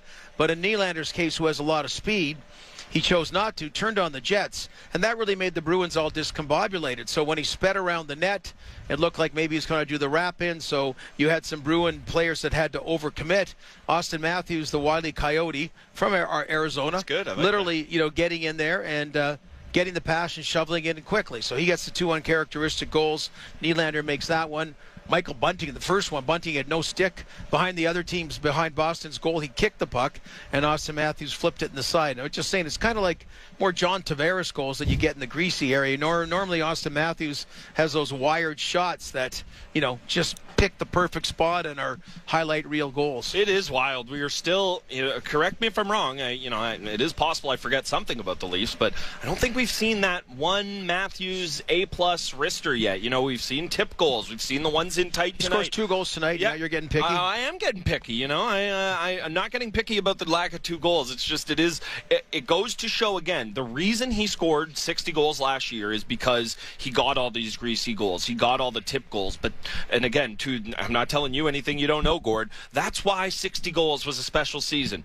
Everything went in last year. And not to say he's not going to go on a run, or he is in the midst of one right now where everything's about to go in for him, but it's just, it really does put in perspective just how special last season was with the 60. Well, that first of 2 today, just everything went in for him. That was one that just, there was very little space. But yeah, you're right. It just was one. Anyway, And I've talked about it many times. Some people say, he's going to get 70. No way.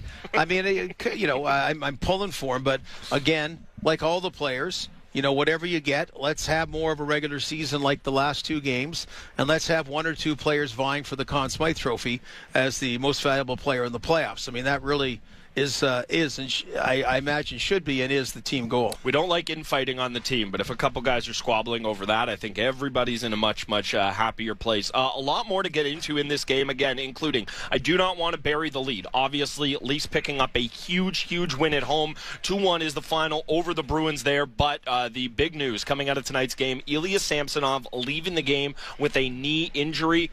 We will be a little unsure as what happens there. Maybe Sheldon Keefe has an update for us now. I'm not gonna speculate, but he's not going to be available tomorrow. Let's say that. Sheldon, what's your concern with the goaltending depth at the moment? Well, not many teams in the league are going to have 3 goalies injured in their system, and feel comfortable about that. But it's the reality that we have here right now. Lucky for us, Shalgren being the guy that has to come in and sort of clean things up. It's a position that he's been in and a position that our team has been in, and we are comfortable in that. What did you see otherwise tonight with the effort showing beating the top team in the league? And really from seeing like Neil think face-off guys are into this. We just found another level tonight. We just moved the puck better. We skated harder both ways. We knew that Boston was going to demand our absolute best if we were going to compete with them. And our guys, I thought, not only met that, I thought we established the pace of the game early, rather than just sort of feeling our way through it. That first 10-12 minutes was definitely the quickest, and I thought the best we've been all season. And that provided the foundation for the win. Not a lot of easy ice out there for either team. Not a whole lot of scoring chances at 5-on-5 for either team. Not a lot of scoring chances on special teams for either team. But they made good on their power play, and that they earned a penalty shot and made good on that. We got a power play and made good on it. And then obviously didn't love the penalties that we took in the third period, but the penalty kill. It's outstanding. Just one of those games where the guys were just absolutely committed and just seemed like they just weren't going to be denied tonight. About 10 days ago, we were all wondering when Austin would get going. He's obviously gotten going. What have you seen the difference in his play there? He's just stayed with it. I mean, I don't think there's been anything real different. It's just he's going to those spots. If you look where he scored both his goals tonight, those are areas that I don't think he had gotten to enough. Yet he had been getting there, and he'd been missing some of those, which were, virtual tap-ins that hadn't fallen for him. But he just continued to go there, continued to work. I thought both sides of the puck today. Without the puck, he worked just as hard as he did on offense. I thought all of our guys today had absolute commitment defensively. But yeah, it's in a game like this, offense is hard to come by. You need your big boys to step up, and Austin to get 2. I mean, big time play by Willie Nylander on the second goal too. Let's not overlook that. But that's what you need. And then guys played hard and defended. What do you think of Timothy tonight? I thought he looked really good. Have to watch the game back just to be certain, on all the detail of his game. But, I thought he moved the puck well. I thought he defended hard and well. Not an easy game to come into. For your first game, Lily didn't play any preseason, hasn't played any NHL games here yet. He's coming from the AHL. And this is a different level NHL than what we've been playing in. This was a different league tonight than we've played in the previous 11 games, both in how we played and how the opponent played. That was the type of game you get in the latter part of the season. So for Timothy to step in and look comfortable is a really good sign. When you guys lost Bobby Kubel on waivers, why didn't it work for him? Hard to put a finger on it, to be honest. A guy that we really believe in. I think he's got a lot of really good assets that came in, and that he did a good job for us physically. Just in terms of the fit with him at that line with Kampf and Aston Reese, it never seemed to click. That line, frankly, since we've made the switch, has gotten a lot better. So it just didn't quite work for him. But it's a guy that, from early in camp, I thought he was struggling in camp. which is sort of attributed maybe to a shorter off season than a lot of our other guys, and trying to help him through that and talk him through that.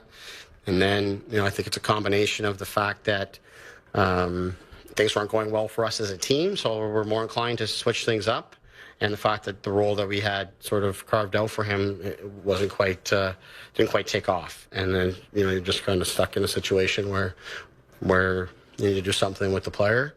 Wish him well. I think he did a really good job when he was picked up by Colorado last year, and I'm sure he'll do a good job in Washington, but unfortunately it didn't work for him here. What's the challenge with back-to-back in Carolina tomorrow? Well, the back-to-back's the challenge as it is, but we're gonna try to talk about that as little as possible, just because the opponent the opponent itself is challenge enough, so we just got to focus on that. But, competing how we did today is a real good sample of what it's going to be required. So let's kind of trap that in our mind and get out and try to do that again on the road. Thanks, Coach. Thank you. There's Leafs head coach Sheldon Keefe. Pretty blunt when asked about his assessment of the goaltending. Well, not great, and he's not going to play tomorrow. So, the Leafs head coach not too happy that the two 1A, 1B goaltenders he had heading into the season, now both of them on the shelf. Again, we are waiting for an update on Samsonov, but Keith stating there, and again, this shouldn't surprise anyone, it was a back-to-back. He got the start tonight. Samsonov unlikely to be available tomorrow. That is the big story coming out of tonight's game, but I don't, I'm torn, Gord. I don't want to bury the lead. The Leafs have no NHL caliber starting goalie. This is not something we cannot talk about here, but this was an incredible effort against the team that has been far and away the best team in the NHL, and I don't want to undersell that part of it either. Yeah, no, but just to kind of tie a bow on things, so, we heard from Sheldon Keefe. Apparently, he was injured on the penalty shot attempt, which was quite a while earlier. And insult to injury. I know. Our man, Armin, has come up, so they haven't announced it, but you're one. He mentioned a third goaltender. Joe Woll has had shoulder surgery. He's the young man they took in the third round of the Austin Matthews draft. Played at Boston College. Anyway, so. but just hasn't happened for him yet. Hasn't stayed healthy. So that's when he's talking about three goaltenders down. So just saying, Keith Petruzzelli.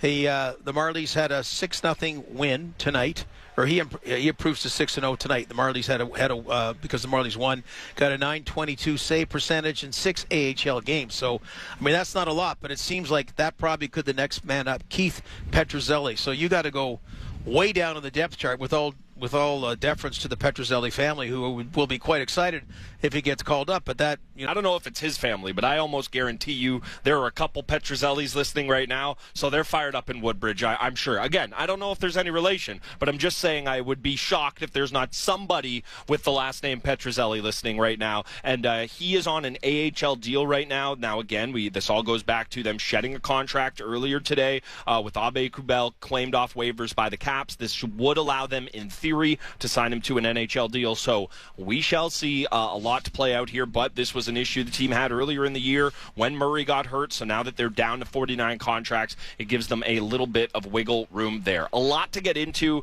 in tonight's post-game show, including our Molson 3 stars. We also got to give you an NHL scoreboard and continue to recap what was an awesome Leafs win at home on Saturday night. Leafs have now picked up 2 straight wins after a 2-1 win over the Bruins here at Scotiabank Arena. Keep on listening to Leafs Nation postgame on Sportsnet 590 The Fan and the Maple Leafs Radio Network. Hi, I'm Hugh Herron, chairman of Heathwood Homes.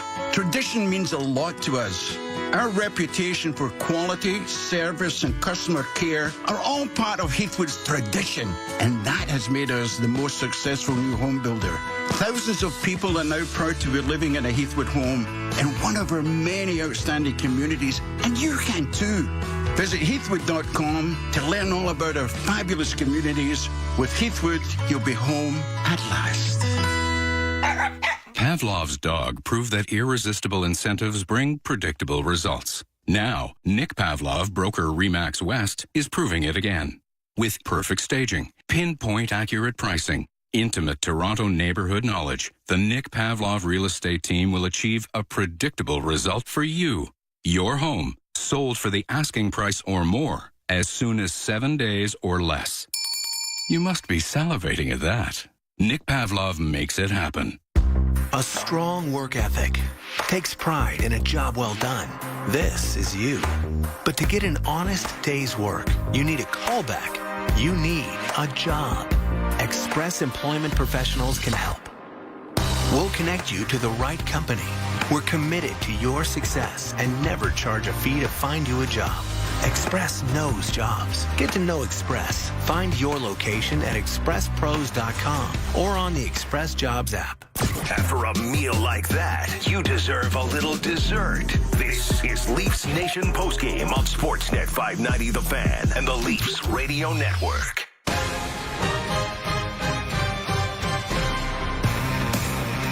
Back to the goal, Bunting, and now Matthews getting it free. Scores! Matthews!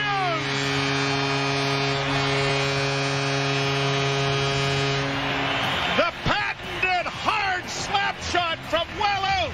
Well, maybe not. He was behind the net when he found a little bit of room and is able to just squeeze it home. This is filthy. That cool hip Jim Ralph. Yeah, filthy. Again, I maintain you and Ralphie are my youth correspondents, so I don't know what that says about me, but you... It's where the kids find him. He's so hot. He's Ralphie hot. talks to them. That's on right. their level. There you go. Jim Ralph, Joe Bowen, of course, always love hearing what they have He's always to say. filthy. They are. And that Austin Matthews, he's been known to be that from time to time there. Michael Bunting, good piece of work there, channeling his inner World Cup. I was watching some highlights getting ready for the show today, and World Cup coming up in 2 weeks' time. I didn't even realize that. Michael Bunting trying to audition for the team there. Did a great piece of work. He lost his stick, managed to free the puck, and he picks up the first assist there. Marner finishes the night with a couple of secondary assists, but we got to get into our Molson 3 Stars. Time for the Molson 3 Stars, brought to you by Molson Canadian and Gordo. And these are the real 3 stars. These are the real 3 stars, not the ones that were rewarded on the ice. We're going to go with first star tonight, Austin Matthews. You get 2 goals. You're finding your stride. You're the reigning Rocket winner. I'm going to give you the first star. TJ Brodie, second star of the night. He was awesome. We occasionally see him make these big, splashy stretch passes. He has the ability to wow us from time to time, but his game is often just so quiet, efficient. It had to be loud tonight in terms of his ability to kind of break up passes. Just had a great stick like he always does. Him and Hall were a really, really nice pair for the Leafs tonight. Yeah, no, absolutely. And honorary mention to Justin Hall, because he has, fans hopefully should be, well, you have to be in a forgiving nature, but assess what you've seen. The last 2 games has been a lot of positives from Justin Hall, who has had some struggles earlier. And number 3, we're being homers here because, there are a lot of great Bruin players tonight, but William Nylander and just his speed, setting up the Austin Matthews goal and just his presence. I liked it because it's almost like he seemed to thrive. The Bruins have that kind of speed, and the players on the Leafs seem to show, we got that kind of speed too. So that would be our 3 stars. Honorable mention to a whack of them. I have no idea how you could pick Linus Ullmark. I would pick Eric Källgren over Linus Ullmark. Well, I was going to say, look, he didn't have to be spectacular, and there were a couple of moments where he looked like he might have lost the puck. We've gone through this with Källgren. It is what it is, but for a guy to come in cold off the bench, face a team that we know what score effects are in this league, and when a team is down, they're going to push. They get some power plays late, and, it was not 10 bell save after 10 bell save, but to come in ice cold in a game that you have no expectations to play, you're probably sitting there getting yourself mentally ready for Carolina tomorrow to come in and pitch the shutout. Now, albeit in 20 minutes of work, you could not ask anything more, and I'm happy you brought it up because I strongly contemplated making it him over Nylander, and that's not a knock on Nylander. It's just I was very impressed with Källgren. Again, not that he was so impressive in terms of what he did, but to borrow your term, his comportment didn't seem stressed, didn't seem worried. Yeah, no, exactly. His comportment, that's important for a goaltender. I like, and this is the best team in the NHL, the Boston Bruins, and they did play like the best team. It's not like they had a stinker tonight. And if you've watched a lot of Boston hockey, man, it's been exciting. Think about it. They're still missing their stud on D, Charlie McAvoy. Yeah. Now the Leafs can sort of trump that, say we're missing 3 goaltenders, but you're missing your stud on D right now in Charlie McAvoy, and it's not just their incredible winning percentage. It's the way they've done it, And that was a concern before the Philadelphia game for the Leafs. It was, really aside from the Dallas and Winnipeg games, there hadn't been really even a couple of the wins hadn't got you going, and even like losing to some of those teams like Anaheim and Arizona you shouldn't used to, but it wasn't like, oh my goodness, the other teams came up with the best game of their season or whatever. So that's why tonight was like, okay, best game of the season for the Toronto Maple Leafs. Great night to have your best game of the season. It was hanging on for dear life at the end of it in many ways, but it was a great outcome, and you deserved the outcome. Yeah, you did. In terms of that, I echo all of what you said there, Gord. And then, something that Sheldon Keefe had mentioned in his postgame that I want to echo as well. I mentioned this in the Flyers game that you could see shades of it coming out. I thought the penalty kill looked as good tonight as it has all season. When this unit was at its best last year, yes, part of what the power kill, as we were calling it, was doing was creating all these shorthanded chances and scoring shorthanded goals, and that's great. But what really made this unit tick last year was their ability to just, the second a offensive player would bobble the puck or there'd be a bad read or you would take half a second too long, you just had two guys in your face and they pounced on you, and it felt like we had just saw a lot more of that kind of hounding the puck tonight from the Leafs penalty kill. Yeah, the old box is dead, okay? Yeah. It became maybe an aggressive box. You got to be aggressive, you got to push, and a lot of teams started using their best players PK, where it used to be, you'd have, two fourth-line players or two third-line players that would get extra time, and I agree with you about that tonight, that just being, particularly Boston, because boy, they move the puck. They do. The Leafs move it well, but Boston is the creme de la creme. That's what you're saying. That's what you want to do on the power play. I mean, they've been together for so long, and it's just going somewhere, and PK, you can, it can drive you in circles. And I like the Leafs' kind of aggressive format tonight. And again, that's where the D came in big about how they were on the PK as well. Yeah, just on the Leafs side of things, there were definitely longer stretches tonight for where you saw that kind of sustained offensive excellence. You mentioned it. There was a moment where there was the delayed penalty. They got a change going. They were able to keep possession for so long. But even just good momentum coming out of the power play, they get a goal on the power play, but the star players just seem to have that connection. They seem to have that chemistry. They're just gelling right now. And these things can kind of come and go throughout the season, and it's nice to see that the Leafs were able to, again, go back to building on that win against the Flyers. It just seems like you're really seeing that chemistry for their top players together right now. Yeah, no, you really are, which we weren't seeing at the end of that road trip. It shows how things can change. I mean, like Philadelphia Flyers, I know with the out-of-town scoreboard later on, but they stayed in Toronto for a few days. Mm-hmm. I mentioned seeing Chuck Fletcher, their general manager, after the game, just walking outside just on Front Street and that, and so they get a win in Ottawa tonight. So, they get much-needed points. And the Ottawa Senators, even though it's close, they're losing again. They are. They're losing again. And tonight was another example. Anyway, more about, again, the out-of-town scoreboard. Columbus coming back from Finland, 2 consecutive losses to the Colorado Avalanche. They're getting to a world of hurt now in that was the Global Series Challenge. So, yeah, it all changes, but you want to ride the positives longer than the negatives. And, St. Louis Blues have lost 6 games in a row. I mean, that shouldn't happen when you're talking about winning a Stanley Cup. And even, the Leafs, like, great teams don't lose 4 in a row like they did at the end of that road trip. So we shall see. We go back to last year. I think it was February when they had their first 3-game losing streak, which kind of puts in perspective how dominant they were last year and how slow a start it was, because they didn't even do that during the awful start to the season that we saw at the beginning of last year leading into Chicago. And, hey, we know the story, but guess what? We're through that part of the book. Leaf seasons, they tend to go in patterns. Unfortunately, slow start, disastrous start has been the way, but maybe they can pick up where they left off last year. Once they kind of found their footing, it took them a long, long time to be knocked off stride. That is Gord Stellick. I'm Brent Gunning. We will continue to break down a Leafs win at home on Sportsnet 590 The Fan and the Maple Leafs Radio Network. We're live with NBA Rookie of the Year Scotty Barnes, fresh off the court. Welcome to the Subway. Eat fresh, refresh. Tell us your thoughts on Subway's new rice bowls. This is news. What if we call it Bowlway? Okay, how about we take a look at these ingredients? Seasoned steak, rice, avocado, chipotle sauce. Delicious. Bowlway by Scotty. Subway. Eat fresh, refresh. For limited time, save $3 with code BOWL3 only on the Subway app. Freshly prepared for your order at participating shops. Terms apply. The next station is Spadina. Spadina Station.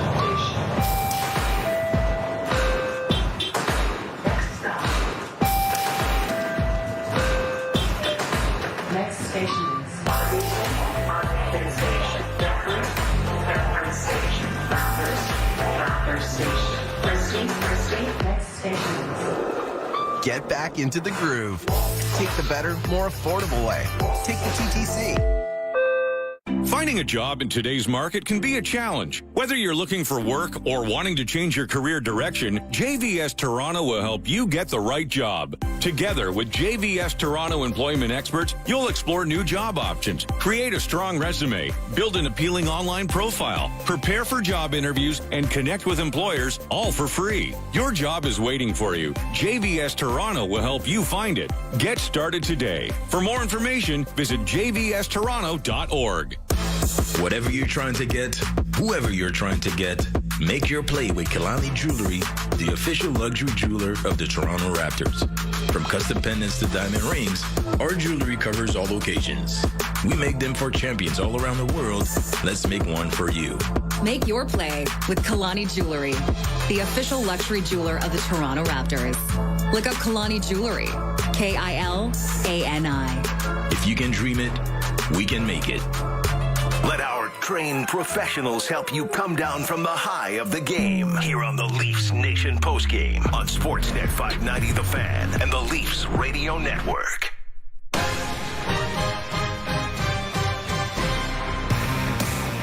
Nylander works right back in on that right side, trying to drive the net, goes around back of the goal, sends it in front, they score! Austin Matthews set up by Wee Willie, and it's 2-1 Toronto. Sing it, Bonesy. Joe Bowen on the call. An incredible setup by William Nylander to effectively gift Austin Matthews his second of the night. A pair of goals for Matthews. That would be all the Leafs would need in a 2-1 win over the Bruins. Gordo, Saturdays always busy across the NHL. The NHL scoreboard is brought to you by Bet365. Download the app and see for yourself why Bet365 is the world's favorite sportsbook. 19 plus. Play responsibly. Ontario only. What have we got going on, Gordo? All kinds of action, like you say, on a Saturday, and you look at, holy mackerel. So Arizona beats Washington 3-2. Okay, so that's why Washington's claiming everybody on waivers right now. And then the Seattle Kraken 3-2 win in Pittsburgh. The Seattle Kraken are proving they're real a year later, more like the Vegas Golden Knights, and Pittsburgh is in a world of hurt. Tampa Bay beats Buffalo 5-3. Philadelphia 2-1 win over Ottawa. Claude Giroux scored his 300th career goal for this in the NHL for the Senators against his old team. Kind of neat, but they did not beat them.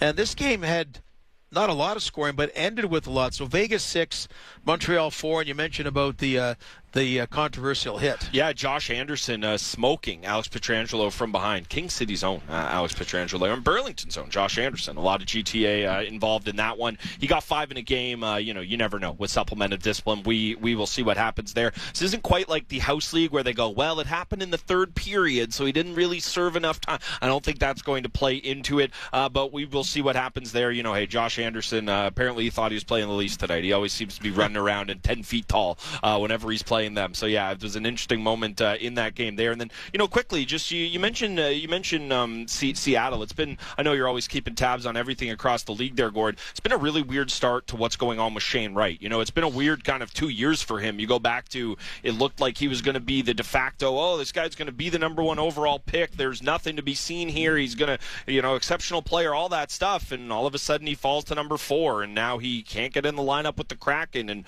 when he is in the lineup, he's not playing, that many minutes. It's been an odd start there. So, good for the Kraken that they get that tonight. Yeah, and apparently talking there, no, they don't. Everyone assumes he's going to go back to junior. There's 2 things they can do. One is he can go to the American Hockey League for 2 weeks. It's a conditioning stint. So either if you have an injury or if you've had 5 healthy scratches. So it's limited to 2 weeks. So they'll probably pick a period where they got a whack of games and loaning him to the World Juniors for that other experience. So it seems like that's the plan they have in place there. Now, meanwhile, some of the other games, Dallas, we talked about Wyatt Johnston. He's up there. Now, he's not an 18-year-old. He's a 19-year-old. So has he hit the 10-game yet? He has, okay. So Dallas has beat Edmonton 6-2. Gosh, Edmonton at home. Meanwhile, Winnipeg, a 4-0 win over Chicago. Jack Campbell calling himself pathetic after And this time he was correct. Yes. Because quite often with the Leafs, he took the heat, and he said, Jack, you actually played pretty well. No, Jack, you didn't play well. And you haven't really played all that well this year.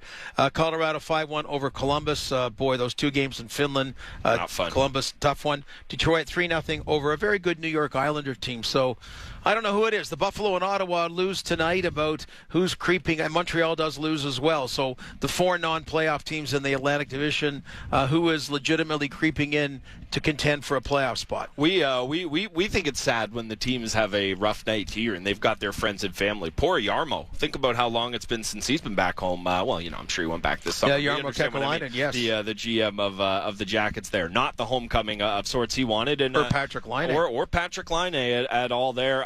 One game on the go, one of the late games. Early goal for the Canucks. Former Leaf, Ilya Mikheyev. I'll be honest, Saros would have loved to have had that one back. It was a little weak, but hey, Ilya Mikheyev will take it. And, obviously it was never going to work out money-wise or term-wise here for him, but I don't think there'd be anybody that watched him play for the last couple of years that wouldn't love to see him find success with the Canucks. He'll be here next Saturday. Bruce Boudreau and Ilya Mikheyev and company, the one visit by the Vancouver Canucks. But I agree, and that's where, you don't really have one of those players this year that you're saying, okay, let's get all weekend. That's what's disappointing. Well, and also, he didn't do number 58. I do worry he's going to be a Michael Bunting. Yeah.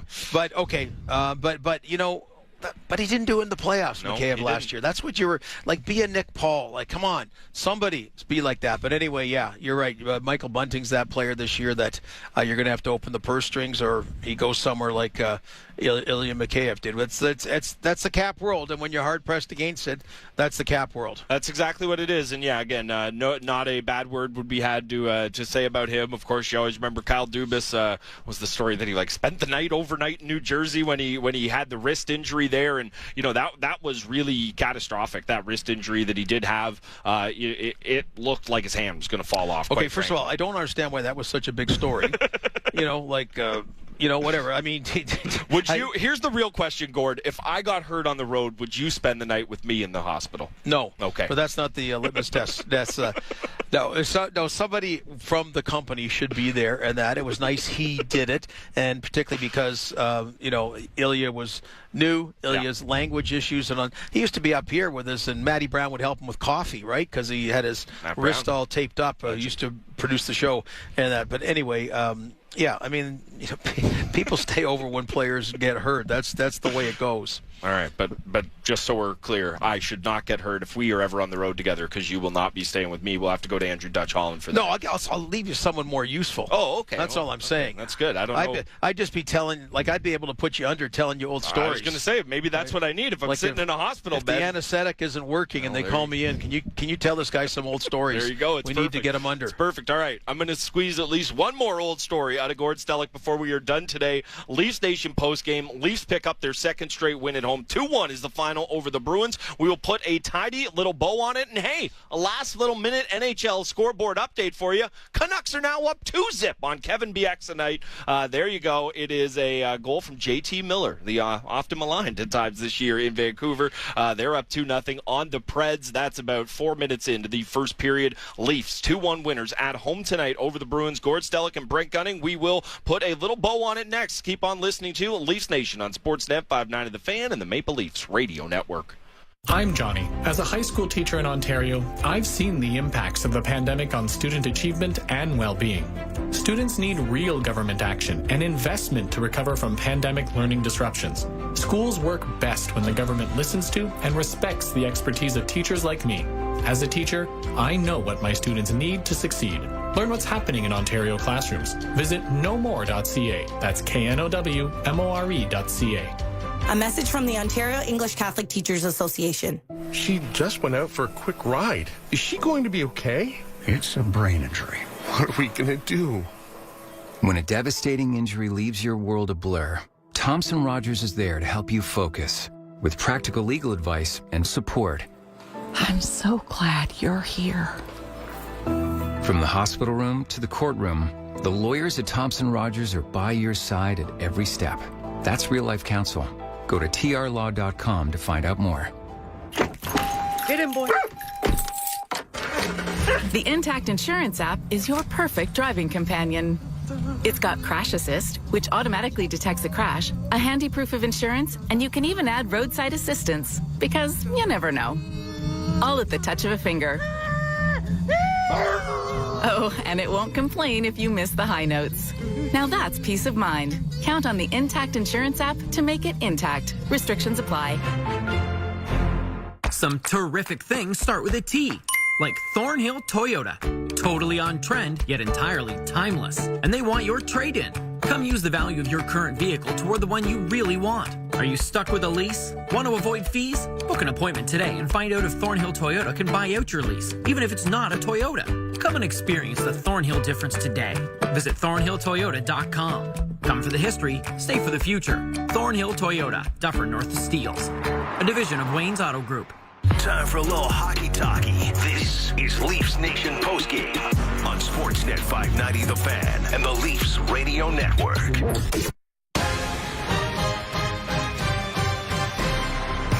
Marchand with 8 seconds to the point, far side, still with it. Bruins a shot blocked. Another shot into the corner, clear to the line and out, and the Leafs are going to win it.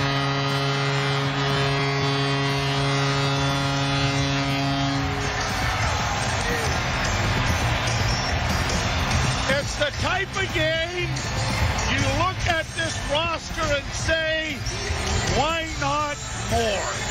Why not every night?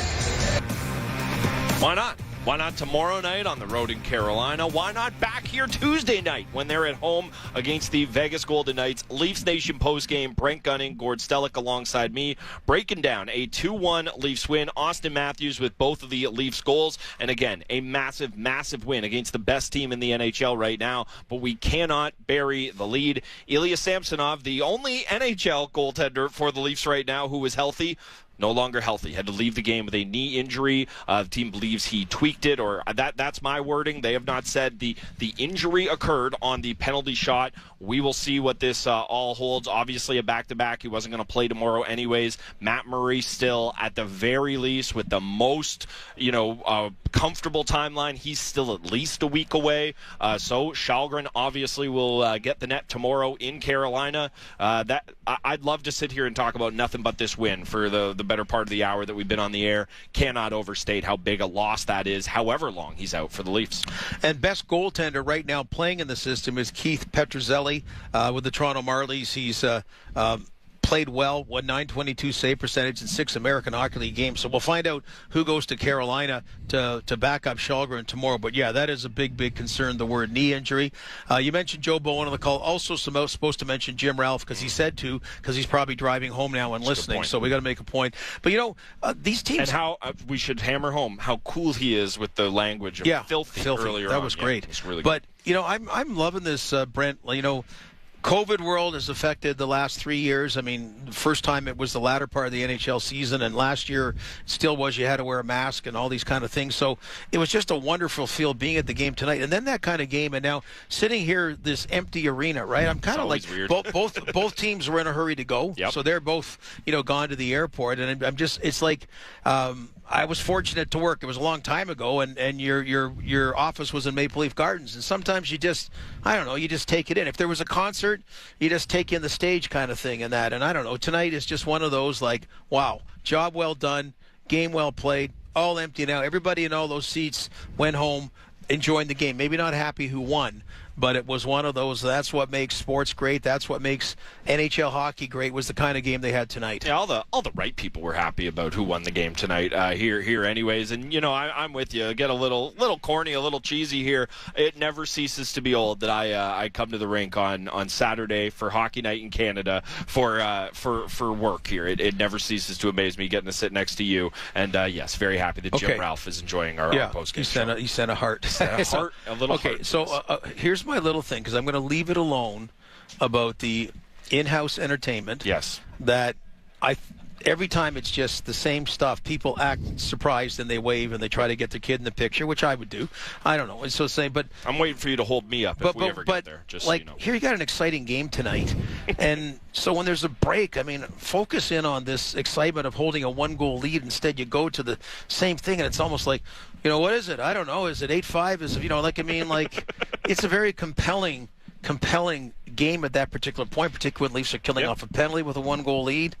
And I don't know, it always cuts to the, I don't know, sometimes just focus in on, let the game speak for itself. Like let the moment soak in about, wow, the enormity of what's going on the ice at certain points. You and I are both big baseball guys. That's some of the amazing part of playoff baseball, is the moments between the moments, letting the emotion, the anticipation build. So yeah, I'm with you there. I echo all that as well. And again, I want to give it up to this crowd one more time. They were great tonight. There were some nervous moments. The Tavares takes the first penalty of the game, and you know me, Gord. I don't think the Leafs have ever committed a penalty in my life. I've complained about every single one. So okay, I didn't love the call. That's fine. But the first call of the game, 9 seconds later, Marchand gets past the guy. He got a penalty shot. He scores. The Bruins still have basically a 2-minute power play left. It was right there. The game could have turned on its head. This building could have got really nervous, and the penalty kill helped spur this on for sure. But this crowd just kind of picked everything back up and continued it forward. And again, I cannot live in this world. I've heard it my whole life, and at times it's been fair of, sit on your hands, a quiet crowd, a laid-back atmosphere. No, not when there is a reason not to be, not even close. Okay, so here's my suggestion. Instead, you got to have a suggestion. I'm saying, like, during those breaks when it's a one-goal thing in the third period, like, you have access to all the TV stuff. Put together a collage of all the block shots. Like, all of a sudden, you're down one, you got like TJ Brody, Justin Holland, just every like something like that, like about the game, like the theater of the game, like the story of the game and why it's one goal and guys have just sacrificed their body, flat out there. Anyway, that's just my little note on the way out, because this was just a great game. This in the quote the old days when there was no other entertainment would have stood the test of entertainment, on standalone test of entertainment. Yeah, it would. Obviously, big game for the Leafs tomorrow, back-to-back on the road in Carolina. It's not going to be easy. Shalgren's going to have to play the extra bit. You didn't expect to get in. What are you expecting for the Leafs tomorrow? Well, hey, you swam in the deep end tonight. You rose to the top, back-to-back. So what? Get on the roll, garner this energy, and try to win one of the next two, because two tough teams. Also Tuesday at home against Vegas. So that's what I mean, you want to win two of them, but get one of them anyway. That's right. We will be back here for that game against Vegas. You can hear it on Sportsnet 590 The Fan. Hear all the games on the Maple Leafs Radio Network. And again, I'll hammer home, Leafs haven't lost when Gord and I are in the building yet this year. So take of that what you will. Brett, Armin, Dutchie keeping us on the air. Thank you so much. Thanks for you to listening. Leafs are 2-1 winners at home over the Bruins. This has been Leafs Nation Postgame on Sportsnet 590 The Fan.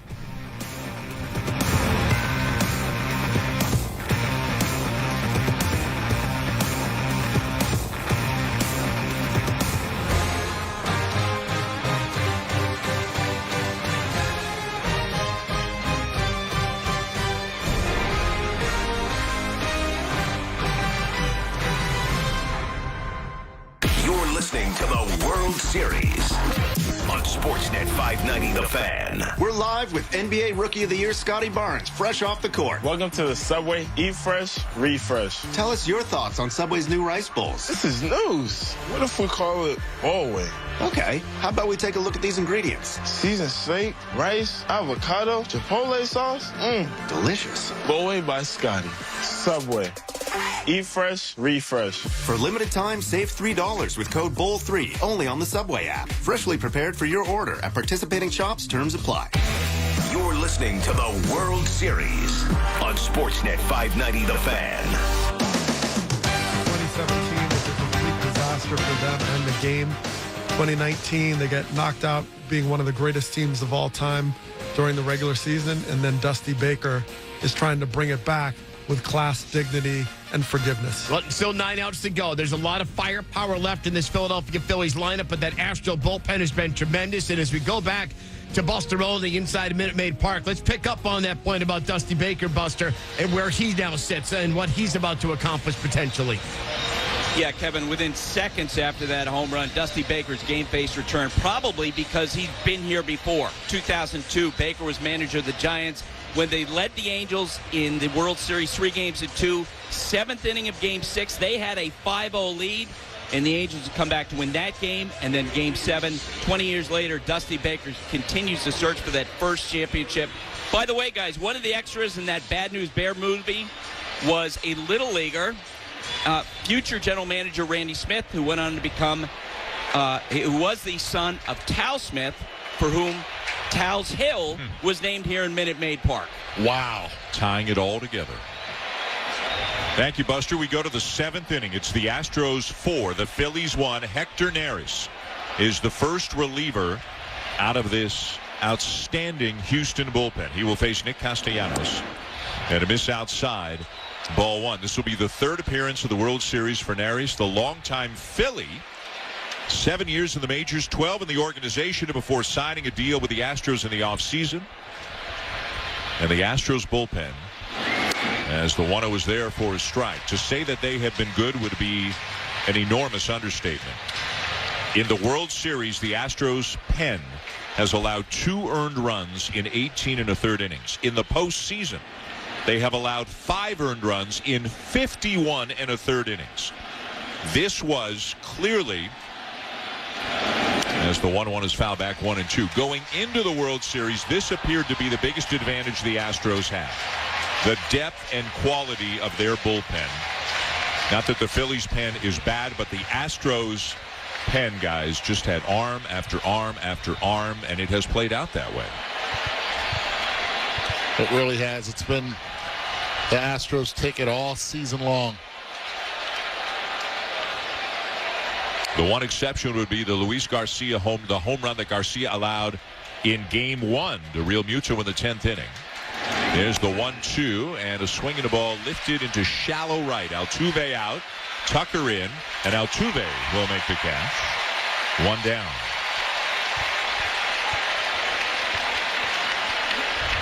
I'm talking about the pen. Nick Castellanos, the irony too is, for the game, he's like, the biggest goal that we talk about is try to keep the starter in as long as possible. It's just so interesting, the exact opposite of what any hitter talks about. Get the starter out, especially, Framber Valdez and everything he was dealing. Yeah. But he's like, you don't want to touch this bullpen. Alec Bohm, the battery, is 1 for 2, had a base hit back in the second. As Kevin said, there's a lot of pop in this lineup. They've still got some outs to play with, but boy, do they have an uphill climb here with the kind of relievers coming out of the pen. There's a strike taken 0-1. And with Neris in the game, is that Abreu? It is. Brian Abreu is now warming up in the bullpen for the Astros. The 0-1. And a swing and a foul tip into the mid of Maldonado. 0-2.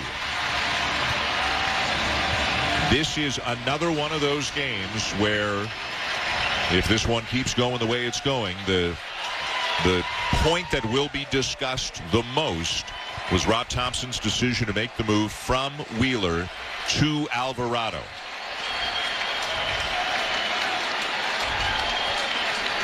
The 0-2.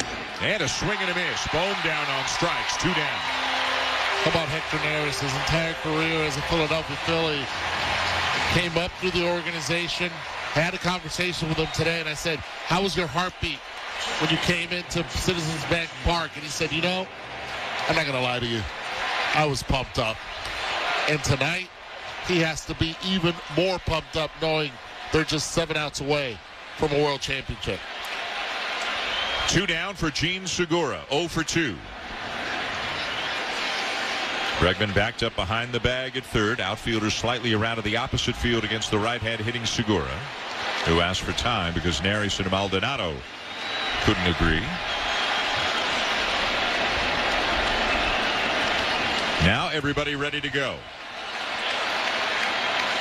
And the first pitch. Swing and a miss. 0-1. 95 right down the middle. Segura with a bit of a smile on his face as he looks out to Neris on the mound.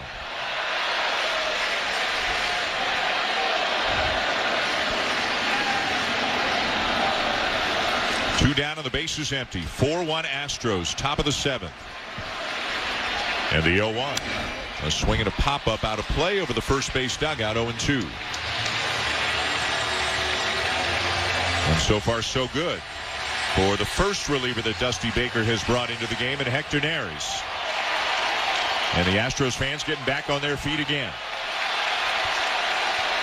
Remember, when they won the World Series in 2017, they did that in Los Angeles. They are trying to win it in front of their own fans here tonight. The 0-2.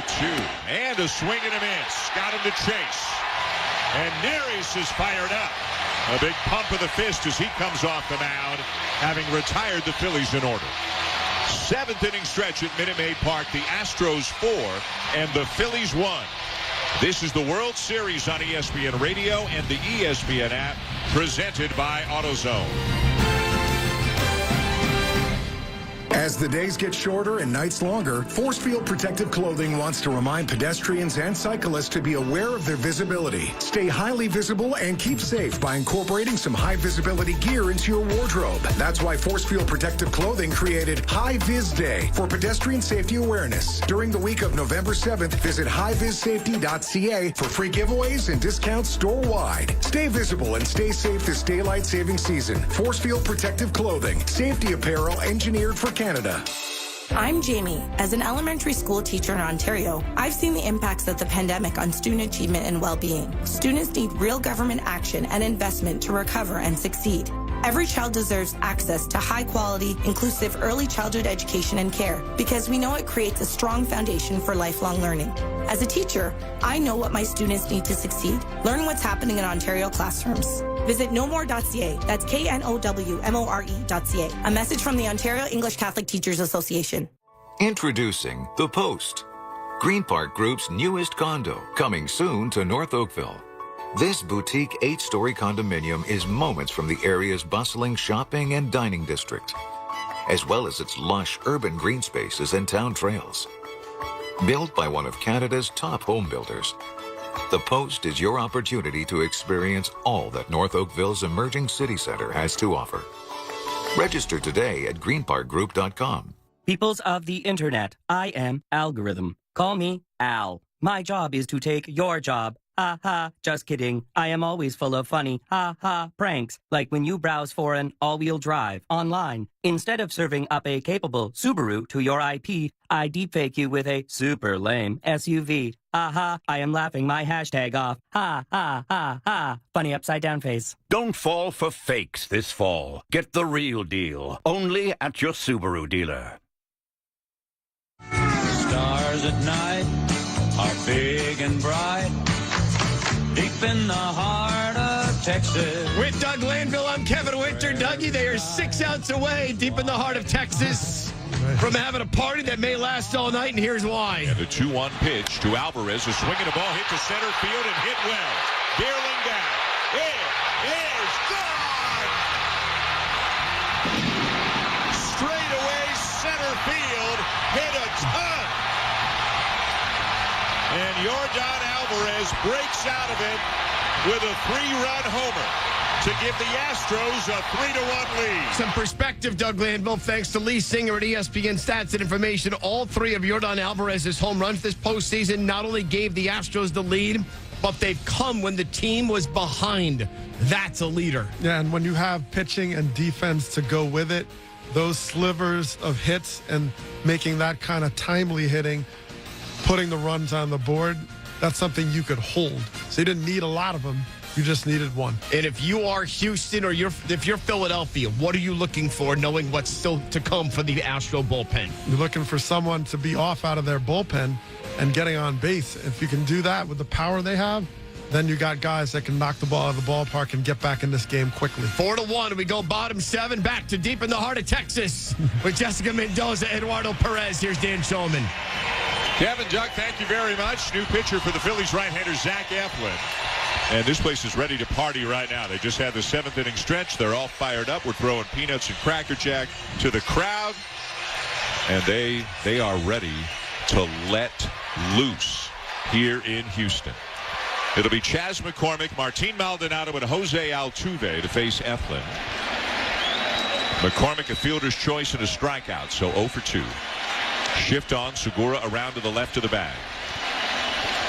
Eflin into his windup, and the first pitch is down low for ball 1.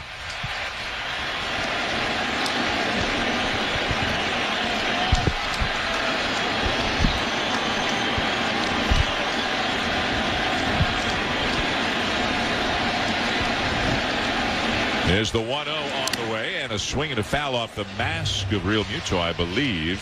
1-1.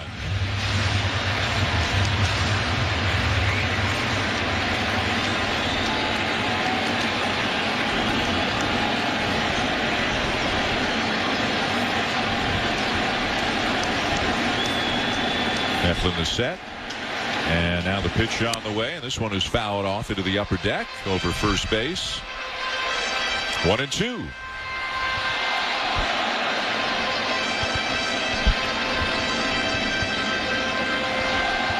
Dane Schulman, Jess Mendoza, and Eduardo Perez with you here in Houston. Buster Olney with us as well. The 1-2 pitch on the way, and that's off the outside corner, down and away, in fact, 2-2.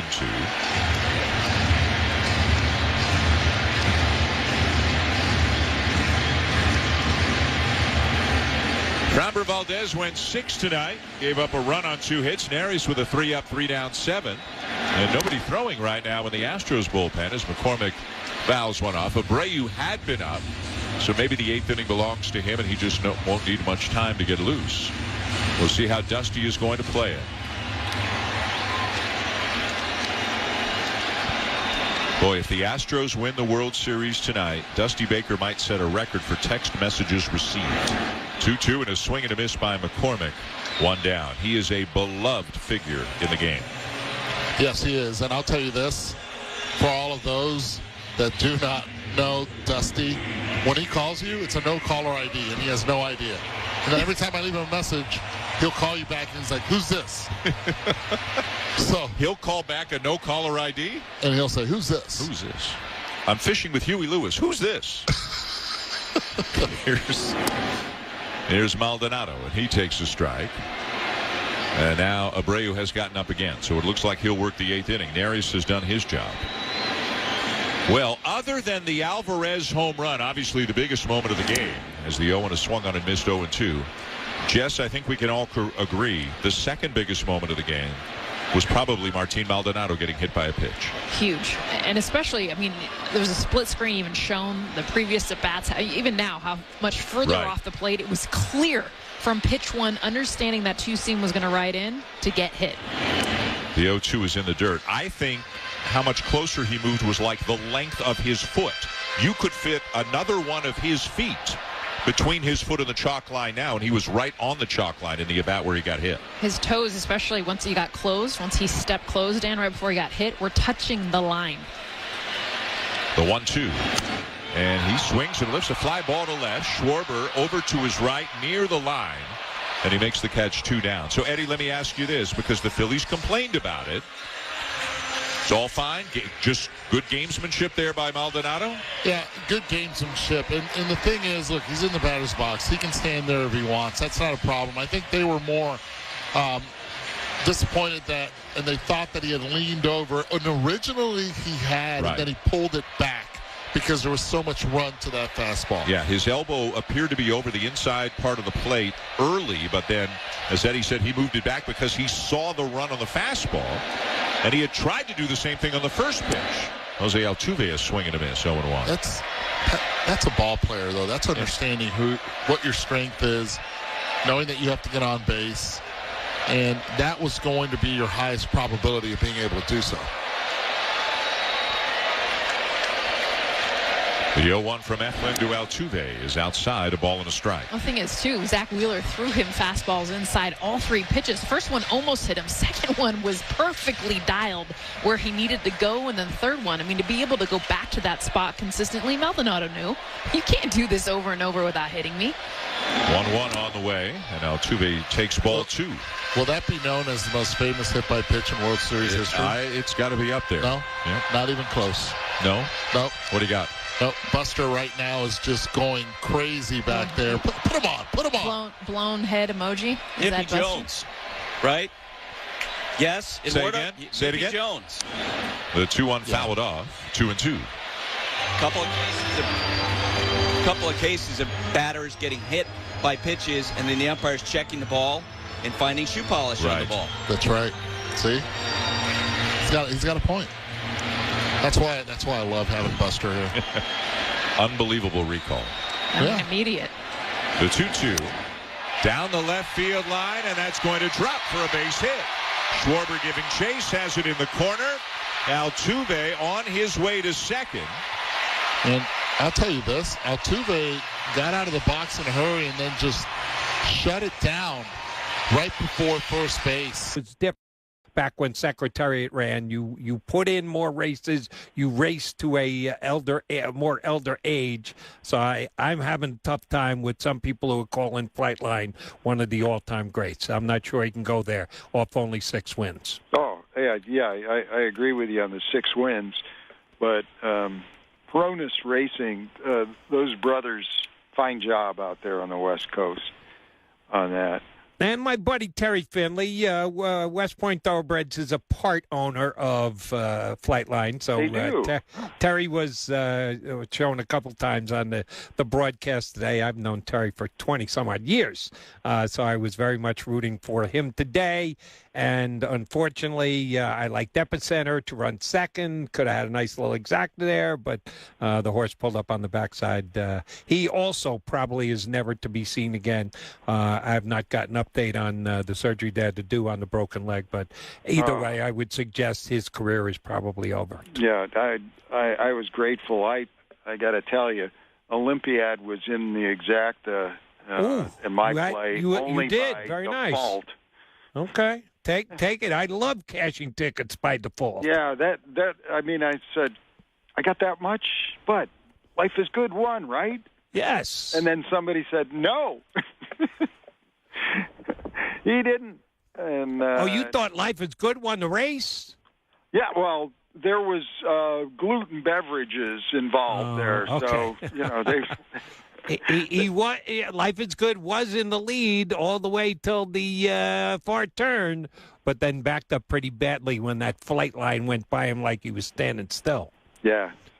Jody Mack, thanks for talking horse racing. John, always a pleasure, buddy. Glad you at least cashed a couple tickets today. I made up today what I lost yesterday. Yesterday was terrible. Like I told you, the Breeders' Cup, 2 days of racing, $5 million races, all 2-year-old races on Friday, and then 9 full in different divisions, different sexes, different surfaces on Sunday. It's basically the Super Bowl or the World Series of horse racing, if that's what you want to call it. Let me get Mike from Baltimore up here before the hour comes and goes. How are you, Mike? I didn't get Mike up. There he is. Hello, Mike. Good evening, Jody. Let's not forget Zenyatta's career. I mean, she had a phenomenal career. I think she ran like 13 or 14 times, with 1 loss in defending her Breeders' Cup Classic Championship. Just to throw it out there, she's the best. She's my favorite horse of the modern era. And yes, Jody, I did take a shot on Lost Ark yesterday, but I did have a good day, so that's all good too. And I'd like to know what happened to Lost Ark because he was eased, finished dead last. Yeah, I know, but it's all good. I cashed a few tickets yesterday, so it was all good. I had to work today, so I couldn't get out there. As far as this World Series goes, Jody, this World Series is delivered. Phenomenal series. It doesn't have to go 7 to be this has been a great series. On the combined no-hitter the other night, and I'm going to make these comments and get out of here. Jody, I'm as old school as it gets. I have no problem with people who want to praise that performance by the Astros bullpen and most notably Javier. Jody, they were throwing bouquets as if Justin Verlander won the run for the Roses when he pitched 5 innings the other night. So if we're going to throw bouquets on starters who throw 5 innings, why can't you give praise to a team that throws a no-hitter? The timeliness of it. I have no problem giving praises, and those that turn their nose up at a combined no-hitter, you just got to get with the program. It's 2022. It's not 1982 anymore. Pitchers don't pitch complete games. So if you've got any one of those individuals that go in there and they're not at the top of their game and they give up a hit, it's just as tough for them to get out as it was for the starter. So to look down your nose at a combined no-hitter, I think is ridiculous. What made this great, Jody, is that this didn't happen like on a Wednesday afternoon in the middle of August. In other words, Phillies were sending balls flying out of the ballpark Tuesday night like crazy. For the Astros to come out and just shut them down the next night, obviously the turning point. Jody, I'm out of here, but you got to give me an MVP. There's 6 outs to go. Are they going to give it to the kid Pena, or do you go Valdez or Presley? And I'm out of here. That's a good question. Thanks. Presley's not going to get it.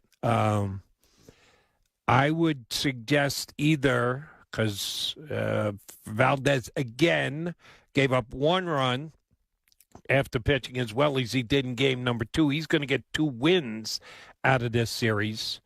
Pena's been really good. I would say either Pena or Framber Valdez. And Javier was the most dominant pitcher in the series. So you say, whoa. How can you have a guy who's not even the most dominant pitcher in the World Series win an MVP in the World Series? Because, and these sometimes are the way the breaks go, Valdez pitched twice. He got 2 starts, and Javier only got 1. So I think it'll either be Pena. I got to see what Pena is hitting. He's having a hell of a series, and as I said earlier, ton of credit for the Astros to be able to overcome a loss of a guy like Carlos Correa, one of the best players in baseball.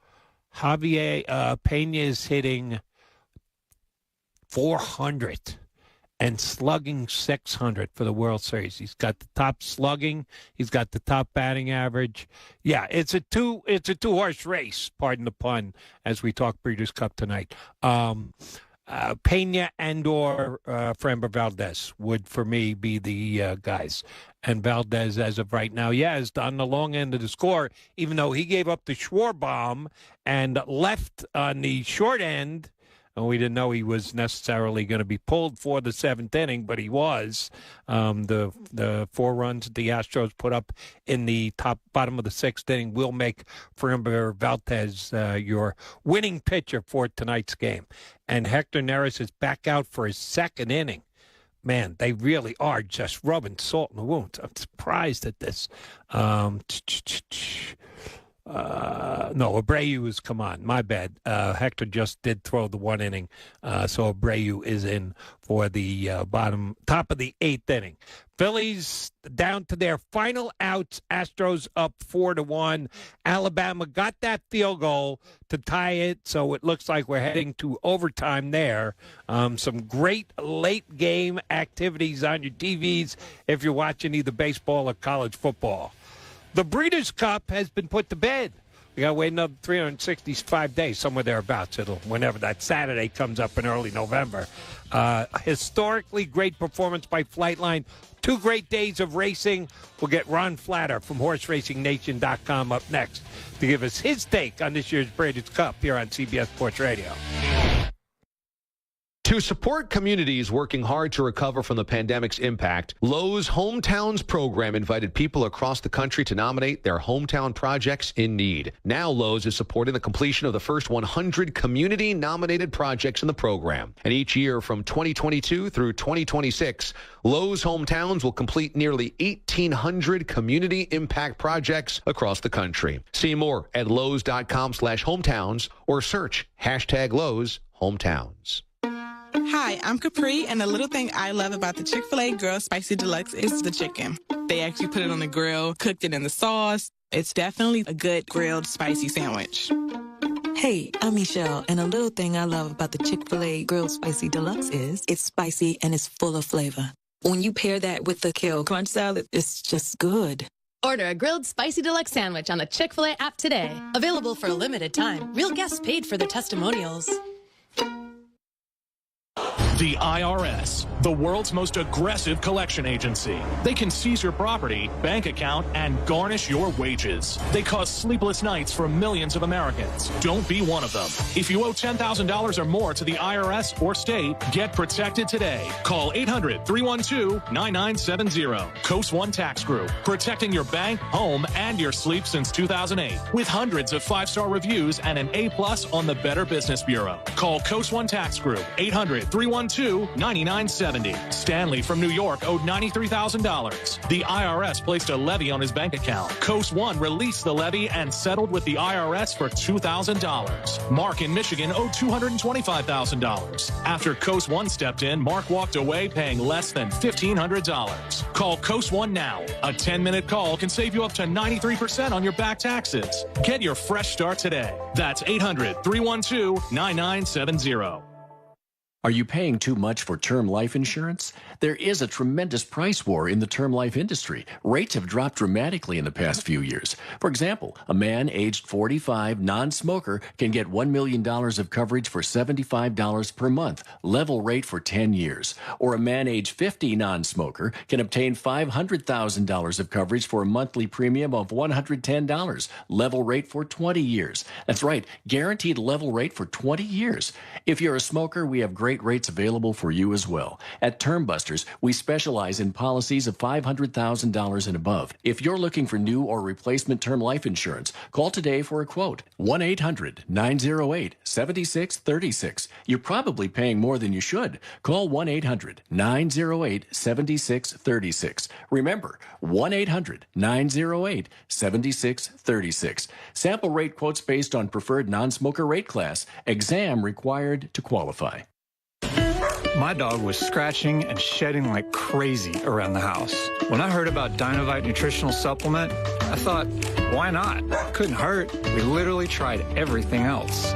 Our dog quickly took to it, and after a couple of weeks of adding Dynovite to his food, we noticed a big difference. Our little Gizmo's coat was shinier, and he almost completely stopped shedding and itching.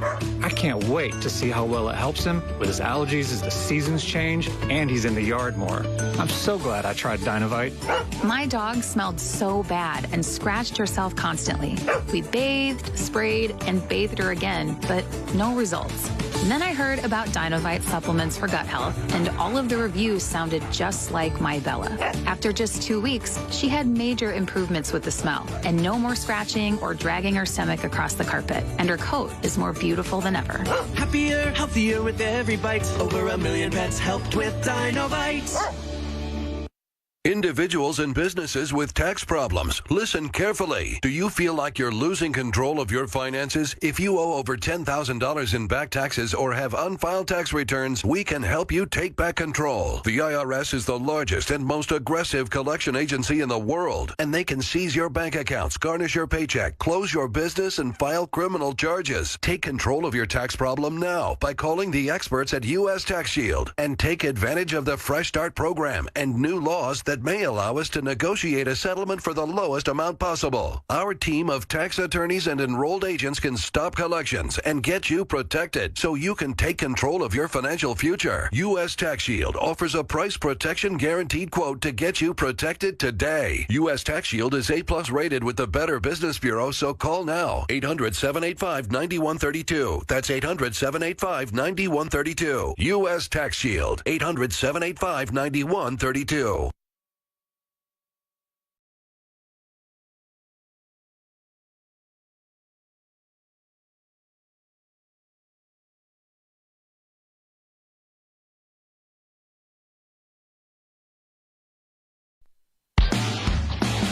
He's Jody Mack, and he's diplomatic. If you agree with me, it doesn't mean we're right. If you disagree with me, it doesn't mean you're right and I'm wrong, because it is pretty subjective. He's opinionated. It was boring as all get out as they slowly matriculate the ball down the field and watch the clock go tick, tick, tick, tick, tick, tick, tick.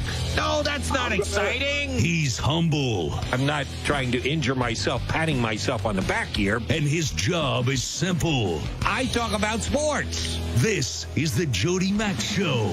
Here's Jody Mack. Hour number 2 out of a 5-hour get-together here on CBS Sports Radio. Don't forget to turn your clocks back tonight.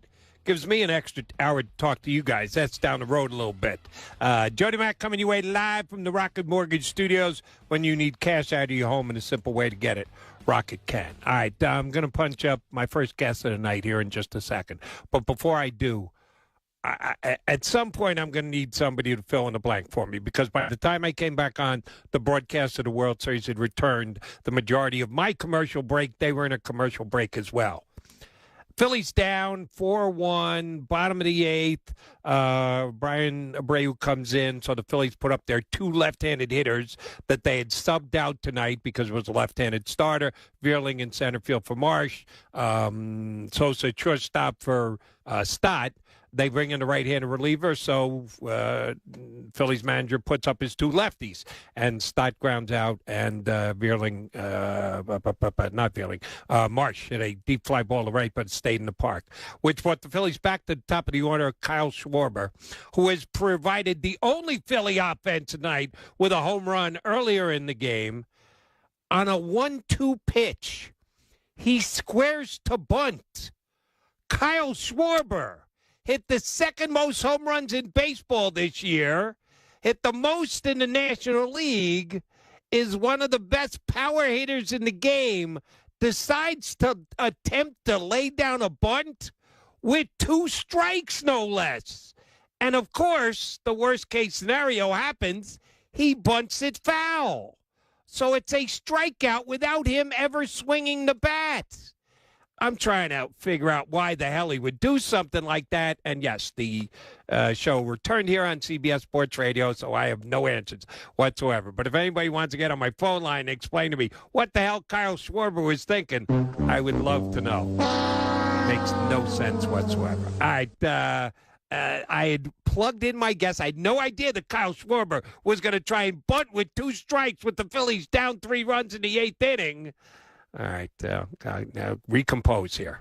We had an unbelievably historical performance at the Breeders' Cup today in Keeneland. And Ron Flatter, one of our favorite horse racing guests, Ron Flatter, host of the Ron Flatter podcast and editor for HorseRacingNation.com, good enough to join us. Flatman, I'm in a bad mood here. At least tell me you made some money the last 2 days. Wake up, Jody. Wake up. You're having a bad dream. You had a bad dream. You were muttering about Schwarber bunting. Yes. Yeah, that really happened, Jody. It really did happen. I wasn't dreaming. With two strikes in an era where no one's doing station-to-station baseball. Wake up, Jody. It was a bad dream. No, it wasn't, and I have no idea. It makes no sense whatsoever, but I guess I'll find out over the course of the next 4 hours, because that's how much longer I'm going to be here on the air. But I'm very much looking forward to the 15-minute conversation with you here. How do we put what Flightline did today in the Breeders' Cup Classic, just running off the screen, burying a very talented Breeders' Cup championship field, and doing so without looking to put much effort into either? He's one of the most effortless runners I've ever seen, and I've been watching horse racing sneaking up on 50 years. How do you put what he accomplished today in a both today and historical perspective? Well, I'll give you the today part first, because I'm going to go back to the Pacific Classic when he won by 19 1/4 lengths. And as he was approaching the far turn, and I was down at the finish line at Del Mar, the crowd started to roar. And I can't remember the last time I remember a racing crowd start to roar as the horses were on the far side of the track.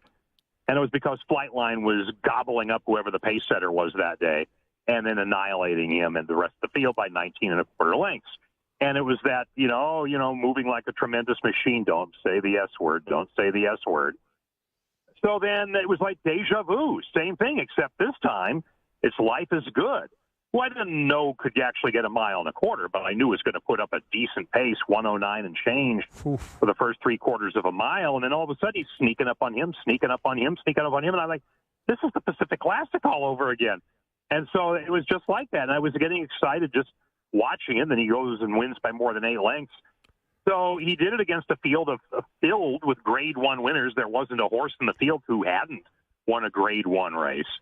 And so he puts them all away. And so that was the today part. As far as the historical part, I think we have to struggle with this a little bit, and I'm going to give you a baseball analogy. I wrote it in my column tonight at Horse Racing Nation. Who's the greatest left-handed pitcher that you can think of in your time, and in your time, maybe even a little bit before your time? Greatest left-handed pitcher of all time. I know to whom you're probably referring. That's Sandy Koufax. Correct. Okay. But you hear a lot of people say another Dodger has assumed that mantle. That's Clayton Kershaw. But Sandy Koufax has more than 10 times as many or 8 times as many or whatever it is, number of complete games. But then the Clayton Kershaw people will tell you, well, he had a shorter career. And so you get back to this whole apples and oranges thing and how the game changes. And so when Secretariat, the S word, when Secretariat retired at age 3, he had, 18 races, something like that. And at the time, it was like, well, oh, my goodness, a great career short-circuited because he was being sent off to the breeding shed on what was then a historic record $6 million syndication deal. That's pocket change now in horse racing. And now Flightline is apparently going to do the same thing. We couldn't get the owners to commit tonight, but right. I have every belief that in the coming days they're going to tell us, yep, he's going off to Lane's End to be a horse-making cash cow. And with that will be it. 6 races, and that's that. And it'll be like the hue and cry about, well, they're just racing to breed instead of being bred to race. Well, that was kind of the way it was with Secretariat when he didn't go retire with 50 or 60 starts, which many great horses did way back a half century or more than a half century ago. Secretariat was a half century ago, and now here we are with Flightline, who, like Justify, apparently will retire with only 6 starts. So can you compare him with Secretariat? Well, no, but we're going to, because we saw this magnificent performance on the last 2 days that he raced. His shortest victory was 6 lengths at the Met Mile in New York, and I was there for that, and he did not have the best of trips, and he got race-ridden throughout the race, and he still won by 6 lengths. His win today was by a greater margin than any horse previously had in the Classic. American Pharoah shared the record. And so, from a historic standpoint, you can build a case. And from the standpoint, though, of just watching a race, maybe it's just nice to look at it and say, in the now, this was magnificent. This was the horse of a generation. It's just a different kind of generation that horse racing operates under now. Yeah, I think I said earlier in the show here, I said it at about 96.8% that we're never going to see Flightline again. And while it bothers me, while as a racing fan, I say, no, don't deprive me of being able to see one of these greatest horses I've ever seen in my entire life. I get it. If it were me, if it were my money on the line and I had the possibility of a catastrophic injury costing me the hundreds of millions of dollars that he's going to make in the breeding shed, I'm not gambling that away. I'm going to do the same exact thing that the connections of Flightline are going to do. I don't know anyone who understands the game can hold it against them if that's the decision that they make. Right, and the only precedent I would say that could fly in the face of that was, 3 years ago when Accelerate won the Breeders' Cup Classic for the same trainer, John Sadler, and one of the same owners, Costa and Pete Ronas, the Ronas Racing brothers. Mm-hmm. And they decided, we'll come back for one. We'll do the Pegasus World Cup Invitational in Florida, race for whatever their share of the $3 million purse would wind up being, and then go to the breeding shed. Now, he wound up finishing third, by the way, in that race. He was not undefeated going in, but there is that parallel. But the difference now, and it's something that Costa Ronas reemphasizes, it's not like they have this horse by themselves. They are partners, and they're going to listen to and talk with their partners, which is just another sign to me they're not going to bring him back. And here's yet another sign. One of the owners, Bill Farish of Lane's End, is also the owner of the breeding rights at Lane's End.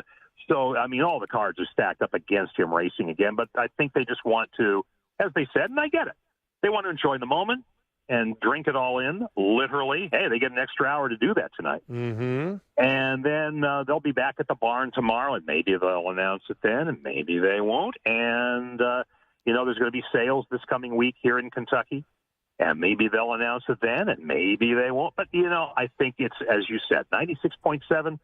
I think you bet you were betting the under there. I think it's a foregone conclusion that, we have seen the last of, but have enjoyed the greatest of Flightline. It probably is 100, but I always want to hold out hope against hope. So that's why I set the number where it was. Now, does Lane's End already own the breeding rights? Have they already cut that deal?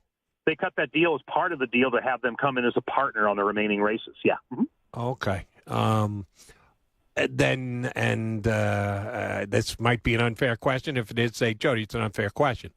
Would you like to speculate on what the original number will be for him to be bred to his first mare? If it's next year or the year after, the top number is what, about 250,000 these days? Is there anybody coming in for more than that? Is Arrogant or Any other? I'm going to tell you, I'm trying to think of it because I should. It's not an unfair question, except if you ask somebody who hasn't researched it in a while. So that's the case here. But he's going to get top dollar when you consider he's by Tappet, a terrific sire in and of his own right. Who's on the bottom? Into Mischief, I think. There's the Brute, is the dam sire. So, just some magnificent bloodlines that even if this horse had never raced but was just able to make babies, was going to be a good sire right then and there. But now you've got just the world-beating aspect. And remember, he is, by the way, is the world's number one ranked racehorse. The International Federation of Horse Racing Authorities voted him so, and I have no doubt that he will be not only the U.S. Horse of the Year and his division champion in the Eclipse Awards, but will be voted the number one horse in the world. His closest competition had been a horse named Baid, also a 4-year-old colt who had been undefeated in England until he lost in the British Champion Stakes at Ascot last month. So he wound up 10 for 11. Flightline, theoretically, having wound up, has a record of 6 for 6. Flightline out of Feathered, who was an Indian Charlie mare. So Indian Charlie, okay. Yes. So there's the speed. That would be the speed quotient on the bottom. Yeah, okay. Nice little mixture there, and that's why, yes, it's going to go for top dollar. We'll have to wait and see what they actually set the number at, but chances are it will be starting next year because if you and I agree, he's probably never going to race again, but we'll go out as an all-time great. Just don't know if you can compare him to horses from yesteryear when racing careers did get more than 6 deep before they headed off to the breeding shed. All right, anything else over today's racing before I get to Friday with you? Anything else jump out at you other than if you're going to try and beat Europeans, if you're going to be once in America, bet on Americans. You can buy Americans, but you might not want to buy them on a Breeders' Cup weekend because the Europeans came and did pretty well on the firm going of the Keeneland. On the turf. Yeah, yes. On what looked like the green-painted Versailles Road, considering the drought we've had here. And it was supposed to rain today, and, of course, because of the drought we had here, it didn't. It was just windy, and the weather was just beachy yesterday. 2 points from today. One's a combined point. If you watch the races, you might have seen Epicenter and Domestic Spending pulled up. They both got hurt. It looks like they're both going to live through either surgery or recovery from their respective injuries. So that's good news there. And likewise, Tyler's tried yesterday in some similar strife, but apparently are going to be okay. And that was a sigh of relief for all of us who just love the horses just to be horses. But the other race, the race of the day, not the performance of the day, but the race of the day was the Distaff. And Malafat, one of 2 for Todd Pletcher, who came in short price, second favorite, 4-year-old, division champion last year. She won by just that much, not even the distance between my mouth to the phone here. Malafat taking down a South America bred horse named Blue Stripe, who went off at 26 or 27 to 1 or something. And they wound up fighting hammer and tong. Malafat and